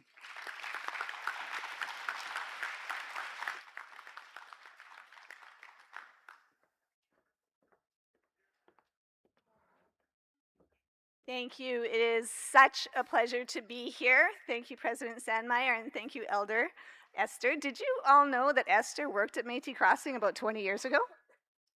She was one. That's okay. That's a better story than some of the ones you've been telling. What an honor to be here. Every time I come to an annual citizens gathering or general assembly, I am absolutely amazed at the work that is done by our nation and the many departments within it. I invite you all to applaud everyone that does the work for you, because this nation is doing great things. We have a great vision at Métis Crossing, and it is to be a place of inspiration, sharing the warmth and strength of our rich and distinct Métis culture, offering legendary experiences that elevate the spirit and enrich lives. This isn't a hotel. This is a place where we fundamentally transform and change worldviews of who we are as Métis people. We are a major initiative of the Métis Nation within Alberta. We are a signature destination of Métis cultural sharing, education, gathering, and business development. We still have 4 main goals at Métis Crossing that have stood strong for us the whole time. So the first is, of course, to share and celebrate our Métis story with all people, with our own people. We see people every day almost at Métis Crossing saying, my grandma just passed away, or my uncle passed away, and I just learned that I'm a Métis person. I have no idea what that means. And they're coming to us to begin that journey of reconnection. The second is to be a gathering place. The third is to be financially self-sustainable. That's a big goal. We do not receive ongoing public subsidy from the federal government or the provincial government or any municipal government. Métis Crossing is made to sustain ourselves and to become a place of business development. And the fourth one has always been to minimize the capital debt that we undertake. We do that and we remain authentic by honoring the laws of the buffalo in how we guide and operate at Métis Crossing. We do not do public floggings anymore, I'll just be clear. But we do hold our team accountable to each other and to you, the citizens of the Métis Nation. We continue to move forward in a good way by being guided by good people and having excellent governance. The chair of Métis Crossing is former President Audrey Putcha. The vice chair is current President Andrea Sandmaier. Art Cunningham is our elder and knowledge holder. Andy Popko, self-proclaimed blonde-haired, blue-eyed white guy. But he connects us to industry, he helps us generate revenue, and he helped us build the Cultural Gathering Center by connecting us to those partners who could contribute. And Secretary Grant Lacombe is our newest member, grounding us in the culture of the Métis people. Thank you.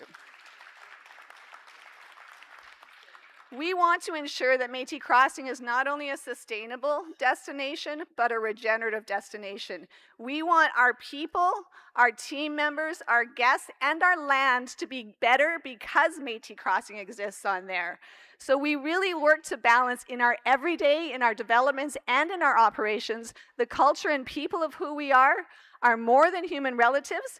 We found a cougar at Métis Crossing.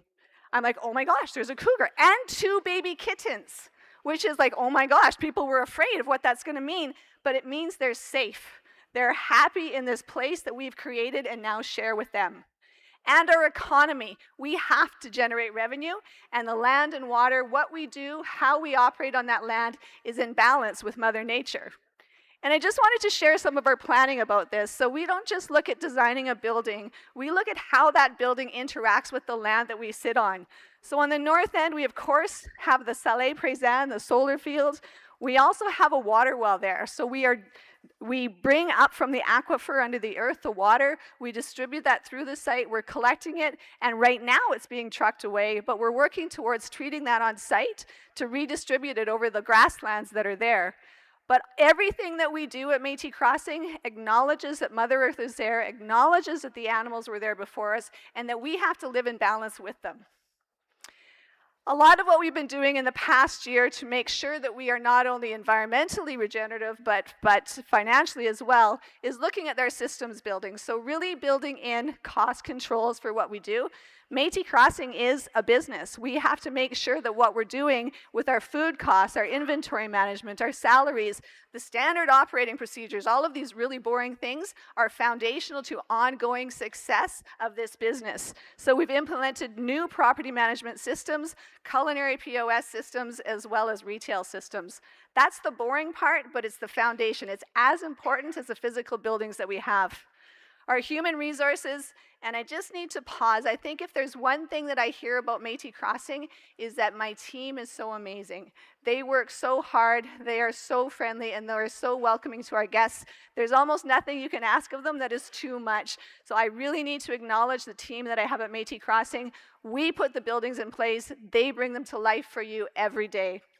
So we do have almost, thank you. We've grown to be an economic driver in the region. We now employ about 60 people at Métis Crossing. It ebbs and flows a little bit. About 50 of them reside locally, so we are the largest commercial employer in the region around Smoky Lake. This is a really unique opportunity for Métis people not to participate, but to really drive the economy and where we are. We do have some really key openings right now, so if there are Métis people out there, we're looking for a chief operating officer to really be there on a day-to-day basis, integrating all of the different things. We need a river lot manager. We have a ranch you'll see. We're also opening a spa, so we're looking for massage therapists there, and also, of course, the frontline culinary and accommodations peoples that we need every day. So Métis Crossing is a business. I want to point out here, so many of the images that I've seen go across the screen are happening at Métis Crossing. Over 54% of our visitation at Métis Crossing is from Métis people. I love that we're supporting child and family services, that we're hosting environment and climate change, that we have health initiatives there. This is our home, and the authenticity is based in the reality of the Métis people that continually come to visit us. A new program that we're opening, or we started this year that I'm excited about, is called Métis Perspectives. So it's not just about offering signature experiences, but we're bringing in different subject matter experts. The picture that you see on the screen right now, the North Saskatchewan Watershed Alliance came in and they showed their new documentary. But following that, we had Métis knowledge holders. So it's not only about the knowledge, the Western knowledge, but how are we bringing Métis perspectives into that? So we're introducing a new series for that. We also introduced this year a series of panels that we have, interpretive panels. There is no fee to come to Métis Crossing, so we have a lot of people that just come to the crossing and walk the trails and enjoy the different areas that we have on site. So what we developed was a series of 12 panels so that everyone that comes to Métis Crossing, even if they don't engage in one of the signature programs they have to pay for, gets a baseline understanding of who we are as Indigenous peoples. Another thing that we've done, and I'm going to flip through a few of these, is we have worked with Synovus, and we were funded by Synovus to develop an artist program. So now in the lodge, we're working towards having authentic, original Métis art in each of the lodge rooms. So these are a few of the pictures that we have put up. These are Métis artists from across the province. Isn't it phenomenal? Thank you, those artists are phenomenal. Another new piece we have are the Métis cabins. We've introduced the new spa, and of course our Métis Crossing Ranch. I just want to point out, look at this guy here. This is last year. We actually had an agricultural state of drought last year, and we barely had enough grass. We had to start feeding them hay early. Look at them this year. We have so much fresh, healthy grass around. The bison are so happy. And of course, wins. We did win the Provincial Indigenous Tourism Leadership Award, which is, thank you. The other two finalists, let me just put this out there. The other two finalists were Enoch Tourism with the Big River Cree and the Blackfoot Confederacy. But we are recognized as provincial leader for the authenticity of what we're creating at Métis Crossing. Thank you. What we're working on is an update to the Veterans Monument, which you'll hear more about. We're looking at the wastewater treatment, finding funding for that, and the backup solar systems, or a backup power with a solar system and a battery energy storage. And you're invited to join us for National Day for Truth and Reconciliation Day, National Indigenous Veterans Day, New Year's Eve, Alberta Métis Festival, Citizens Gathering next year. All of these wonderful things we invite you to come to, and every other day as well. Thank you. Thank you, Ms. Marois. Okay, time for a couple of questions for the Tourism Métis Crossing portfolio. Are there any questions? I see someone approaching microphone number 1.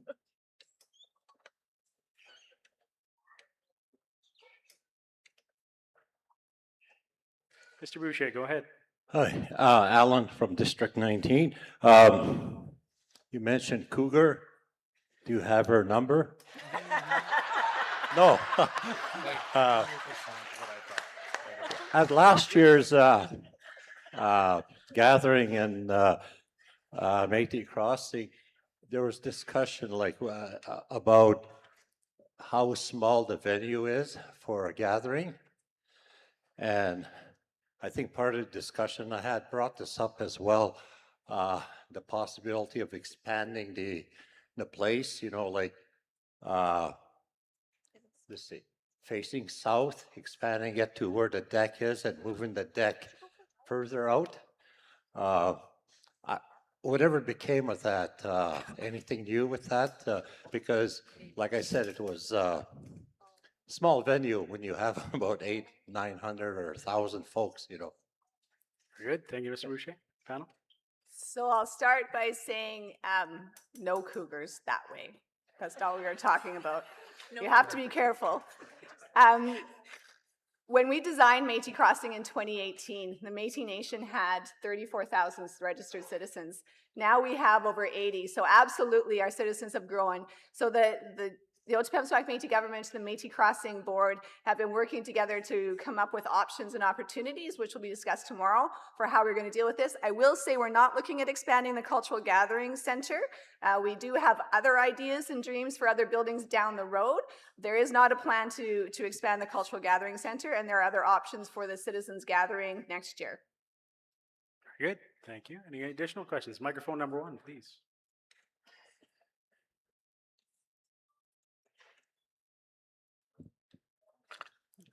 Teresa Houle, District 15.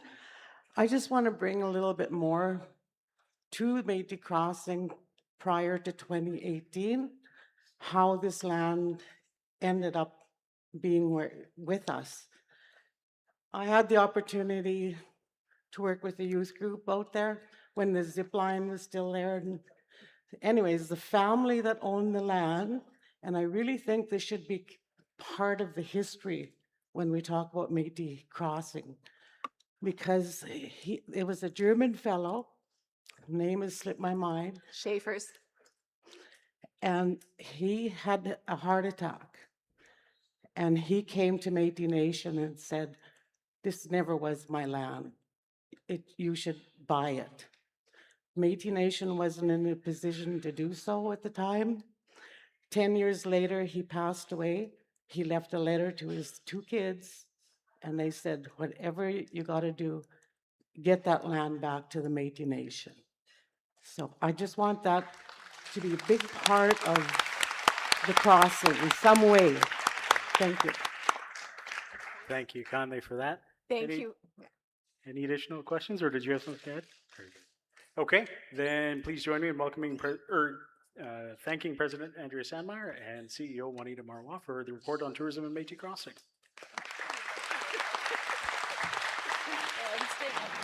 Next up on the list, Director Tyler Fetch is going to bring the report on economic and rural development, intergovernmental relations, economic development, and brings regrets from Secretary Barry Dibb, who's with his family celebrating a major milestone. Oh, you took my first line. Yeah, it's his 75th wedding anniversary of his in-laws, so he made his choice. Yeah, it's regretful that he isn't here, but I can understand that, right? That's pretty big milestone. So you know me, Tyler, Director of Intergovernmental Relations. Like I said before, we do a lot. One of our portfolios is economic and rural development. So they really have three pillars that guide us. Community, which I would say is economic development or economic opportunities for our communities. Citizen, which is citizen entrepreneurs and businesses, and then our government, so revenue generation, so we can respond to the needs that we have rather than rely on others deciding what those needs are for us. And our key stakeholders we work with, industry and other corporations, we have other external partners, our Métis citizen-owned businesses, entrepreneurs, and the entirety of our government structure is a consideration in all that we do. So Alberta Métis Works, so you see the services and programs. Alberta Métis Works is a big one. We've been really focusing on creating meaningful opportunities for our businesses through procurement readiness, relationship building, workforce development, and business growth. Our role really is to identify and bring procurement opportunities to Alberta Métis Works businesses, as well as other opportunities for growth, training, things that will help them grow as business owners. And we are engaging with our affiliates to explore those options in training, skills development, and business support. We've recently added a member to our team, so we've doubled in size. We're now 2. With the recent addition of an industry liaison officer, this has been monumental. She's hit the ground running. She's had numerous meetings with industry partners, and we keep working towards establishing meaningful relationships through a relationship agreement process that I actually shout out to Art Cunningham, who actually started that process, and we've just carried it on. And you know, the whole point is that we're looking for those opportunities for our government structure and our businesses, our Métis-owned businesses. We've engaged with the government of Alberta, who's introduced us to companies such as Ellis Don and projects that are happening in Cold Lake and in some other regions in Alberta. And all of these opportunities are being communicated through Alberta Métis Works, but also to our elected officials and our elected leadership. So they know if there's something happening in your district, we're connecting with you because it's really your business. Additionally, we're exploring Discover Canada and tourism initiatives, the Western Hydrogen Corridor project, and renewed engagement with Alberta's energy sector. This includes identifying opportunities for Métis businesses with procurement-ready projects related to LNG, LPG, and emerging renewable energy developments. In March 2026, we held a series of business mixers. It was in Calgary on March 11th, Slave Lake March 21st, and Edmonton on March 23rd. We really created these to be able to bring our entrepreneurs together with other partners that we know to try to make those connections and build meaningful relationships, but also opportunity. And I think it's been fairly successful. A big one is really it's like a support group for entrepreneurs, because from what I can tell, they need it. They work so hard and it's a hard gig, right? So they talk to each other, they grow with each other, they build off of each other. It's fantastic. The locations that we chose were chosen based on Alberta Métis Works. So we looked at the information, it was information in geography. So where the highest concentration of registered businesses were, along with locations that would minimize travel, because it's in March, but also just they're busy, and then to have to drive a long ways isn't a great thing. So to minimize that travel, but also to capture those people who may not necessarily go to a Calgary only or an Edmonton only, right? So it really ended up being a north, central, and south, but it allowed us to reach those different businesses. They also support broader development of Alberta Métis Works by creating those connections that we need to be able to, between Métis businesses, industry, government, and economic development partners, and really focusing again on the things that they need, right? We ask them every time, like, what do you need from us? And we try to facilitate it. So we really did put those into work when we held these. They're also facilitating our continued relationship building with industry, because we invite our industry partners in, right? And then they get to see the amazing people that we have in our nation and the amazing work that they do. They're very hard workers, and some of their stories are just amazing. I know I'm using amazing a lot, but it's super amazing. So the other one is, you know, that economic development isn't only about programs and dollars. It's an important part of it, but that's not all it's about. It's about being present in the rooms where the future of our economy is being shaped. So to that end, this year, Secretary Dibb and support staff attended the Canadian Hydrogen Expo. There's some photos of all from those events, and the Global Energy Show. And they were sitting alongside industry and I think there's government there as well. So really like being present in the room and showing that like we're here, we're interested, we want to be partners.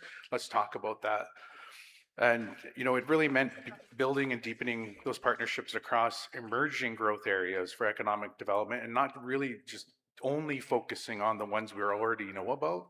So really growing and finding new opportunities, almost in a way getting ahead, right? And it meant staying close to the ground, continuing to connect with new Métis businesses and new procurement opportunities for our citizens. You know, presence builds trust, and trust is what turns a conversation at a conference into a real opportunity. So, and like I said before, this is the one I was talking about where you may be surprised at how many people don't have a clue who the Métis are and really how big and bad we are and how awesome we are. So really going in those rooms and showing who we are and then bringing them out in like to the fold, as it were, is a really big piece of trying to get things happening. It's, you know, it's a slog. It's a tough gig. I mean, nobody really wants to open that purse string. So we just try to make it happen and really build those relationships, because they're trying to find mutual opportunity, right? It isn't just about us. It's not just about them. It's about the us that we build. So we really anticipate growth in this portfolio.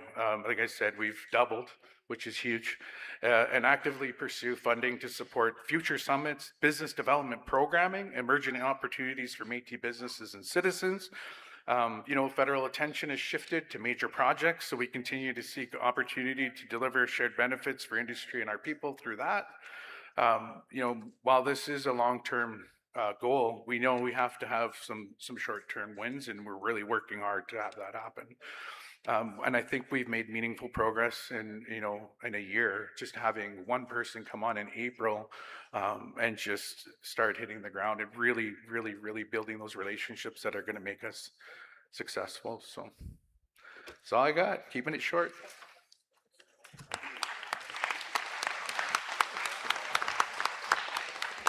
Very good. Thank you, Director Fetch. I'll now call on President Andrea Sandmaier and CEO Carol Sales for Apeetogosan to deliver the Apeetogosan report. And then we'll do a combined question period for all the economic development files thereafter. Madam President.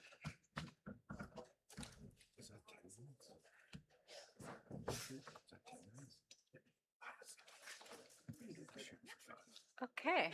Here. Awesome. Okay. Good afternoon again, everyone. I want to take a few minutes now to speak about one of the institutions I'm very proud to represent as your president. When we talk about building a Métis government, we are also talking about building the Métis economy. And Apeetogosan is one of the clearest examples of what that looks like in practice. Apeetogosan was created in 1984 with a clear vision to empower Métis people in Alberta to participate fully in the economy, to give our entrepreneurs the tools, support, and capital they need to succeed, to build wealth and resilience for generations to come. It operates at an arm's length from our government, but its mission is directly connected to our goals as a nation. We have always believed that self-government and economic self-determination go hand in hand. Apeetogosan is proof of that. Since 1988, Apeetogosan has lent over $100 million in support of Métis businesses. That's a lot. That means more than 1,500 Métis-owned companies launched or expanded across Alberta. That is not just a number. That is 1,500 Métis citizens building an economy rooted in Métis values and culture. 1,500 businesses rooted in our communities. 1,500 reasons to be proud. And they have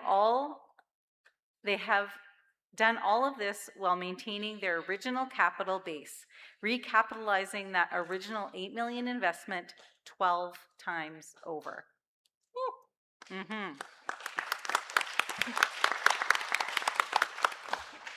Apeetogosan offers business loans, grants, support for Métis women starting micro businesses, bookkeeping support, business planning, aftercare, and networking. They also continue to evolve their services for the next generation of Métis entrepreneurs. This is the kind of institution that lets our people take control of their own futures. And it is the kind of success story we as a government are proud to stand behind. Before I hand it over, I want to acknowledge Carol Sales, the CEO of Apeetogosan.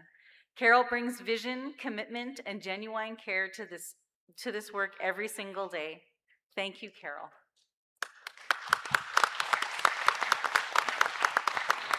Please join me in welcoming Carol to speak to Apeetogosan's work over the past year.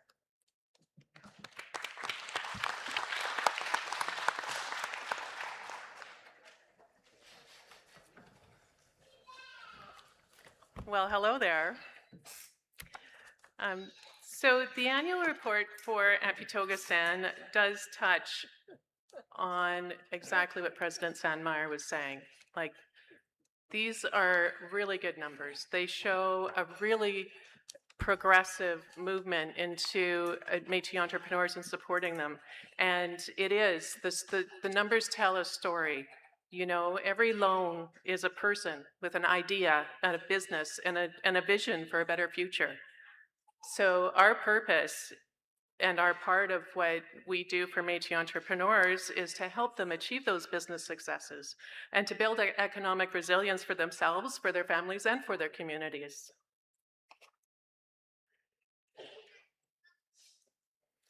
AMD's success depends on their partnerships. We work closely with the Otipemisiwak Métis Government in advancing the economic self-determination. We maintain accountability and transparency with our stewardship and our funding support through Indigenous Services Canada.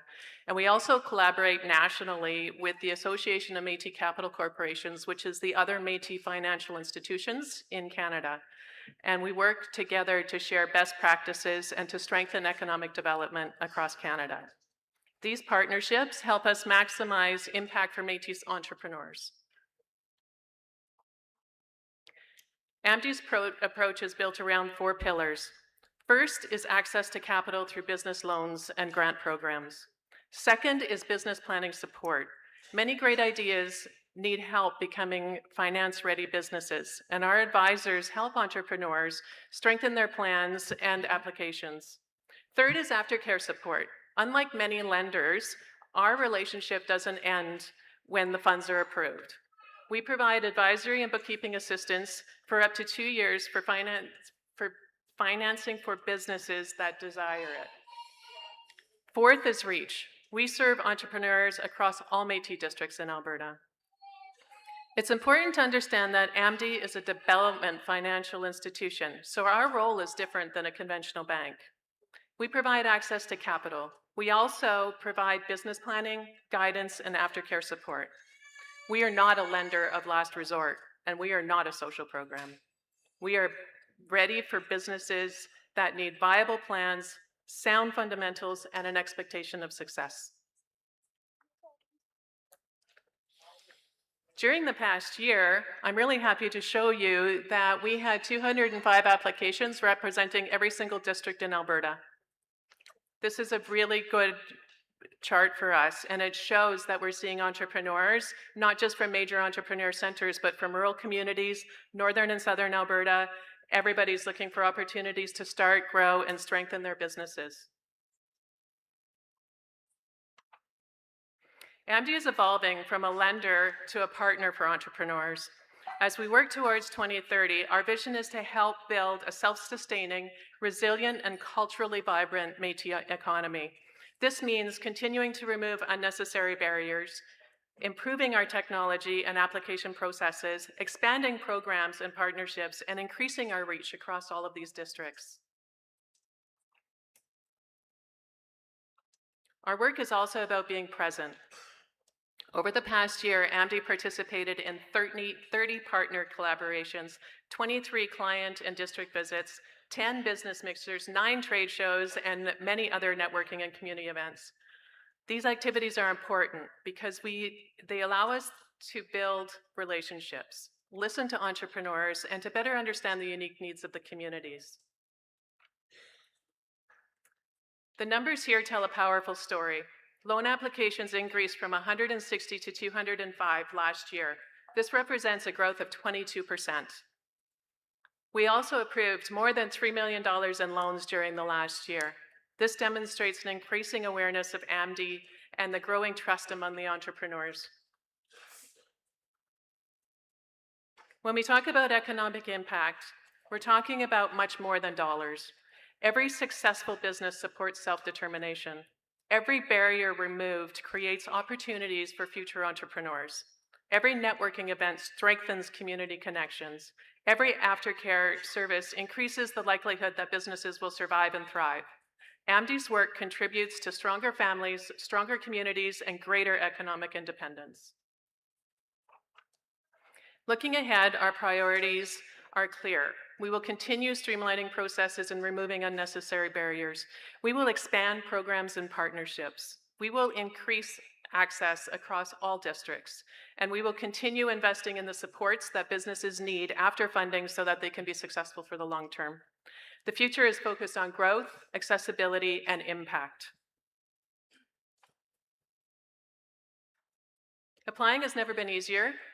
We have a secure client portal now on our website at Apeetogosan.com, where you can apply and submit the necessary documents. Once we receive your application, you'll be contacted by a business advisor who will work with you to ensure that your business is viable and has a really good chance of success. Successful candidates will receive loans they need and may be eligible for Métis Entrepreneur Assistant Grants from Indigenous Services Canada. Whether you're already a business or thinking about starting one, we encourage you to connect with our team, even if you're still exploring possibilities and have more questions than you have for answers right now. Métis businesses are built, and we invite everyone to be part of that journey. Please attend our events and help spread awareness of the opportunities that are available. Before I close, I have some exciting news. So Apeetogosan is pleased to announce that the Board of Directors has approved important updates to our lending policies. These will increase our capacity to support more Métis entrepreneurs. A key amendment is the Board of Directors has increased our loan limits from $325,000 to $1 million for entrepreneurs.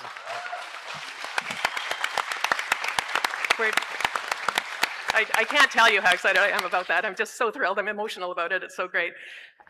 So AMD's work is possible because of the strong partnerships, engaging communities, and determination of Métis business owners throughout Alberta. Together, we're building futures, creating opportunities, and strengthening Métis economies for generations to come. And I thank you.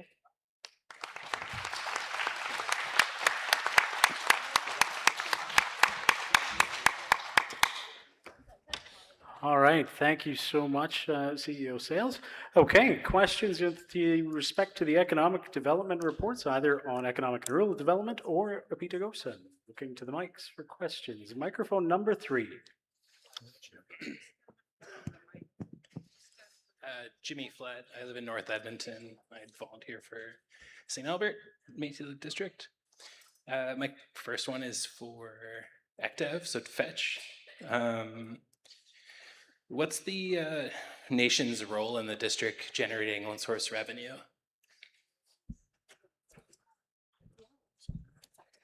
Yeah, I mean, what is our role? Is if we have opportunities, we would bring them to you.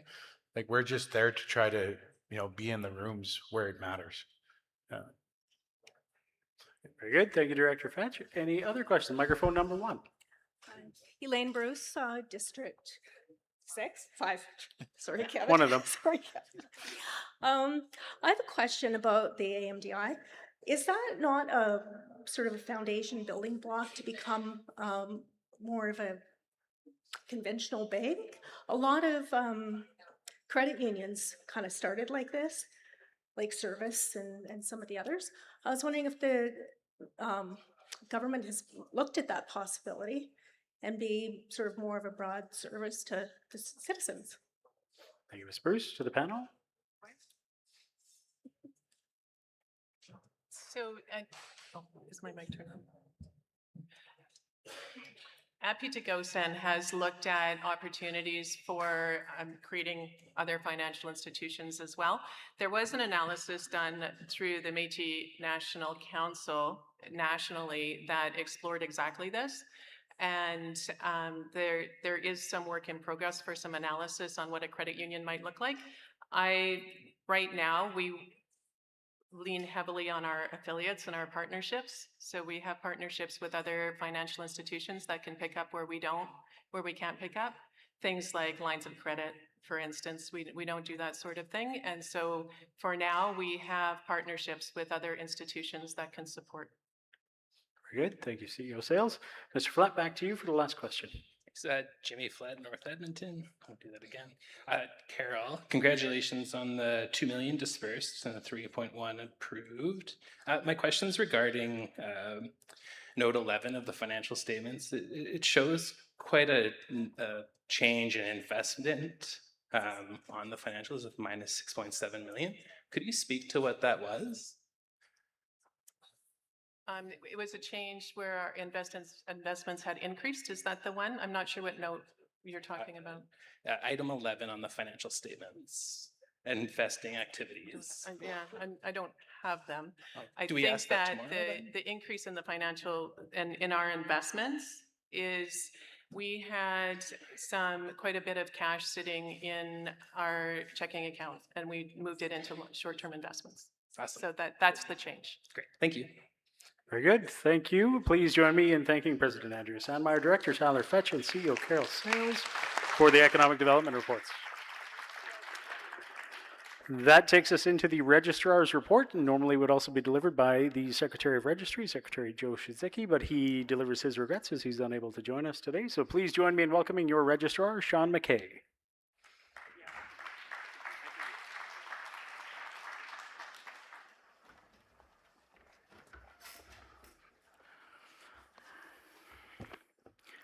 Good afternoon, everyone.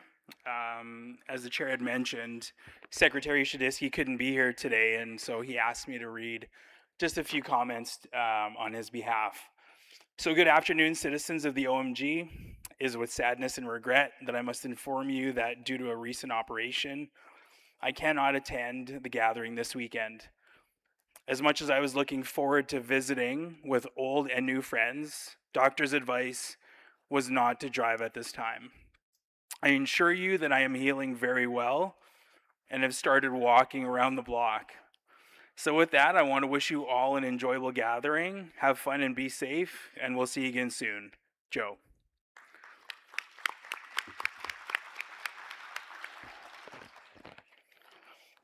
So as the chair mentioned, my name is Sean McKay, and I'm the Registrar and Director for Métis Identification and Registry Systems with the Métis Nation within Alberta. But above all else, I'm also a proud citizen of the Métis Nation. So within the Métis Identification and Registry Systems Department, otherwise known as Citizenship, oh, I should probably use this, sorry. Our goal this past year was to focus on 6 key initiatives, 6 key priorities. So the first centers around citizenship identification. Maintaining the integrity of the Register of Citizens has always and will always remain a top priority. As President Sandmaier once said at one of the kitchen party stops, being Métis is a beautiful thing to be. To support this beautiful thing of ours, the Citizenship Department ensures all MNA citizens satisfy the national definition of Métis. The national definition was passed by MNA citizens and adopted by the MNA in 2003. The national definition is as follows. Métis means a person who self-identifies as Métis, is distinct of other Aboriginal peoples, is of historic Métis ancestry, and who's accepted by the Métis Nation. Throughout this rigorous process, we're able to say with confidence that all MNA citizens meet the national definition. As we work through citizenship applications, we ensure the use of primary source documents to establish a connection to a historic Métis ancestor. Documents such as Métis script, church records, census records, as well as birth, death, marriage, and certain employment records help us to establish these connections. In order to satisfy that all of our citizens are distinct of other Aboriginal peoples, we continue to work with Indigenous Services Canada to validate if applicants are registered treaty members. Similar to the citizenship identification process, we aim to support M&A citizens through harvester identification. Since 2019, we've been working diligently in the identification of M&A Métis harvesters. This process is very similar to citizenship with one significant difference, where M&A citizenship requires ancestral connection to a Métis ancestor within the Métis Nation homeland. M&A Métis identified harvesters require an ancestral connection to one of the 4 Métis harvesting areas within Alberta pre-1900. Again, primary source documentation like Métis script, census records, birth, marriage, death, employment records are used to validate this connection. So priorities 3 and 4 I'm going to talk about together. Citizenship validation for M&A programs and services, and data accuracy. So many programs and services being offered, it's incredibly important that we maintain the information within the Register of Citizens is as accurate and up to date as possible. We've had the pleasure of collaborating with many departments such as Child and Family Services, Rupertsland Institute, the Youth Department, the M&A Electoral Office, to both validate and maintain citizen contact information. With these collaboration efforts in place, we can support the amazing work being completed through the nation to ensure, when applicable, all programs and services are being offered to cardholders within good standings. This is a high priority for us, as the accuracy of the data maintained is very important to all M&A stakeholders, including departments, the executive office, affiliates, elected officials, as well as the electoral office.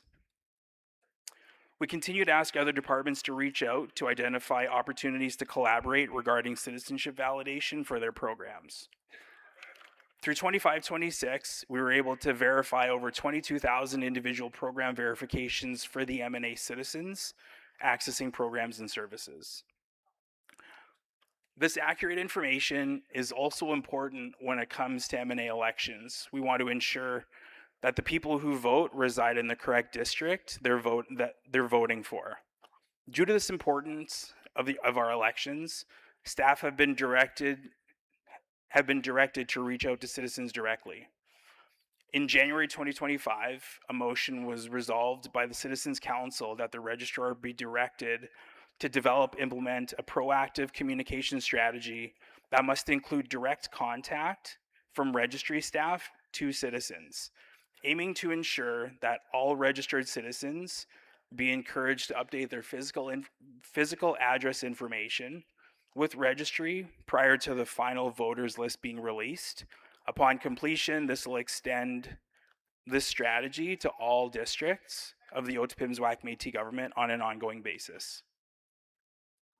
So in 2025-26, staff really focused on trying to connect with all citizens within the M&A in efforts to validating physical and mailing addresses. Over 10,000 calls were made in relation to this direct initiative. By the end of the fiscal year, all 22 districts had been completed with just under 14,000 total addresses verified and updated. So our goal for this coming year is to basically leverage the operationalization of large-scale programming like the M&A National Park Pass to ensure that we're going to have the most up-to-date and accurate information of our citizens. So the next priority is auditing of the Register of Citizens. So in order to maintain the integrity of the Register of Citizens, we want to make sure that everyone continues to meet the requirements as defined in the national definition of Métis. In 2025-26, we continued the process of auditing files. Through guidance and direction from the Secretary of Citizenship and of Citizens Council, an auditing procedure was established to ensure everyone who holds An M&A card remains in good standings, with the national definition both defined in the M&A Constitution as well as the Citizenship Act. Individuals who may no longer meet the national definition will receive notice that their citizenship is in review. In keeping with procedural fairness, these individuals are asked to respond to the registrar within 90 days of the notice. Should individuals not respond within the 90 days, an application from the registrar is then submitted to the Judicial Tribunal for approval to proceed with the removal of M&A citizenship. This not only helps strengthen the Register of Citizens, but it also helps strengthen the pride in Métis being a distinct people. So the last priority that I'm going to talk about is increased accessibility to Citizenship Department and staff. So in order to assist with the application process, part of our focus relies on being able to make our staff available throughout the province of Alberta. So the Citizenship Department will be traveling to has been traveling to different communities throughout Alberta with the goal of assisting applicants. At these registry sessions, we create welcoming space to assist self-identifying Métis complete their application for M&A citizenship. We are available if anyone has questions about the citizenship or harvester application process, and we can direct them towards information regarding any programs or services or events related to cultural connection. These sessions are also valuable because they give us an opportunity to spread awareness about the important work being completed to maintain the Register of Citizens. These sessions are well attended, and in 2025-26, their success continued. We facilitated 132 sessions across the province of Alberta and received over 1,600 applications, which makes up over 25% of our total applications.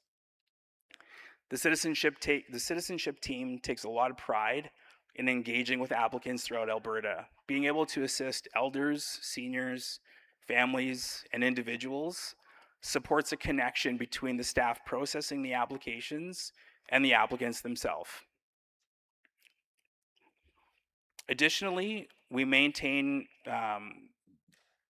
able to extend our reach throughout the province by working with institutions such as Rupertsland in creating a relationship with high schools across Alberta. Since many high school students are 16 years of age or older, we want to give them and their families an opportunity to apply. Working with RLI has helped us to further our voice and applying for citizenship. Additionally, we continue to maintain a relationship with both federal and provincial correctional institutions in Alberta to support as many as we can in becoming M&A citizens. So I just have a quick slide. If anyone has any questions, feel free to email citizenship@métis.org for any citizenship application questions, harvesting@métis.org for any harvesting application questions, the registrar if you have any questions regarding anything else. And that's basically the end of my presentation, everyone. So before I finish, I just want to take a quick minute to acknowledge the staff in the Citizenship Department. All of this work processing over 7,000 applications, 10,000 phone calls, validating 72,000 individuals for programs and services, setting up and facilitating 137 registry sessions throughout Alberta, generating reporting, phone calls, emails. None of this would be possible without this outstanding group of hardworking individuals. You're all amazing individuals, and a significant reason why the MNA is proud to say that it represents over 80,000 Métis citizens. So if you can all just help me in acknowledging the staff for all their efforts.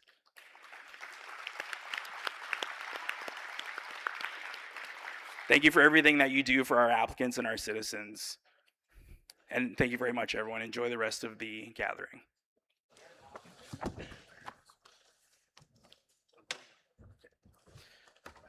Okay, folks. Any questions from the floor for the registrar? We'll go to microphone number 2 first.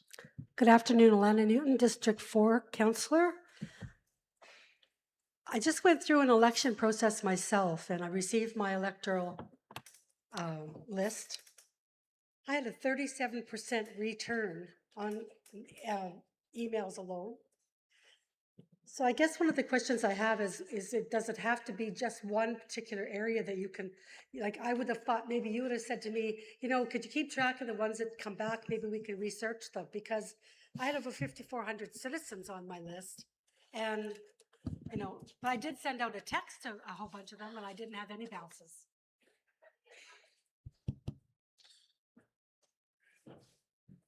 I'm sorry, could you repeat the question? What could you do to engage other areas within our districts, within our citizenship? Because as an electoral, through an election, I've got that citizens list, and I had 37% come back. So would it not make sense then, the work of one or two people like myself keeping track of the people that have bounced back might have helped your department? 5,400 people in my district, 37% is a lot. Yeah, so we attempt to make every effort possible in being able to connect with our citizens to be able to maintain that information as accurately as possible. We try to work with other departments, other affiliates, the OCEO, to try to get that information. So I think if there's an opportunity for us to continue to get more information from other stakeholders in finding out where the information isn't accurate, like we're welcome to receive that. And I would encourage anyone to reach out to registrar@metis.org to just open that channel for communication. Okay, thank you. Yeah. Very good. Thank you, Registrar. Microphone number 1. Alan again from District 19. First of all, Sean, I'd like to thank you for going over and above and helping me last year. But that's another Yeah, no thing. problem. But thank you. Thank you to your staff as well. I'm glad I did my genealogy when I applied for a citizenship, because that genealogy I did, it told me who my real dad was. It's a joke. I got 3 questions actually. Number 1 is, I know there's quite a number of people that have taken treaty status. And of course, we've had many that have applied for citizenship.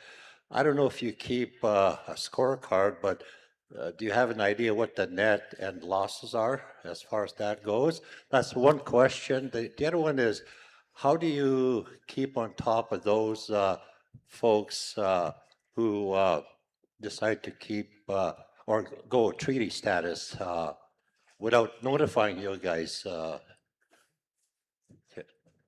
Yeah, so to answer your first question, I mean, the pluses are way more than the minuses. I think we grew citizenship by over 7,000 citizens last year. So to answer your second question,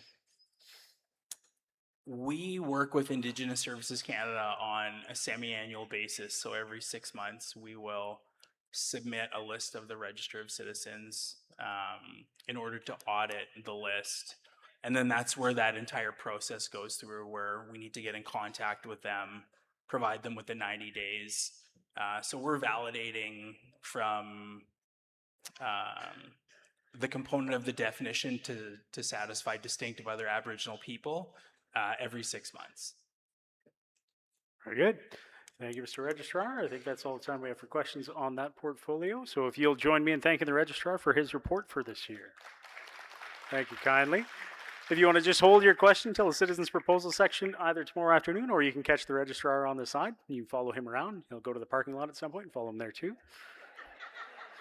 I'm going to call on the Secretary of Youth and Sports, Secretary Rebecca LaValle, and Director Melissa Tipler to join me on stage to deliver the Youth and Sports Department report. Please make them welcome.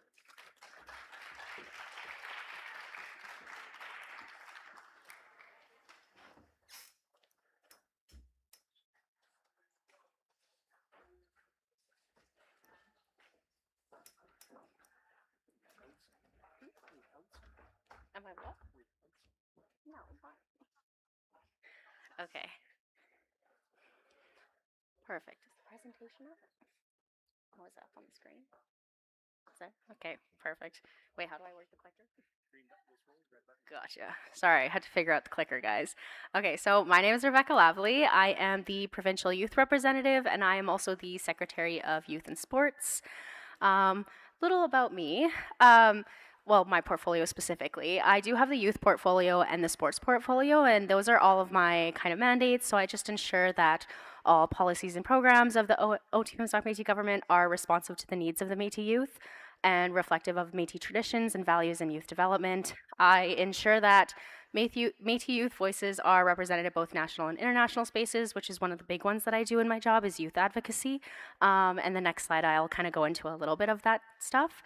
I also established by attending various events and taking part in initiatives and advocating for the inclusion of Métis youth. I also hold the sports portfolio, and that's in collaboration with the Youth Programs and Services Department. This is just supporting all Métis citizens with accessing sports regardless of age, gender, or ability, and that's just because sport is a powerful way to connect Métis citizens to their community and culture while improving health and wellness. So these are kind of a little bit of the initiatives that I've been doing. So I sit on the Citizens Council and Cabinet for the Otipemisiwak Métis Government, where I advocate on behalf of youth and bring their voices to the table in the governance space. I attend a lot of our Youth Programs and Services Department. You'll usually see me there helping out where I can, volunteering. We just finished up our summer camp. I was a camp leader there, and I know some of our youth are walking around and having a good time. I also sit on the National Métis Youth Council, and so that one, recently we had some updates with that. So in collaboration with the M&O Youth President, Evan Ashitola, we had updated the terms of reference for the Youth Council, which passed unanimously at the 2025 MNC AGA. So we added 3 new additional representatives. We added Claire Achitola from M&O, Piper Reeve from the Northwest Territories Métis Nation, and Lyric Jesso from the Otipemisiwak Métis Government. One of the big projects that I have been a part of is the World of Wekotowin project. So that one was in collaboration with MNC. So it's an extensive knowledge exchange in Colombia and Zambia, where we worked alongside Indigenous nations to co-create climate adaptation strategies, which were rooted in the principles of kinship and interconnectedness.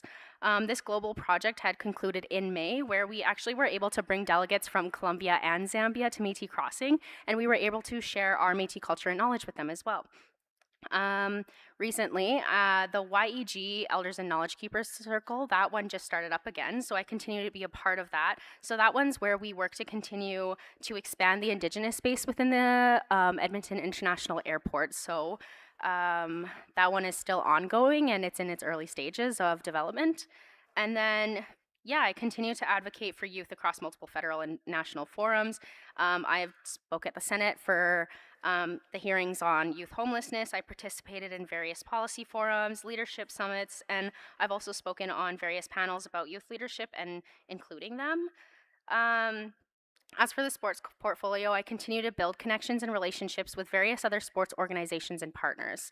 I recently participated in the Team Canada send-off game, where I was able to meet up with the Federal Minister, Adam Van Coverdeen, who holds the sports portfolio. I was also able to connect with the owners and the CEO and president of the Edmonton Elks.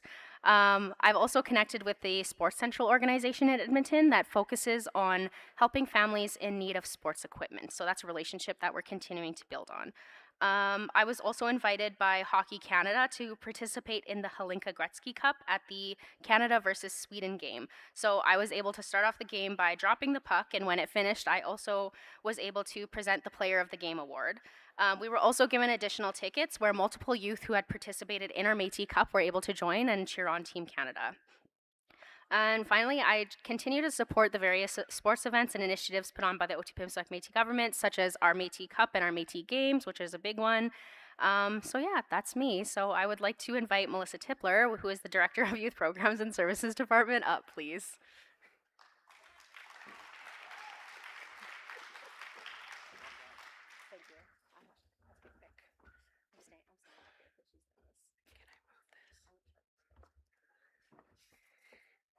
Good afternoon, everyone. Thank you, Secretary LaValle.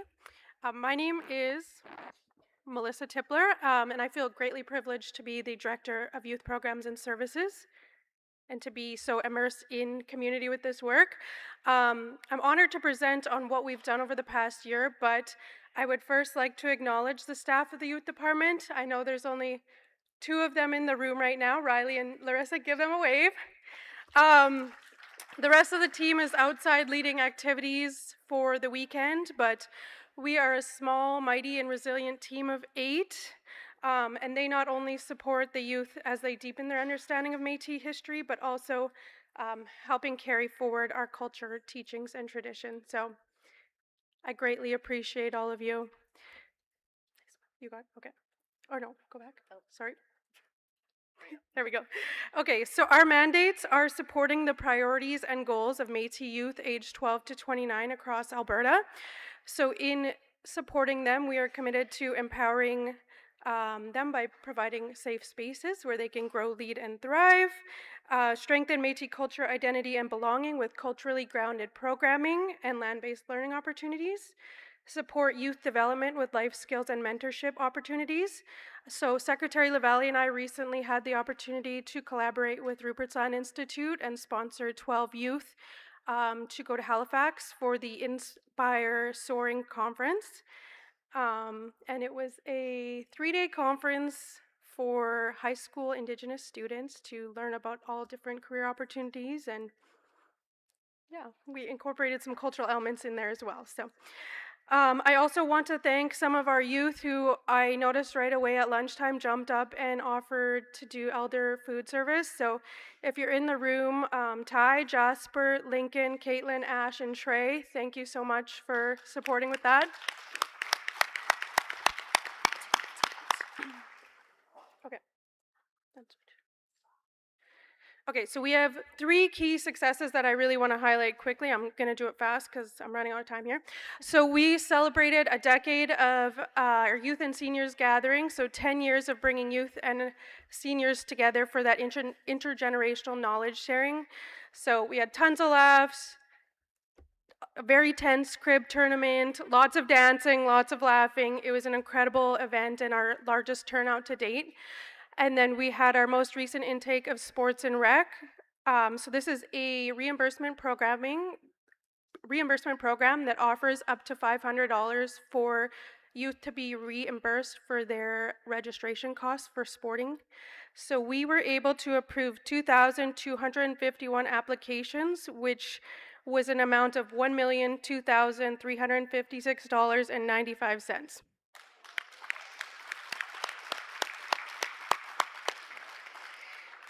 And the third thing I really want to highlight is our Métis-led anthology project. So this was in collaboration with Métis youth author Cree Nomad, who's sitting over there.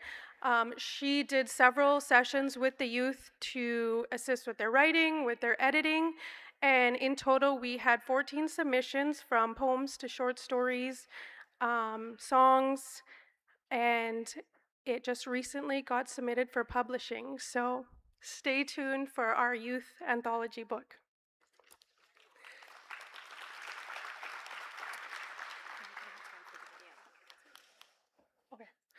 Okay, very quickly, I just want to highlight, we have almost 25,000 citizens that are of the youth 12 to 29 category.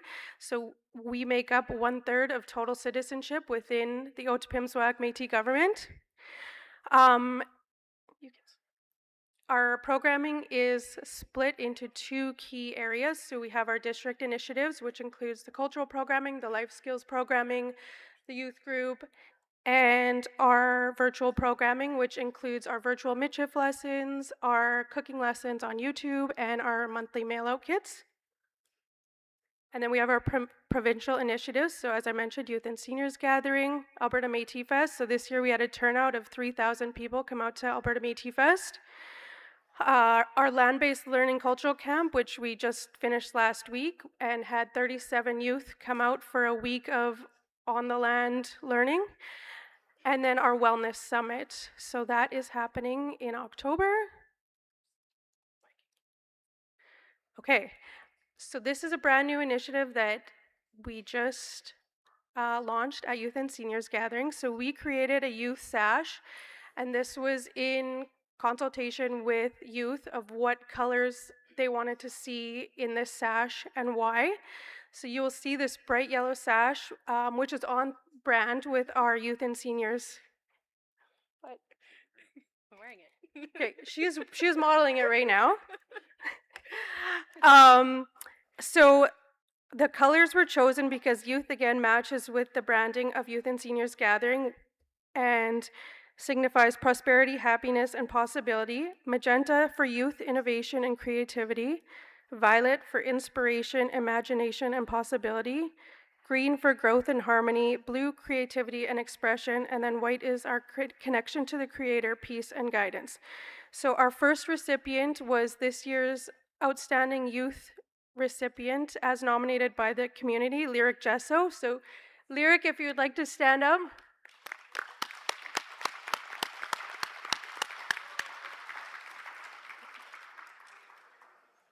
Okay, I'm out of time, but our top priority is securing long-term sustainable funding and really strengthening partnerships with community organizations and stakeholders. And secondly, our second top priority is to support districts who are interested in collaborating with the youth department and bringing youth programming to all of the districts that way. And then just continuing to support youth. We have a 3-minute video. Are we allowed? Do we have? Oh, if you don't make time for the youth, you won't have time for nothing else. Okay, we have a 3-minute video that I'm allowed to go past time for. So I just really want to say thank you and acknowledge the wisdom and guidance of our knowledge keepers for supporting us in the work we do, and as well as the energy and the passion of the youth. And it's really just a joy to do this work and learn from you every day. So enjoy this video, and also shout out to Métis Youth, That's So Raven, who designed our matching ribbon skirts.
These are plants that we harvest from, like berries, chokecherries.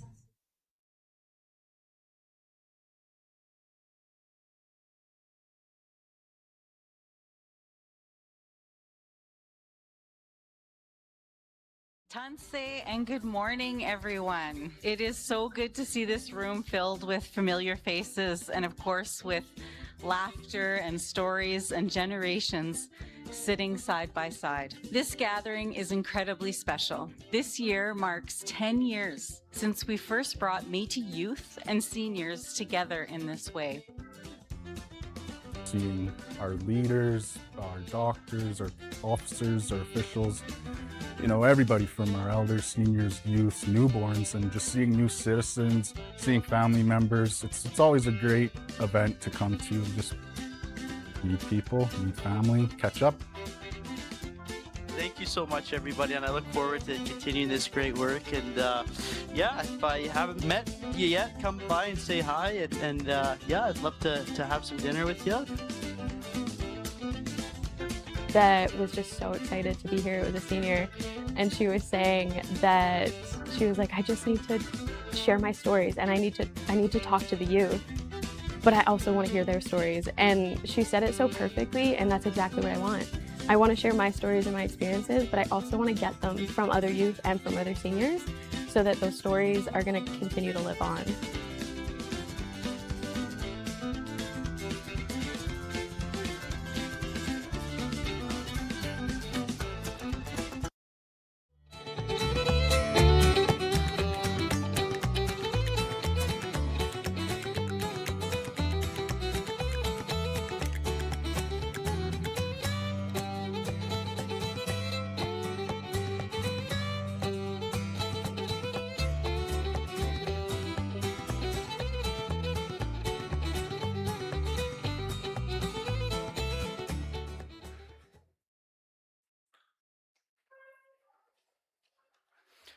Okay. So the reason I gave them a few extra minutes for their video, someone told me once, if you don't make time for the youth, you're eventually going to get old and they're not going to make time for you. And then you end up in a terrible home by yourself. So I always make time for the youth. It's just a lesson that I've learned.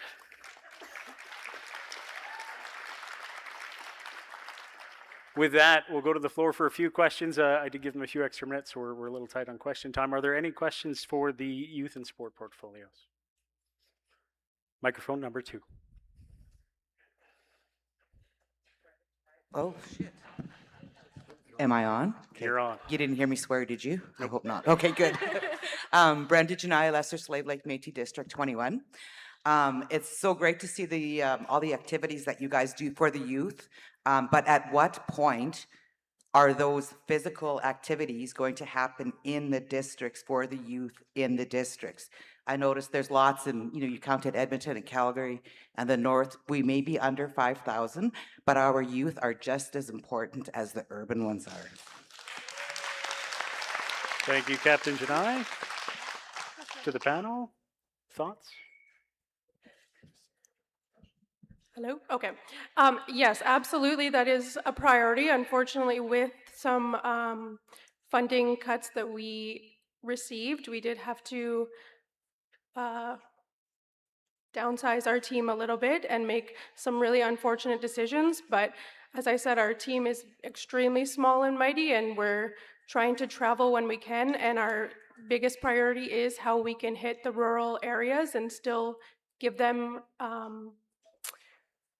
regular programming, because we don't just want to come to a community one time, run a workshop and say, okay, see you again next year. We really want it to be intentional. So our team is coming up with ways on how we can make that happen. And as mentioned in the PowerPoint, one of those ways is to work with the district leadership in each district and see on ways that we can collaborate and work together. For example, with the kitchen party tours that just happened, we were able to go and travel on those kitchen party stops and meet with youth in all of these communities. And because we are able to give the youth activities during those, we could also run programs while we are there. So yeah, we're just really trying to be intentional on how we can go to these areas with the limitations that we have right now. Very good, thank you. One Okay. more follow-up quickly to microphone number 2. Yeah, I had one more question, but I'll just save it for tomorrow. Very good, sounds good. Okay, join me in thanking Secretary Rebecca LaValle and Director Melissa Tippler for the Youth and Sport Report. Okay, please welcome Secretary Gabrielle Blatz and Director Tyler Fetch, who will deliver the report on women, gender equity, and inclusivity. Secretary Blatz, please join me on the stage.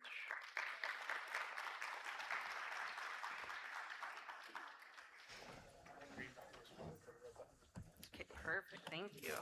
Okay, good afternoon, everyone. Thank you for being here and listening to our reports today and asking all of your questions.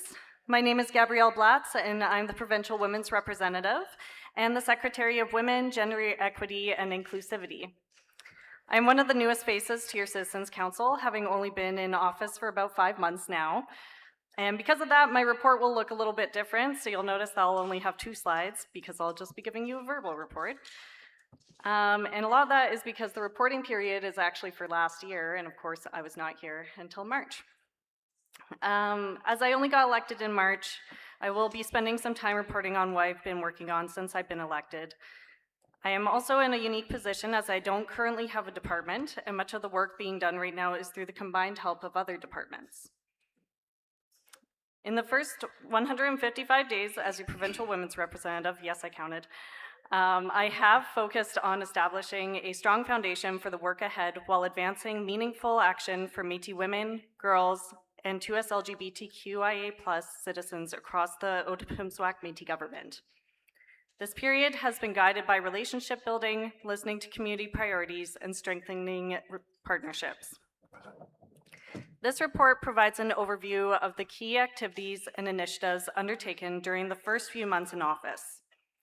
It highlights progress made in governance, advocacy, community engagement, strategic partnerships, communications, and the development of future priorities.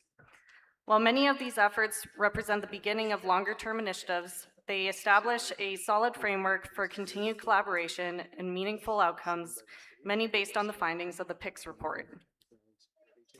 The work accomplished during this period reflects my commitment to servant leadership. As this portfolio continues to grow, the focus remains on ensuring that Métis women, girls, and 2S LGBTQIA+ citizens are supported, represented, and empowered through initiatives that are responsive to community needs and aligned with the visions and values of the Otipemisiwak Métis government. Something that I often spoke about before becoming elected was the importance of going to all the districts each year to ensure that we are meeting people where they are at. I am happy to say that I have reached 15 out of 22 of the districts within the first 4.5 months, and I look forward to visiting the rest this year. If you are in districts 1, 13, 14, 15, 16, 18, or 22 and have an event that you would like me to attend, please come see me afterwards, and I would be happy to make some time to come visit you. One of the first motions I made in April was based on the feedback we got from the PICS conference and our 2025 citizens proposals. This motion was directed to do a cost analysis and a list of delivery options for a 2S LGBTQIA+ advisory committee. We are still waiting for a report back, but I'm hoping this lays the groundwork for a future motion on a women's advisory committee as well. As you know, it is hard to get anything done without funding dollars as a portfolio without a department. We have applied and are working on applying for women and 2S specific grants, including the Community Support Fund from the Alberta government. In June, I was invited to the federal, provincial, and territorial meeting on the status of women, where I was able to voice the needs for Métis specific women's funding and Indigenous government funding to the federal minister, Richie Valdez. We are currently working on getting a follow-up meeting to discuss the urgency of this matter. We have also begun outreach to various organizations and political figures, including Equal Voice, YWCA, Ministry of Women and Gender Equality Canada, Ministry of Assisted Living and Social Services, Ministry of Advanced Education, Ministry of Family and Children, and the Ministry of Arts, Culture, and Women, to name a few, which as of today, we actually got an email back about that one, so we will be meeting. I have also had meetings with the President of Alberta Municipalities, MP Mike Lake, Federal Secretary of Sport, Provincial Minister of Tourism, Edmonton Elks Leadership, and the CEO of Right to Play. To ensure that you all can see the work I'm doing and keep up to date with the latest on what's happening, I've been quite active on social media. I'm working towards being more consistent and being informative of the different issues and opportunities that affect our citizens as I become more settled into my role.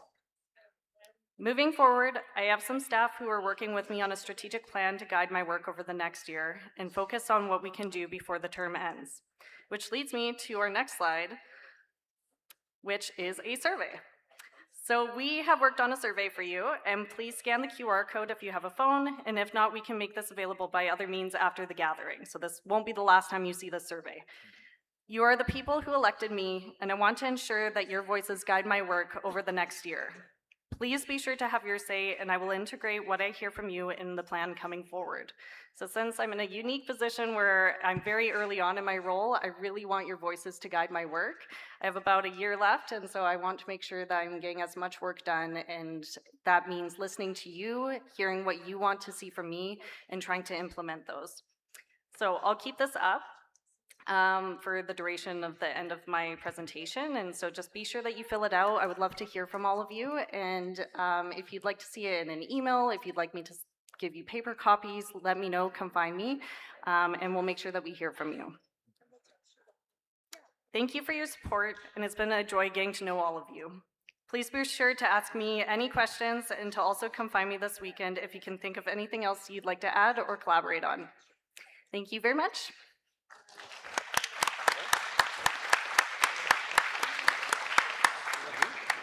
Thank you, Secretary Blatz. Okay, to the floor. Are there any questions for your Women, Gender Equity and Inclusivity Secretary or your Women's Representative?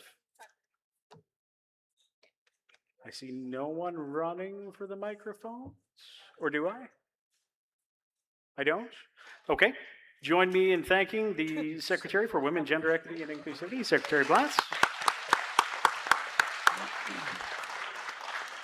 That takes us into the Environment, Climate Change and Emergency Management Department report, and I'll invite Secretary Letty and Director Andres Filea to join me on stage to deliver that department report.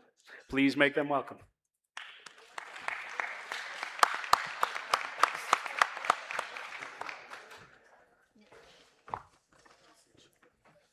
Good afternoon. My name is Letty, and I'm the Secretary of Environment, Climate Change, and Emergency Management. So this past year has been busy. I don't think I've been home very much, but it has led to many opportunities to gather and learn. I was able to represent the Otipemisiwak Métis Government at Métis Nation Canada tables. At these tables, I advocated for critical funding for climate action, land stewardship, and emergency management for the Métis Nation. I was also lucky enough to participate in the World of Wokotwin project led by the Métis National Council. Through this project, I traveled to Colombia and Zambia as part of a Métis Nation delegation. And with this delegation, we met with local Indigenous communities. We sat in ceremony, we had discussions, talking about how climate change is affecting their communities, what they're seeing on the ground, how it impacts their day-to-day life, and also talking about what they were doing to make a change to combat those issues. It was also amazing then to later have them this May, having members of those communities, both from Colombia and Zambia, to join us here at Métis Crossing in Alberta, and get to also share what we're doing here and all of the amazing work we're doing with land conservation, emergency management, and how we are also handling those same impacts in our own ways. The other amazing part of this was getting to see other traditional governments and how they are handling governance in the ways that are impacted by colonial systems in their own countries, in their own homes. And it was quite eye-opening both to how we can address the changes and the impacts of climate change to our environment, and the other issue of emergency management as it continues to grow as a concern. Emergency management still remains a priority for me. With the Emergency Management Committee, we are focusing on supporting districts during active emergencies and increasing the efficiency of support systems to ensure a faster and more coordinated response. I feel like this year with the rain, we got a very different feel of what emergency management is. But we understand that as districts are onboarded, they are an integral part to how we can support citizens effectively and efficiently within communities when they're experiencing evacuation orders due to wildfire or the impacts of natural disasters.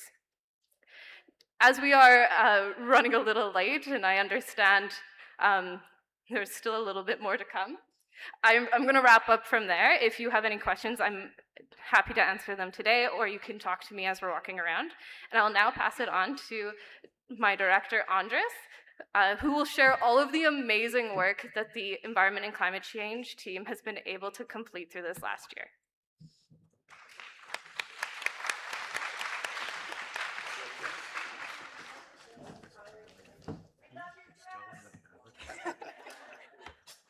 All right. Okay. Just looking for my slides. I feel very vulnerable without the slides. Ah, there they are. Okay. All right. Okay, again, always a pleasure to join our annual citizens gathering. As Secretary Letty mentioned, my name is Andres Filea. I've had the pleasure of working with the Otipemisiwak Métis Government for nearly 10 years now. It's crazy to me. What do we do? I'm not going to spend too much time on this, but just to let you know, we are a newly formed department. We were put together in 2022. Before that, we were a part of another department, and we do a whole bunch of things. To me, this is really who does everything. It's my team. We're a team of 33, 24 permanent staff, 9 to 10 temporary staff in the summer. This year we welcome 9 summer students. We're really proud of our summer student program. And so they help us do all the work that we do. You may have seen this visual. I borrowed this from one of our staff. They mentioned that they felt our program is really growing, just like plants and these petals. Every time we have a new program, we see a new petal. We've had some of these petals actually fly away to other departments and do other things, but will continue to grow. And where did we start? I like to start with climate and sustainability because this is really where we started. We got direction from actually this assembly back in 2017 in Peace River. They mentioned, you know, you need to do something about climate change. We want to make sure that we have programs and initiatives, and we want to make sure that Métis people are included in those programs and initiatives.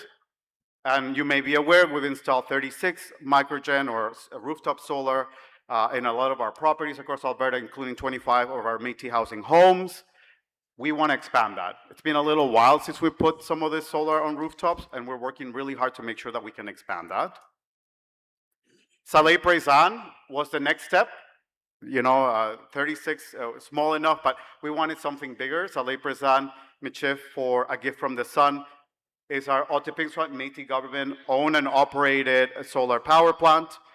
We energized in 2024, and we've been operating for about a year and a half. Really exciting. You may have heard last year we were actually awarded 2025 Emerald Award in the energy category. So it's a really nice environmental award. We're really proud of that.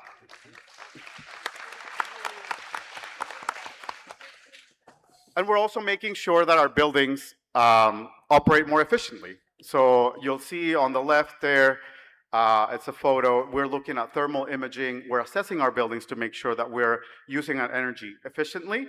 And we've actually lined up funding to do that. In this case, I think it's our provincial office, our new building, as well as our building in Bonnyville.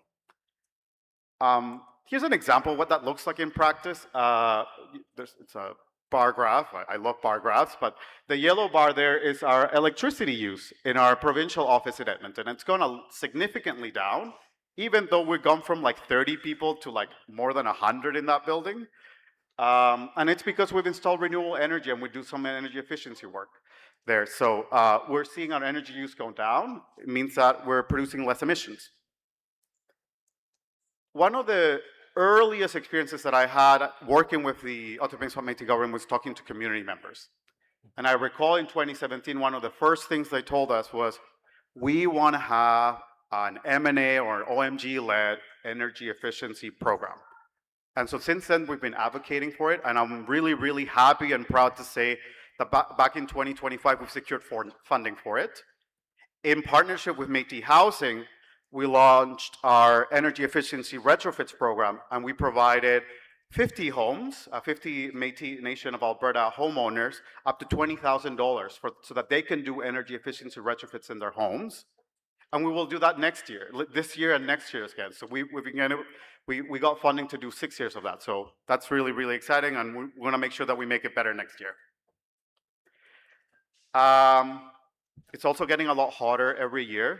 And we've identified and recognized that. We want to make sure that the people who are most vulnerable to extreme heat are protected. We launched our first ever heat response kit program, where we provided heat response kits to people, to OMG citizens aged 60 and over. And that included a portable air conditioning unit. So that was launched. We've received more than 800 applications. We provided 50 of those. Through partnership with the Resiliency Institute, which is one of our community partners, they actually came back to us and said, we love your program, we want to support it, and we were able to provide another 50 this summer. And hopefully next year we can provide another 50 and another 50. Food security as well, it's a really important piece. So we launched this program where we're incenting folks to get into gardening and grow their own food. 1,800 applications. We deliver 700 of these kits that includes a guide and seeds so that they can get started in their own gardens. And then we always develop resources. So I do want to point out, we have a little section in the back here. I don't know if Cody can wave. We do have a whole bunch of resources now that the booth's closed. So if you want to get some of these resources, please go to the back there on the right, on my right. We're also monitoring the environment through our ski initiative. We do a lot of staff-led and harvester-led monitoring. We're monitoring berry production. We're trying to see if there's like some climate impacts on the production of, like, you know, Saskatoon berries or and some other berries. And every winter we partner with our harvesting team to go and fish, ice fish, and test the fish, we were receiving feedback that people were concerned in regards to contaminants in the fish. So that's a really nice partner for our harvesting team. We also launched our wildlife surveys where we're asking our harvesters to report back on their harvesting.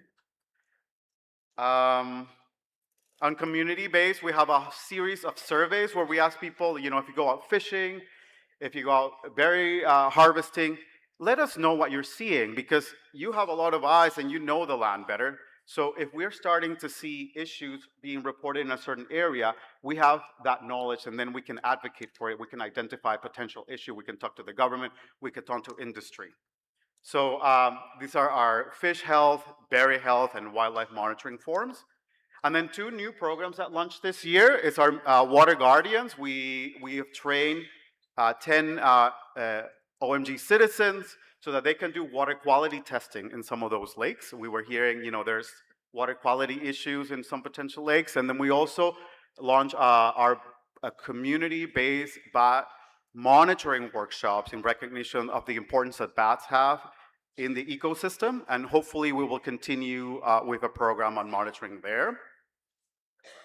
And then finally, we have a collection of knowledge sharing events. So this is where the objective is to pair community members with knowledge holders and share information. So a really good example of this, we hold our ice fishing gathering every year where we pair harvesters who are ice fishing with community members, and they get to learn how to set a net, how to fish, and what to look for in a fish, how they're healthy. And then we also have our plants and bird walks as well. And we do some similar things. They go with a knowledge holder and they're getting some of that knowledge transfer there. On the environmental conservation side, we've been really, really busy.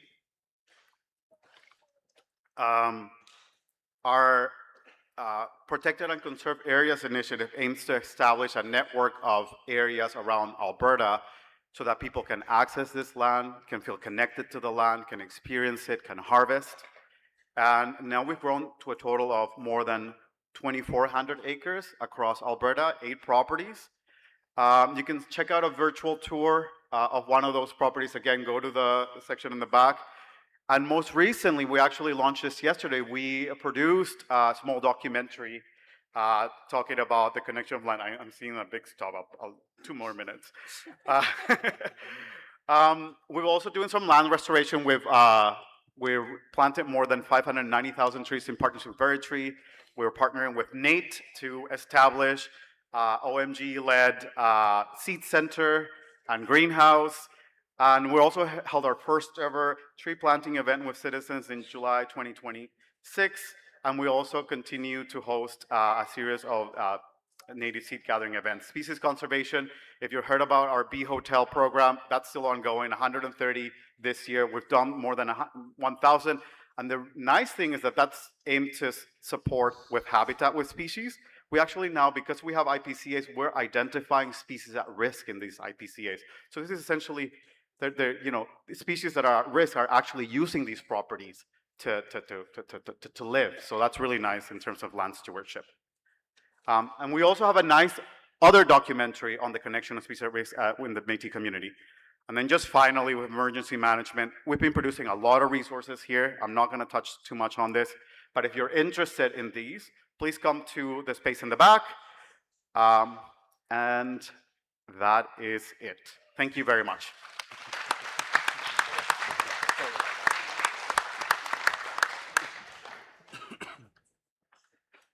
Okay. Any questions to the Environment and Climate Change report for either Secretary Letty or Director Falea? Elder Esther, please go ahead.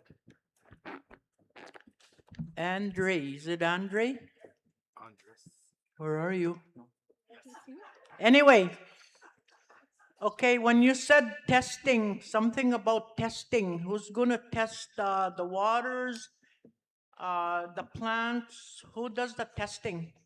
Now, the reason why I'm asking who does the testing, there was one gal that I worked with and her husband worked for the government, and they were to go do testing of the snow, ice in the north from here, like somewhere in the territories to find out, like, is the snow contaminated? Is the water contaminated? Is anything contaminated?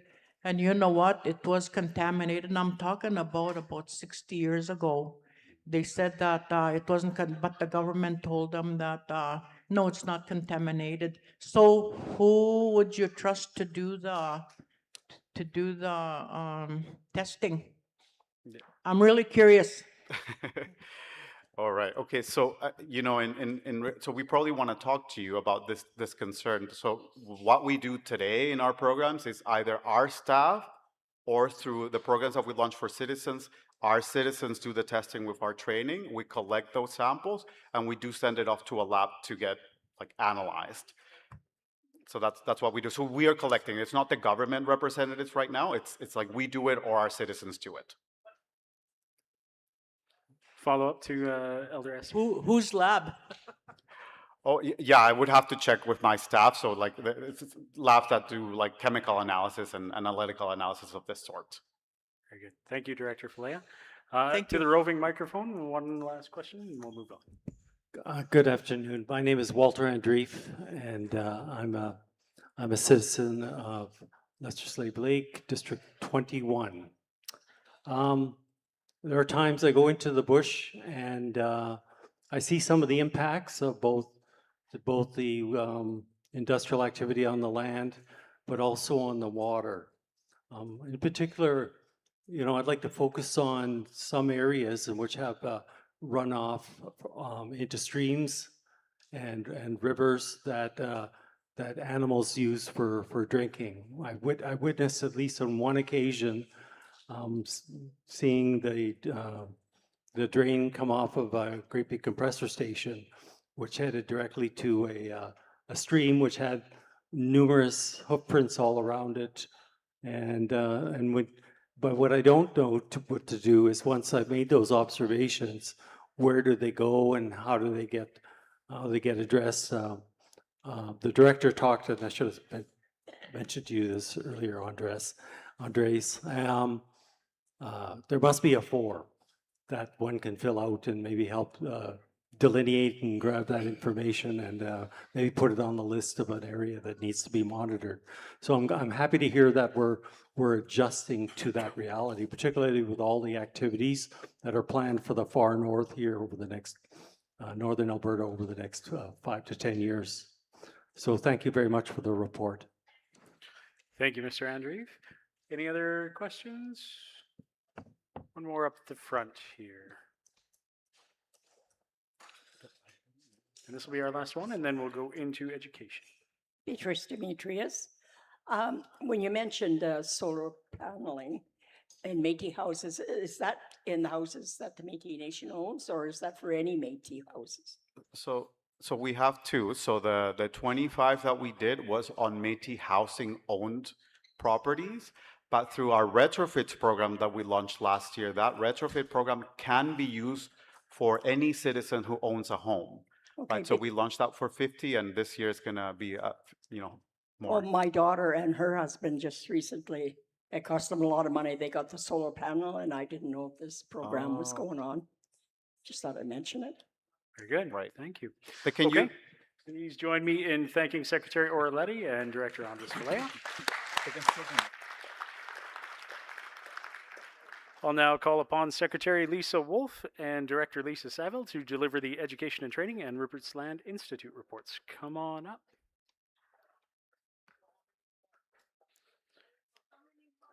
Elder Esther wants to know, how many more do we have to do? We're very close, family. We're very close. We've got 3 more to go, and then I'm going to release you for dinner. How's that sound? Real good.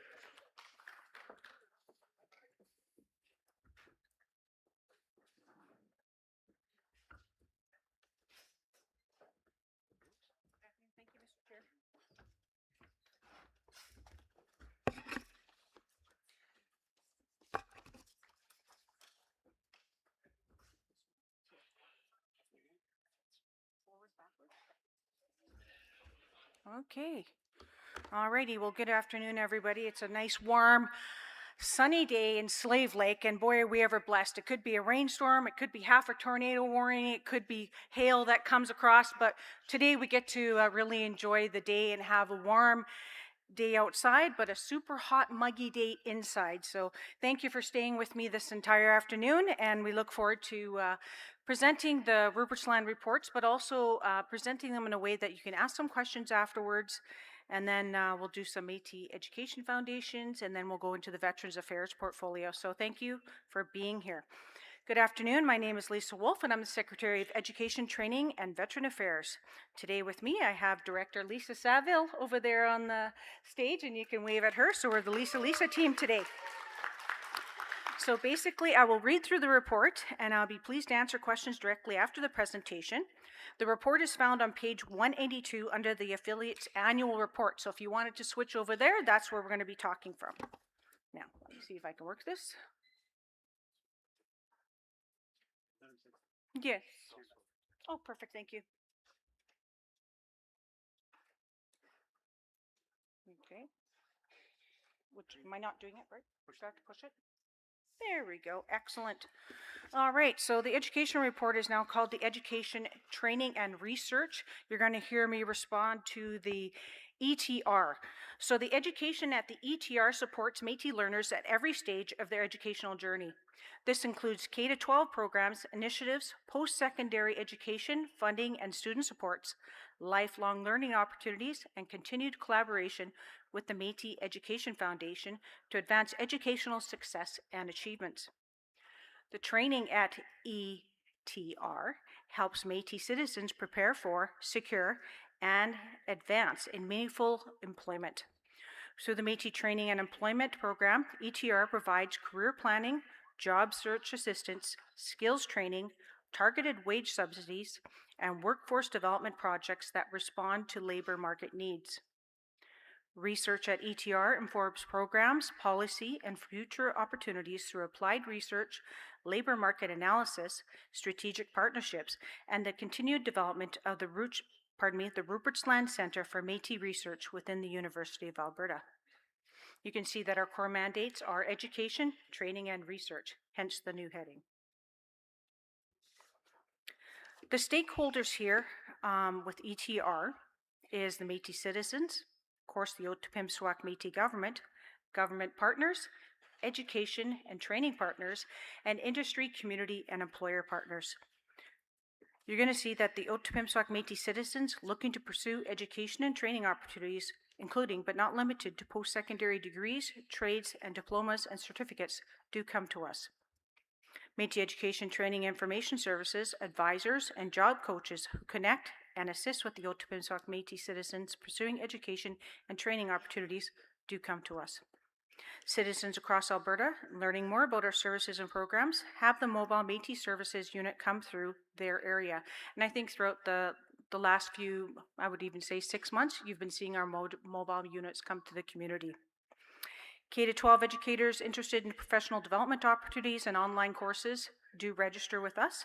And post-secondary institutions across Canada where our citizens interested in pursuing education on training opportunities may attend with the ETR with the assistance of our post-secondary education or Métis Training to Employment funding streams.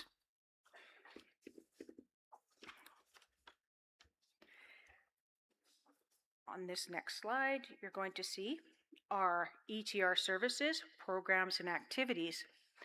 Our first one is Métis Education, Training, and Information Service Centres. Our Métis centres operate in Edmonton and Calgary. This centralized approach gives Métis citizens access in Alberta's primary urban areas. The second one here is going to be our Métis services and mobile units. You're going to see the units, and I believe we have one out here today. They're otherwise known as the Cours de Bois. They travel across Alberta, delivering services and information about Rupertsland Institute and our program and services to our citizens. Along with sharing information, our mobile units are available for requested stops and staples at Métis cultural gatherings, including Alberta Métis Fest and the annual Citizens Gathering and the kitchen party tours, which I thought were very successful. On the mobile units, you will receive access to computer and the internet, online job search assistance, employment counseling, and post-secondary funding information. Some of the things that you won't get on there is some of the technical advice that you need to have in regarding to applications, in which case you do need to do a quick phone in to find out maybe if you don't have an opportunity to access your file. But they can assist with that, but they're not technical advisors. Number 3 is Métis Training to Employment. MTE provides support to Métis citizens in preparing for, finding, and maintaining employment. And the post-secondary education program provides funding to support to eligible post-secondary students enrolled in post-secondary degree programs. The provincial projects at ETR are short-term training initiatives supporting the Otipemisiwak Métis citizens in developing their professional skill sets in various opportunities. Our provincial projects are a pivotal part of the Métis Training to Employment, bringing developmental opportunities directly to our clients. Teaching and Learning Team at RLI is the center of our supports for K-12 students and educators. This division of ETR provides Métis-centered cultural resources and professional development opportunities. This year, a groundbreaking initiative that was launched, the Voyager Trades Program, is a brand new project for supporting Métis apprentices through hands-on training and mentorship from experienced journey persons in electrical, plumbing, and carpentry and trades. It's an amazing program, and we've had women and young men join that program, and they found it extremely successful, and that helps them to gain employment in those sectors. The ETR 2025-26 strategic priorities rely on to strengthen our programs, people, and operations to support the transition to the Otipemisiwak Métis government. 2 is to transform our systems and service deliveries to align with the priorities of the Otipemisiwak Métis government. And 3 is to brand a strong education, training, and research identity that reflects our transition to the Otipemisiwak Métis government and increase awareness of our programs and services to our Métis clients across Alberta.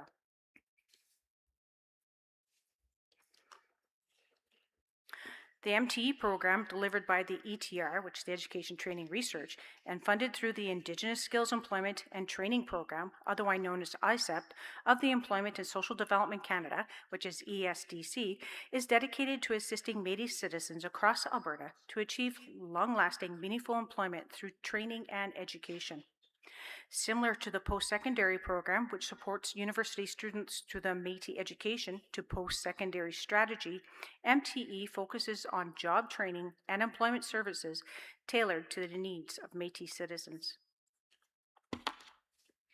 On here, you're going to see the MTE client spotlight. I encourage you to look through the manual there. You'll see her testimony of Tracy Burkowski, and she's there with her son. And she talks about her opportunities. Under the post-secondary education program, the 25-26 funding target was 601 students. However, the total number of students funded was actually 969. Of those, 608 were Métis women. That's amazing. So we expanded some of the things to help out our women in the community, and I think that's wonderful.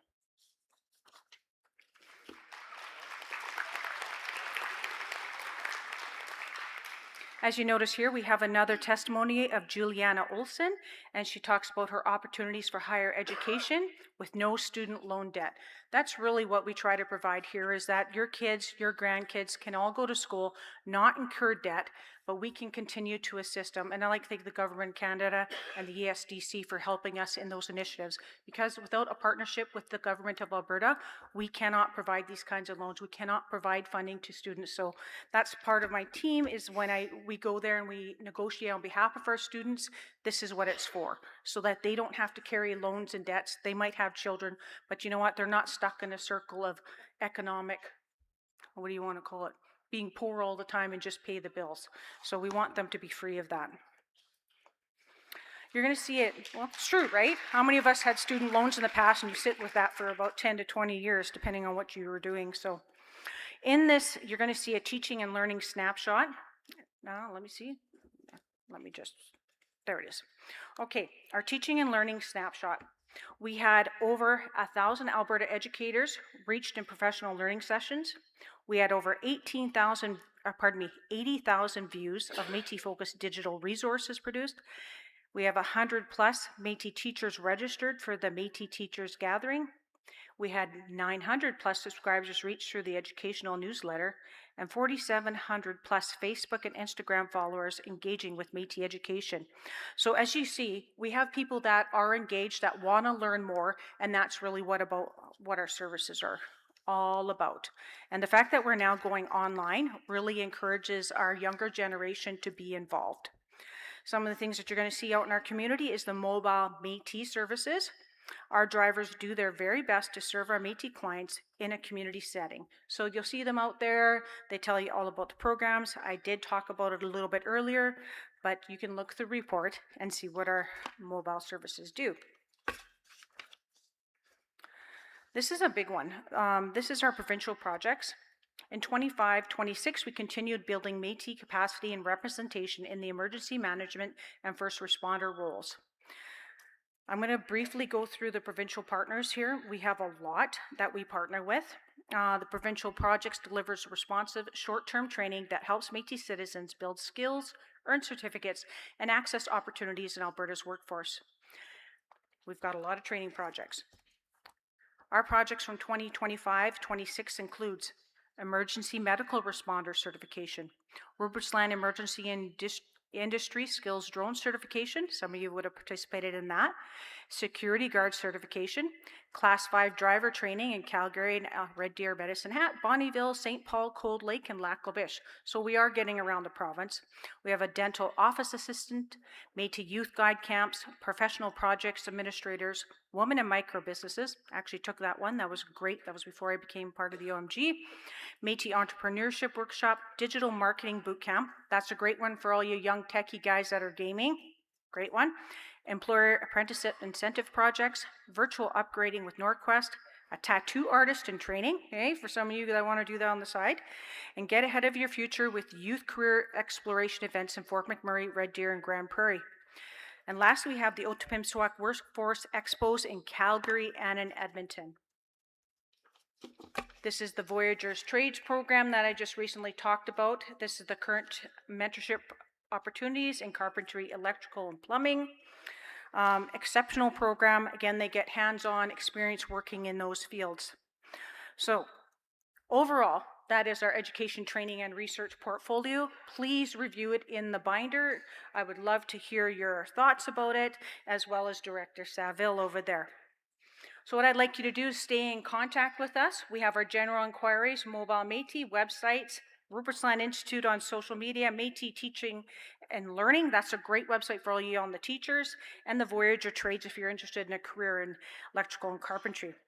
I do want to acknowledge all the staff and students and volunteers that have worked in education, training, and research over the years.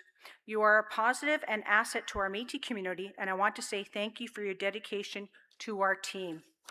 Marcy, Director Saville, and I will be pleased to take your questions, and we'll try to assist you in any way we can. If we can't get to a question today for you, we'd be looking forward to assist you tomorrow. Marcy. Thank you very much, Mr. Chair.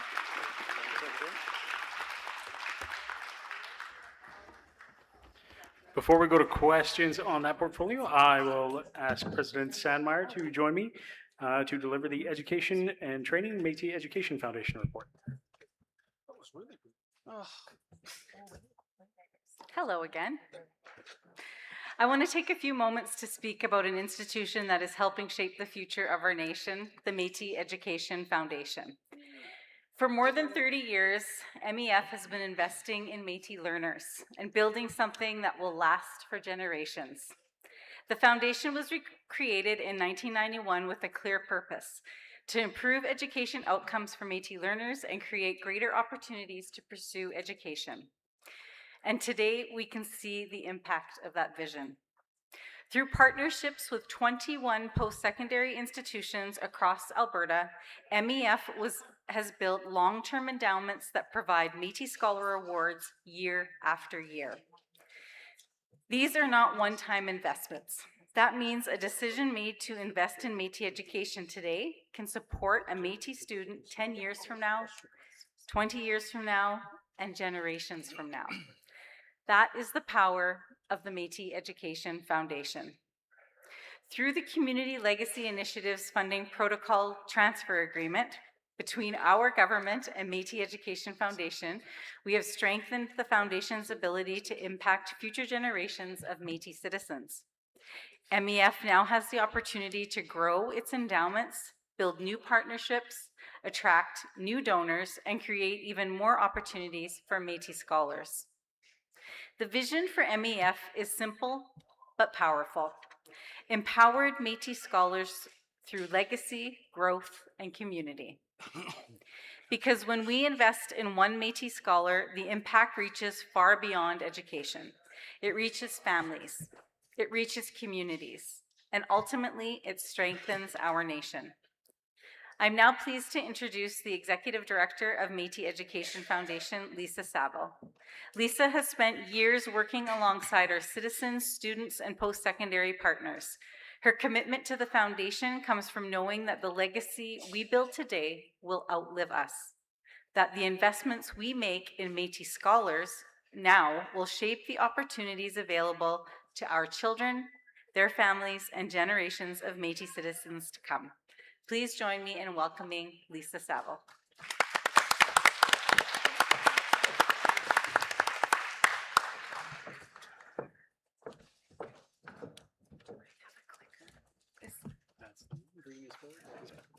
Perfect. Good afternoon, everyone. I've been asked to be very quick, so I will do that. I think President Sandmaier gave a good introduction about the Métis Education Foundation, so I'll just dive into our stakeholders. Of course, our Métis citizens are our number one stakeholder, the Métis government, our board of directors, Rupertsland Institute. We work very closely with Rupertsland Institute. Our post-secondary partners. We have 21 post-secondary partnerships in Alberta, and we work very closely with them. Our Métis students and alumni, and our donor and community partners. Our vision is empowered Métis scholars through legacy, growth, and community. Our work is rooted in strength, perseverance, and community.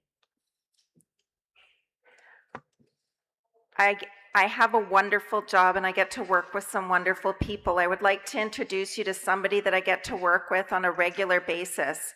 He's Buffy the Métis Scholar. He is the biggest champion of Métis scholars. Yay, Buffy! I also want to give a big shout out to two people in the back. Tammy and Brett provide mobile services for Rupertsland throughout the province. Thank you.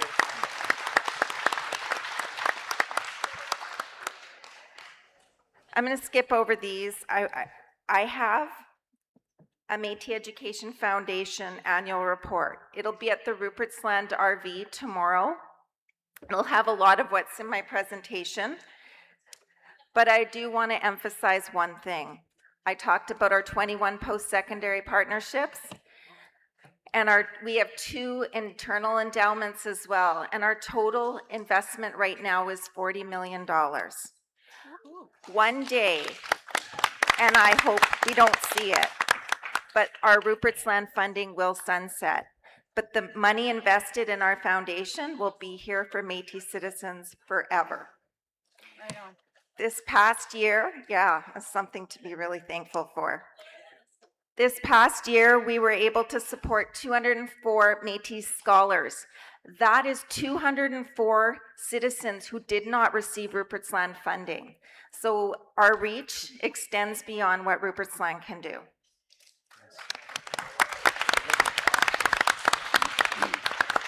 In total, since inception, we have given out 2,400 awards totaling $10 million.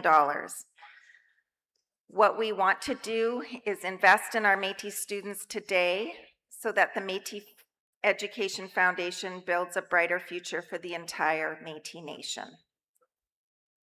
This is a picture from last year's Delia Gray. The Métis Education Foundation also does Community Legacy Awards. We honor the legacy of Métis citizens who have come before by supporting Métis scholars as they start the next generation of legacy. We have a Métis Student Association. We love growing the next generation of future leaders for the Métis Nation.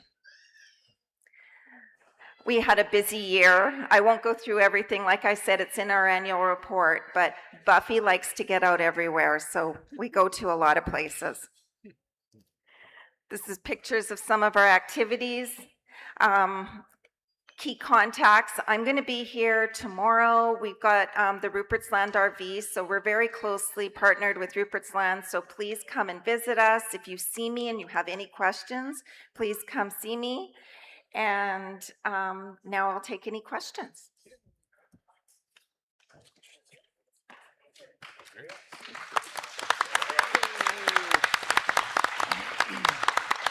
Amazing work.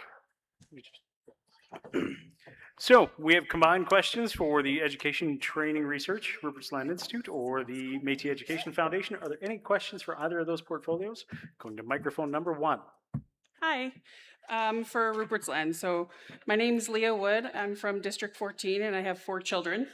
2 of my children are heading to college next Thursday. We are now less than a week away from the start of school and still have not heard from Rupertsland regarding their education and funding.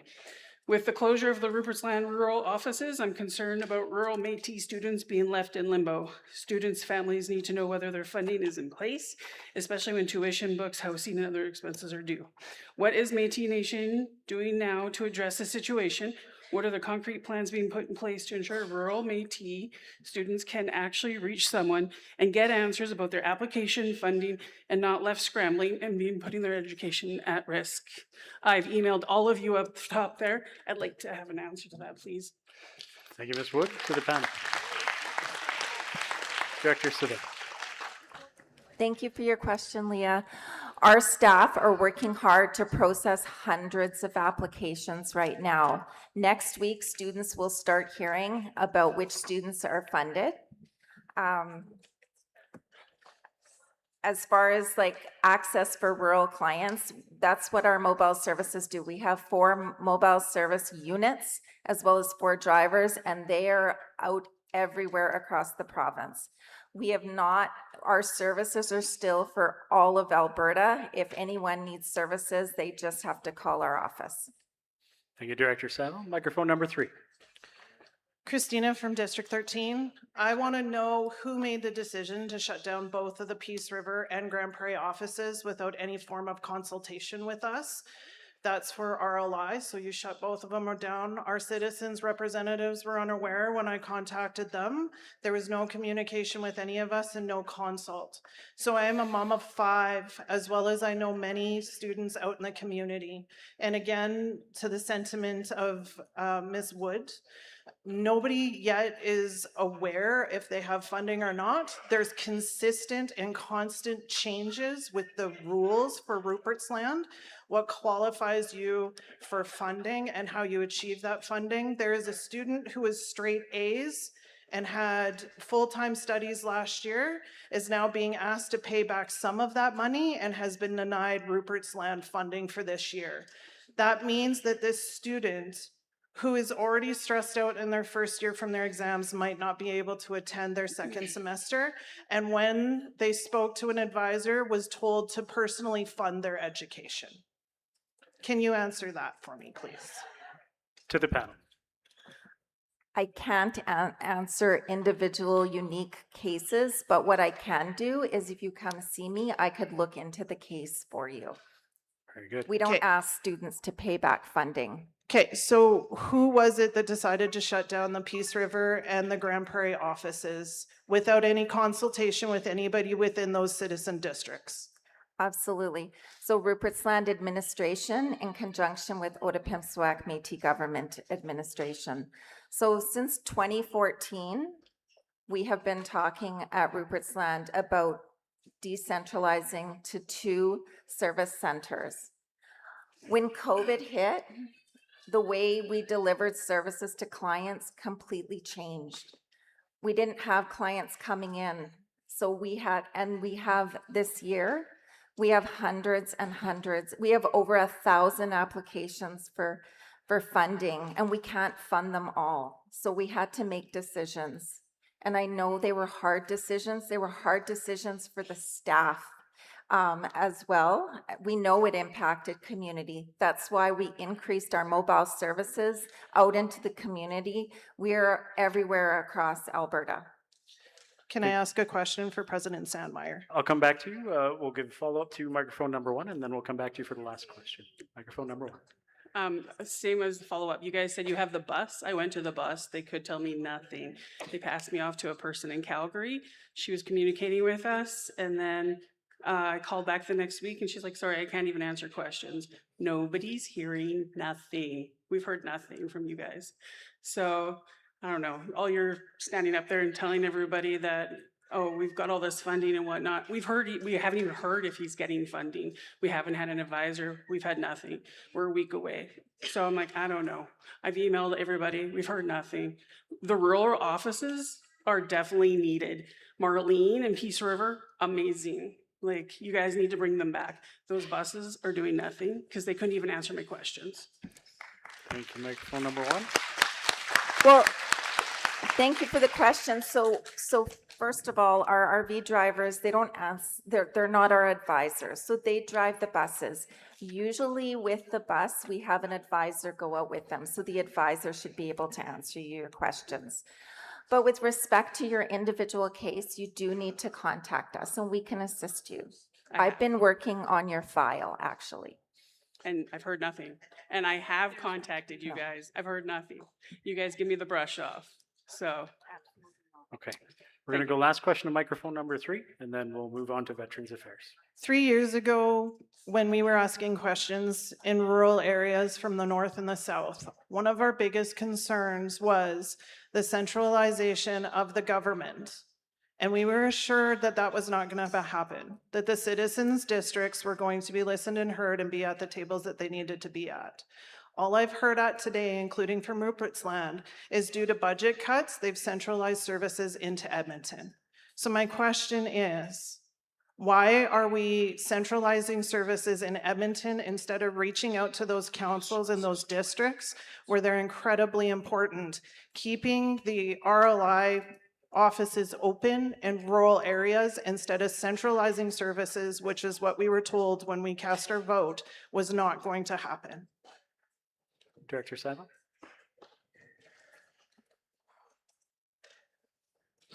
We had to make a tough decision. There are 80,000 Métis citizens in this province, and we needed to fund all the students, as many students as we can. Even this year alone, we won't be funding everyone. We don't have the funds to fund every Métis citizen this year. So we had to make some tough decisions. So why are we looking at keeping everything in Edmonton instead of looking at, through Teams and Zooms and digital access, being able to keep offices open in other areas other than centralizing it all to Edmonton and giving us a bus that doesn't answer our questions?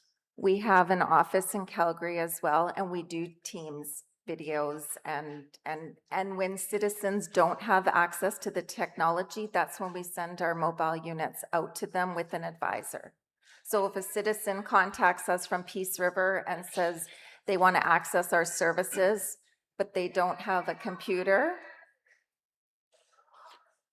Okay, I'm going to get order in the back. The yelling can't continue. We are going to move on from this topic. If there's more questions with respect to Rupertsland, we can take it to the citizens proposal section tomorrow, and we can use some time there and ask some more questions. But we do have a little bit more to get to, and I know some people want to get to dinner. So the next on our agenda, before we go to Veterans Affairs, please join me in thanking President Sandmaier, Director Lisa Saville, as well as Secretary Lisa Wolfe for the education, training, and research reports. Okay, that takes us into the report on Veterans Affairs, and I'll invite Secretary Lisa Wolfe, who's supported by Director Tyler Fetch again, to deliver that report.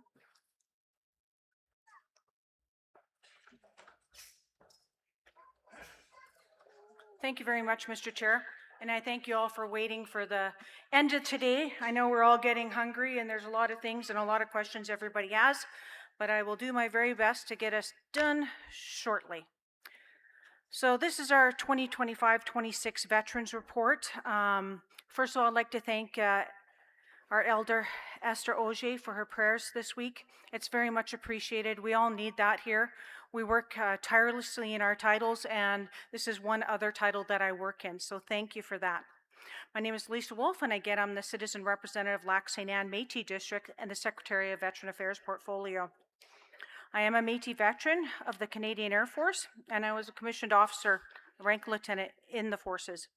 I incorporate these lived experiences to best serve the interests of the Otipemisiwak Métis veterans in Alberta and across the Métis homeland in Canada. I would like to begin by thanking grandmother Beatrice Demetris for her hard work in contributing to being part of the National Métis Veterans Council. Beatrice is passionate, resilient, and a great genealogist. She brings her prayers and expertise to this Veterans Council, and we are proud that she's an Alberta Métis woman. Thank you.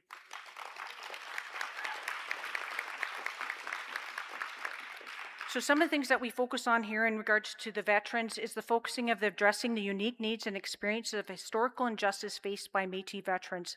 What this means is that those Métis veterans that served in the wars previously in World War I, World War II, we even have the Korean Wars, when they came home, they were unjustly served. They went back to their communities. They were unappreciated. They did not get any cost for services for any injuries that they sustained and were unmarkedly deferred against somebody that was Caucasian and the services that they received from Veteran Affairs. So our job here is to make sure that our Métis veterans are represented. We work to build programs and services in support of these focuses. And right here, we're going to talk about some of our stakeholders. One of our stakeholders is the National Métis Veterans Council of the Métis Nation Council, which of the Métis National Council. I think we did this last year where I was doing a lot of acronyms. So you got the National Métis Veterans Council and you have the Métis National Council. It's a yearly conference with meetings, and we work with Veteran Affairs, and what we do is try to provide services that meet with our veterans. We're constantly always finding new Métis veterans throughout the province. They'll show up at meetings, they show up at gatherings, say that they're a veteran. And in regards to veteran services, Veteran Affairs Canada says that you're a veteran when you have completed basic training with the Canadian Armed Forces. Doesn't matter if you finished your basic training, doesn't matter if you served 1 year, 2 year, 3 year, 10 year, or 30 years. You are a veteran of the Canadian Armed Forces, and you are entitled to Veteran Affairs benefits and disabilities. So in that way, we work with Veteran Affairs. We work with veterans' MyVac account and telling veteran stories. One of the ones that they're working on with Veteran Affairs that we've partnered up with, where I attend, is talking about her stories, which is perspectives of women veterans. And we go to Ottawa, we talk about issues that concern women veterans, what were their experiences, and how are they coping afterwards out of the Canadian Forces. We also did the service officer training for veteran council members and with OMG staff. And again, that's how we're working out in the communities and trying to meet other veterans and getting them, whether it be home, food, clothing, allowances, and things like that. Various other veteran-focused community-based organizations that I have been involved with this year is the Veterans Food Bank of Canada. This is regards to food, clothing, and donations of personal items, and I worked in conjunction with the RLI Emergency Management Committee, and we provided pallets of food that we would have utilized for the emergency management, but things that were set to expire at the end of the year. So we did a large amount of donations. We also did a large food drive and also the clothing drive. So we did some of the ladies that work around the OMG, we did some clothing drives there and also donated that to the Veterans Food Bank of Canada. We've been working with the No Stone Left Alone campaign, which is normally on November 4th, 2026. We do education, poppies left on gravestones, fundraising awareness, and ceremony. So we do a great big ceremony on November 4th where we invite students to come and bring poppies to veterans' gravestones. So that's also in conjunction in partnership with my other portfolio under education. The Loyal Edmonton Regiment is another area that we've been working on.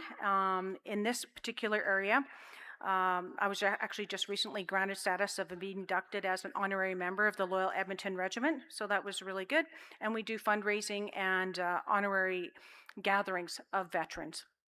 We have the Veteran Memorial Gardens in Grand Prairie, and we talk about things like beating a veteran story. So that's going to be one of our future perspectives of moving forward and talking about how do we honor past veterans, how do we honor the past lives of veterans that have served.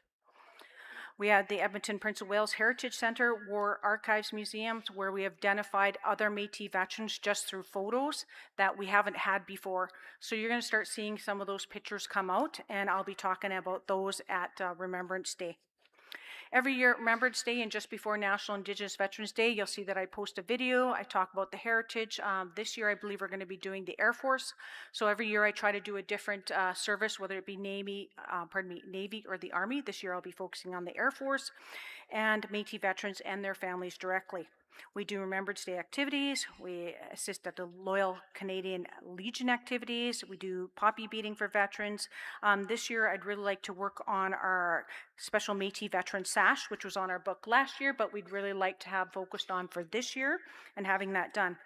And from that, I think we're going to be over to slide 3. We have the Veterans Monument at Métis Crossing. So some of the things that you're going to see, that the Métis Crossing Monument was actually based on a citizen proposal last year.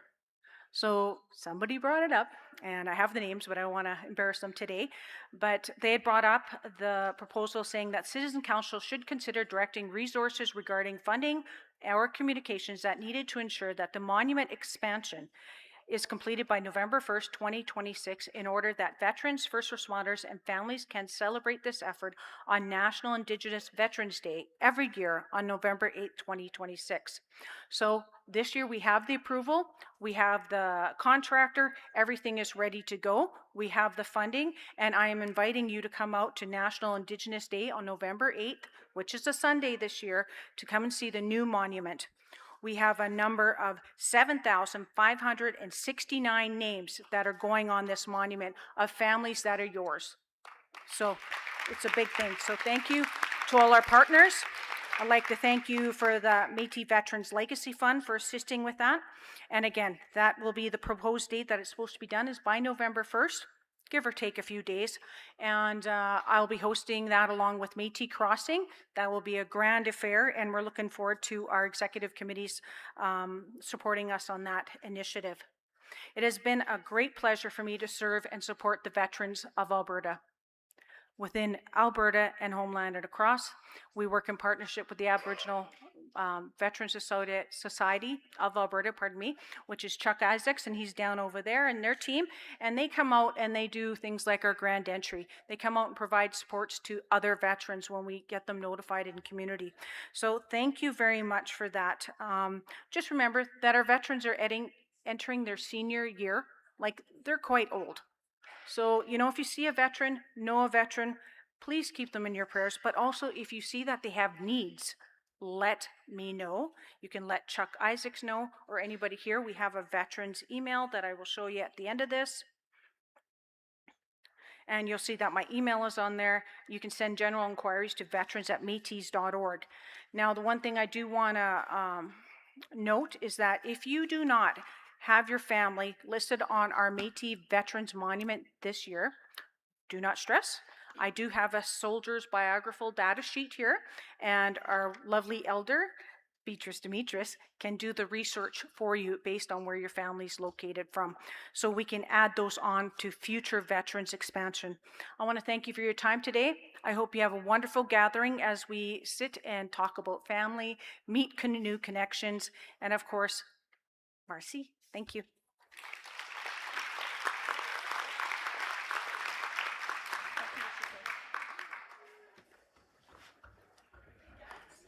Okay, thank you, Madam Secretary. Any questions in respect to the Veterans Affairs report? Microphone number 2. Hi, I'm Susan Cunningham from District 21. I have met many homeless that are veterans. The saddest case I met was a guy who was blind from cataracts and couldn't get his surgery for a whole year. I'm just wondering, is there something I can give these people to get a hold of Veteran Affairs? Yes. Métis Veteran Affairs, because I didn't know what to do with him. I took him to his doctor because he was suffering from a rash, but I didn't know what else to do. Okay. Secretary Wolfe? Thank you. Thank you very much for your question. I have deep concerns working with our veterans. They are in our communities. They just haven't been asked yet. They haven't been asked, hey, are you actually a veteran? Did you serve in the Canadian Forces? Like I said, it does not matter if it's 1 month, 3 years, 5 years, 10 years. We have the Aboriginal Veteran Society of Alberta that we can reach out to. That's part of our partnership. They can call us here at the veterans email that I had posted earlier. We will certainly reach out to you and get them connected into the Veterans Affairs Services and doing the My Veterans Back account. Because we don't know, maybe that eye issue is actually from the war. We don't know. Like, it could be a flash thing. Maybe it's just general health and wellness. But we need to work with them one-on-one to see their cases. Each case is very different. We go through their case files. Everything that they've been exposed to is usually on their file, and that really determines how Veteran Affairs will actually be working on their case. So it is a case by case, but certainly reach out to us at Veterans Affairs. Like I said, Chuck Isaac's down over there. Chuck, if you can stand up and let people know.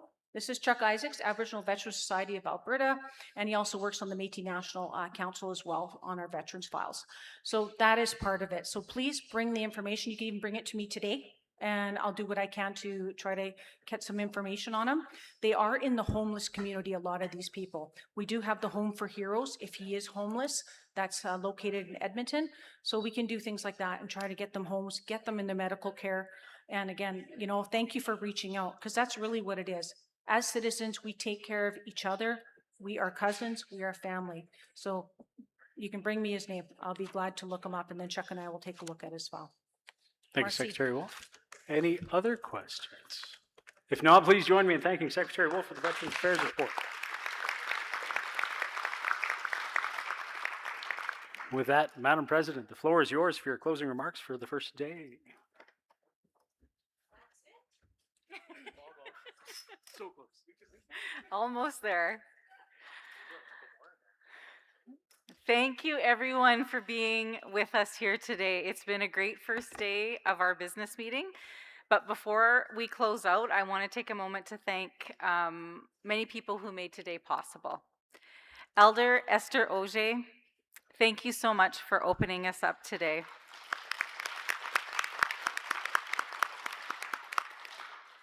You opened our day in such a good way, and thank you so much for holding space for us throughout. Thank you. Thank you so much. To our citizens who traveled from across Alberta to be here, and to those joining us online from your homes and your communities, thank you. This gathering does not work without you. To our directors, our staff, and the entire team who have carried the weight of preparing for this year's gathering, thank you. Our citizens' gathering is one of the most important parts of our government, and its success relies on the hard work that you all do throughout the year. Please know that this hard work does not go unnoticed. And to our citizens' representatives, district captains, and district councillors, thank you for the work that you do every single day at kitchen tables, community halls, that makes this government possible in the first place. Today, we heard from our consultation team about the work of asserting our rights on every major project that touches our territory. We heard from our intergovernmental relations team about the partnerships we are building with governments across this country, and about the hard work they are doing to continue forging these relationships. We heard from Métis Crossing about the growth of our tourism and cultural economy. Visitors from around the world are coming to this world-class destination to learn about Métis culture, while the land itself is teaching a new generation what it means to be Métis. We heard from Apeetogosan about the Métis businesses and entrepreneurs whose success is building wealth in our communities. Every single thing that this government does, every file we touch, every program that we launch, every negotiation we undertake is about the same thing. It's about building a Métis nation within Alberta that can stand on its own feet, look after its own, and be present at every table where decisions about our future are being made. This is the work our ancestors dreamed of when they refused to hide who they were. This is the work we owe to our children and our grandchildren. And this is the work we come back to year after year at this gathering. because it does not get finished. It gets carried and built on as we continue moving forward for our nation. So tonight, when you sit down for dinner or gather with friends, new friends maybe even that you met today, or you drive back to your hotel with your family, I hope you feel proud. Proud of what our government is building, proud of what our citizens have carried forward, and proud of the fact that the Otipemisiwak Métis government is stronger today than it ever has been. Being Métis is not something we have to explain to anyone. It is something we get to be proud of. And tomorrow we get to come back and keep building our government together. Enjoy your evening, rest well, have a great dinner, merci, and thank you.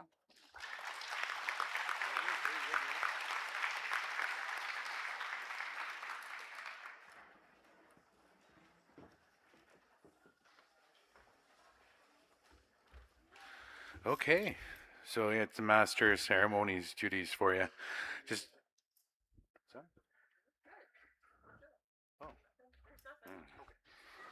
getting all kinds of signals up here. So tonight after this, we're going to have a prayer right away. We'll ask Esther to once again just bless our meal that we're going to have. But there's going to be an open mic with rock and fiddle until 10 p.m. And so we have shuttle buses that run between here and 5 stops until 10 p.m. today. And then they'll be running from 7 a.m. to 10 p.m. tomorrow. So the bus stops will be Big Fish Bay RV Resort, the Sunset Place parking, a short drive west of the Multi-Rec Center, down 6th Avenue. The Multi-Rec Center is one of the stops, I hope that makes sense. The Super 8 by Wyndham, the Holiday Inn and Express Suites, and the Lakeview Inn and Suites. So if you're able, we would encourage you to park at Sunset Place parking lot or take a shuttle if you're at one of those hotels, just so you can make sure we have enough parking for people with mobility issues tomorrow. So the shuttle will depart from here on the hour, every hour. There's a large shuttle map in the lobby, and you can find a QR code for the shuttle map in your programs on page 7. You can also find the shuttle map and more citizens gathering information by scanning the QR code on page 3 of your program, which takes you to our citizens gathering website. The link is also on our homepage to the right of the President's Corner, so or you can just search albertametis.com citizens gathering. And just want to shout out to our caterers, Anita Smith Catering. Thank you so much.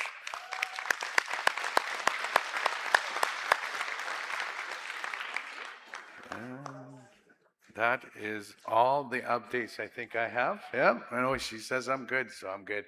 All right, we'll look to Elder Esther, if you would, please bring a blessing for the meal. I'd appreciate that.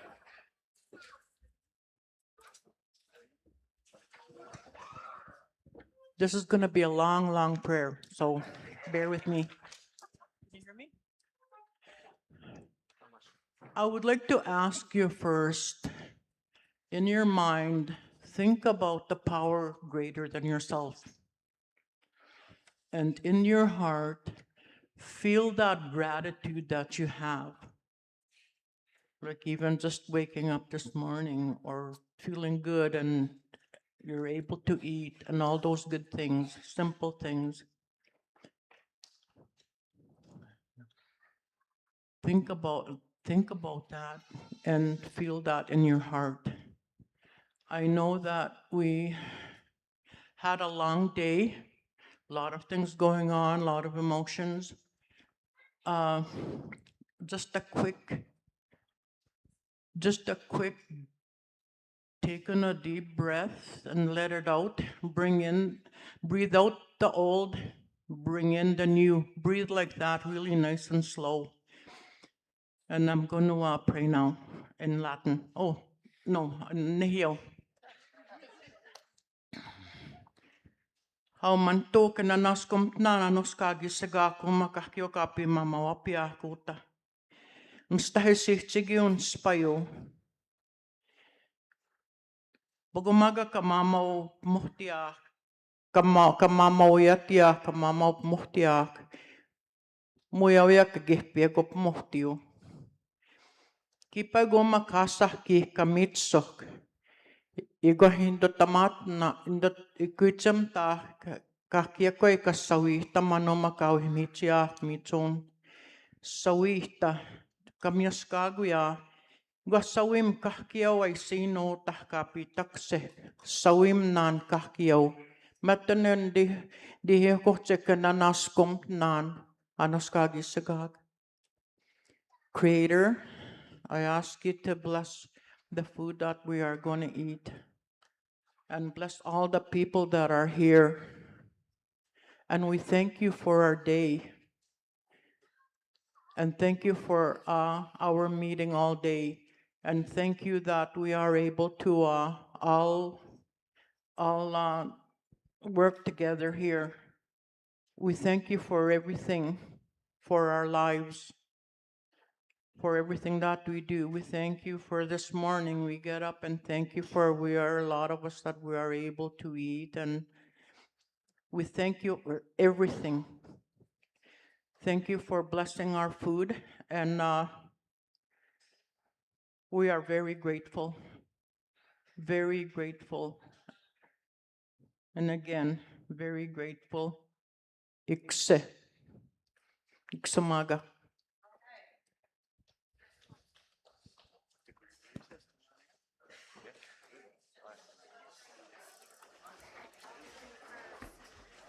And as per usual, please let our elders eat first. I believe we have people to serve as well. As Stephen is acting chair, I declare the meeting in recess until tomorrow at 9 a.m.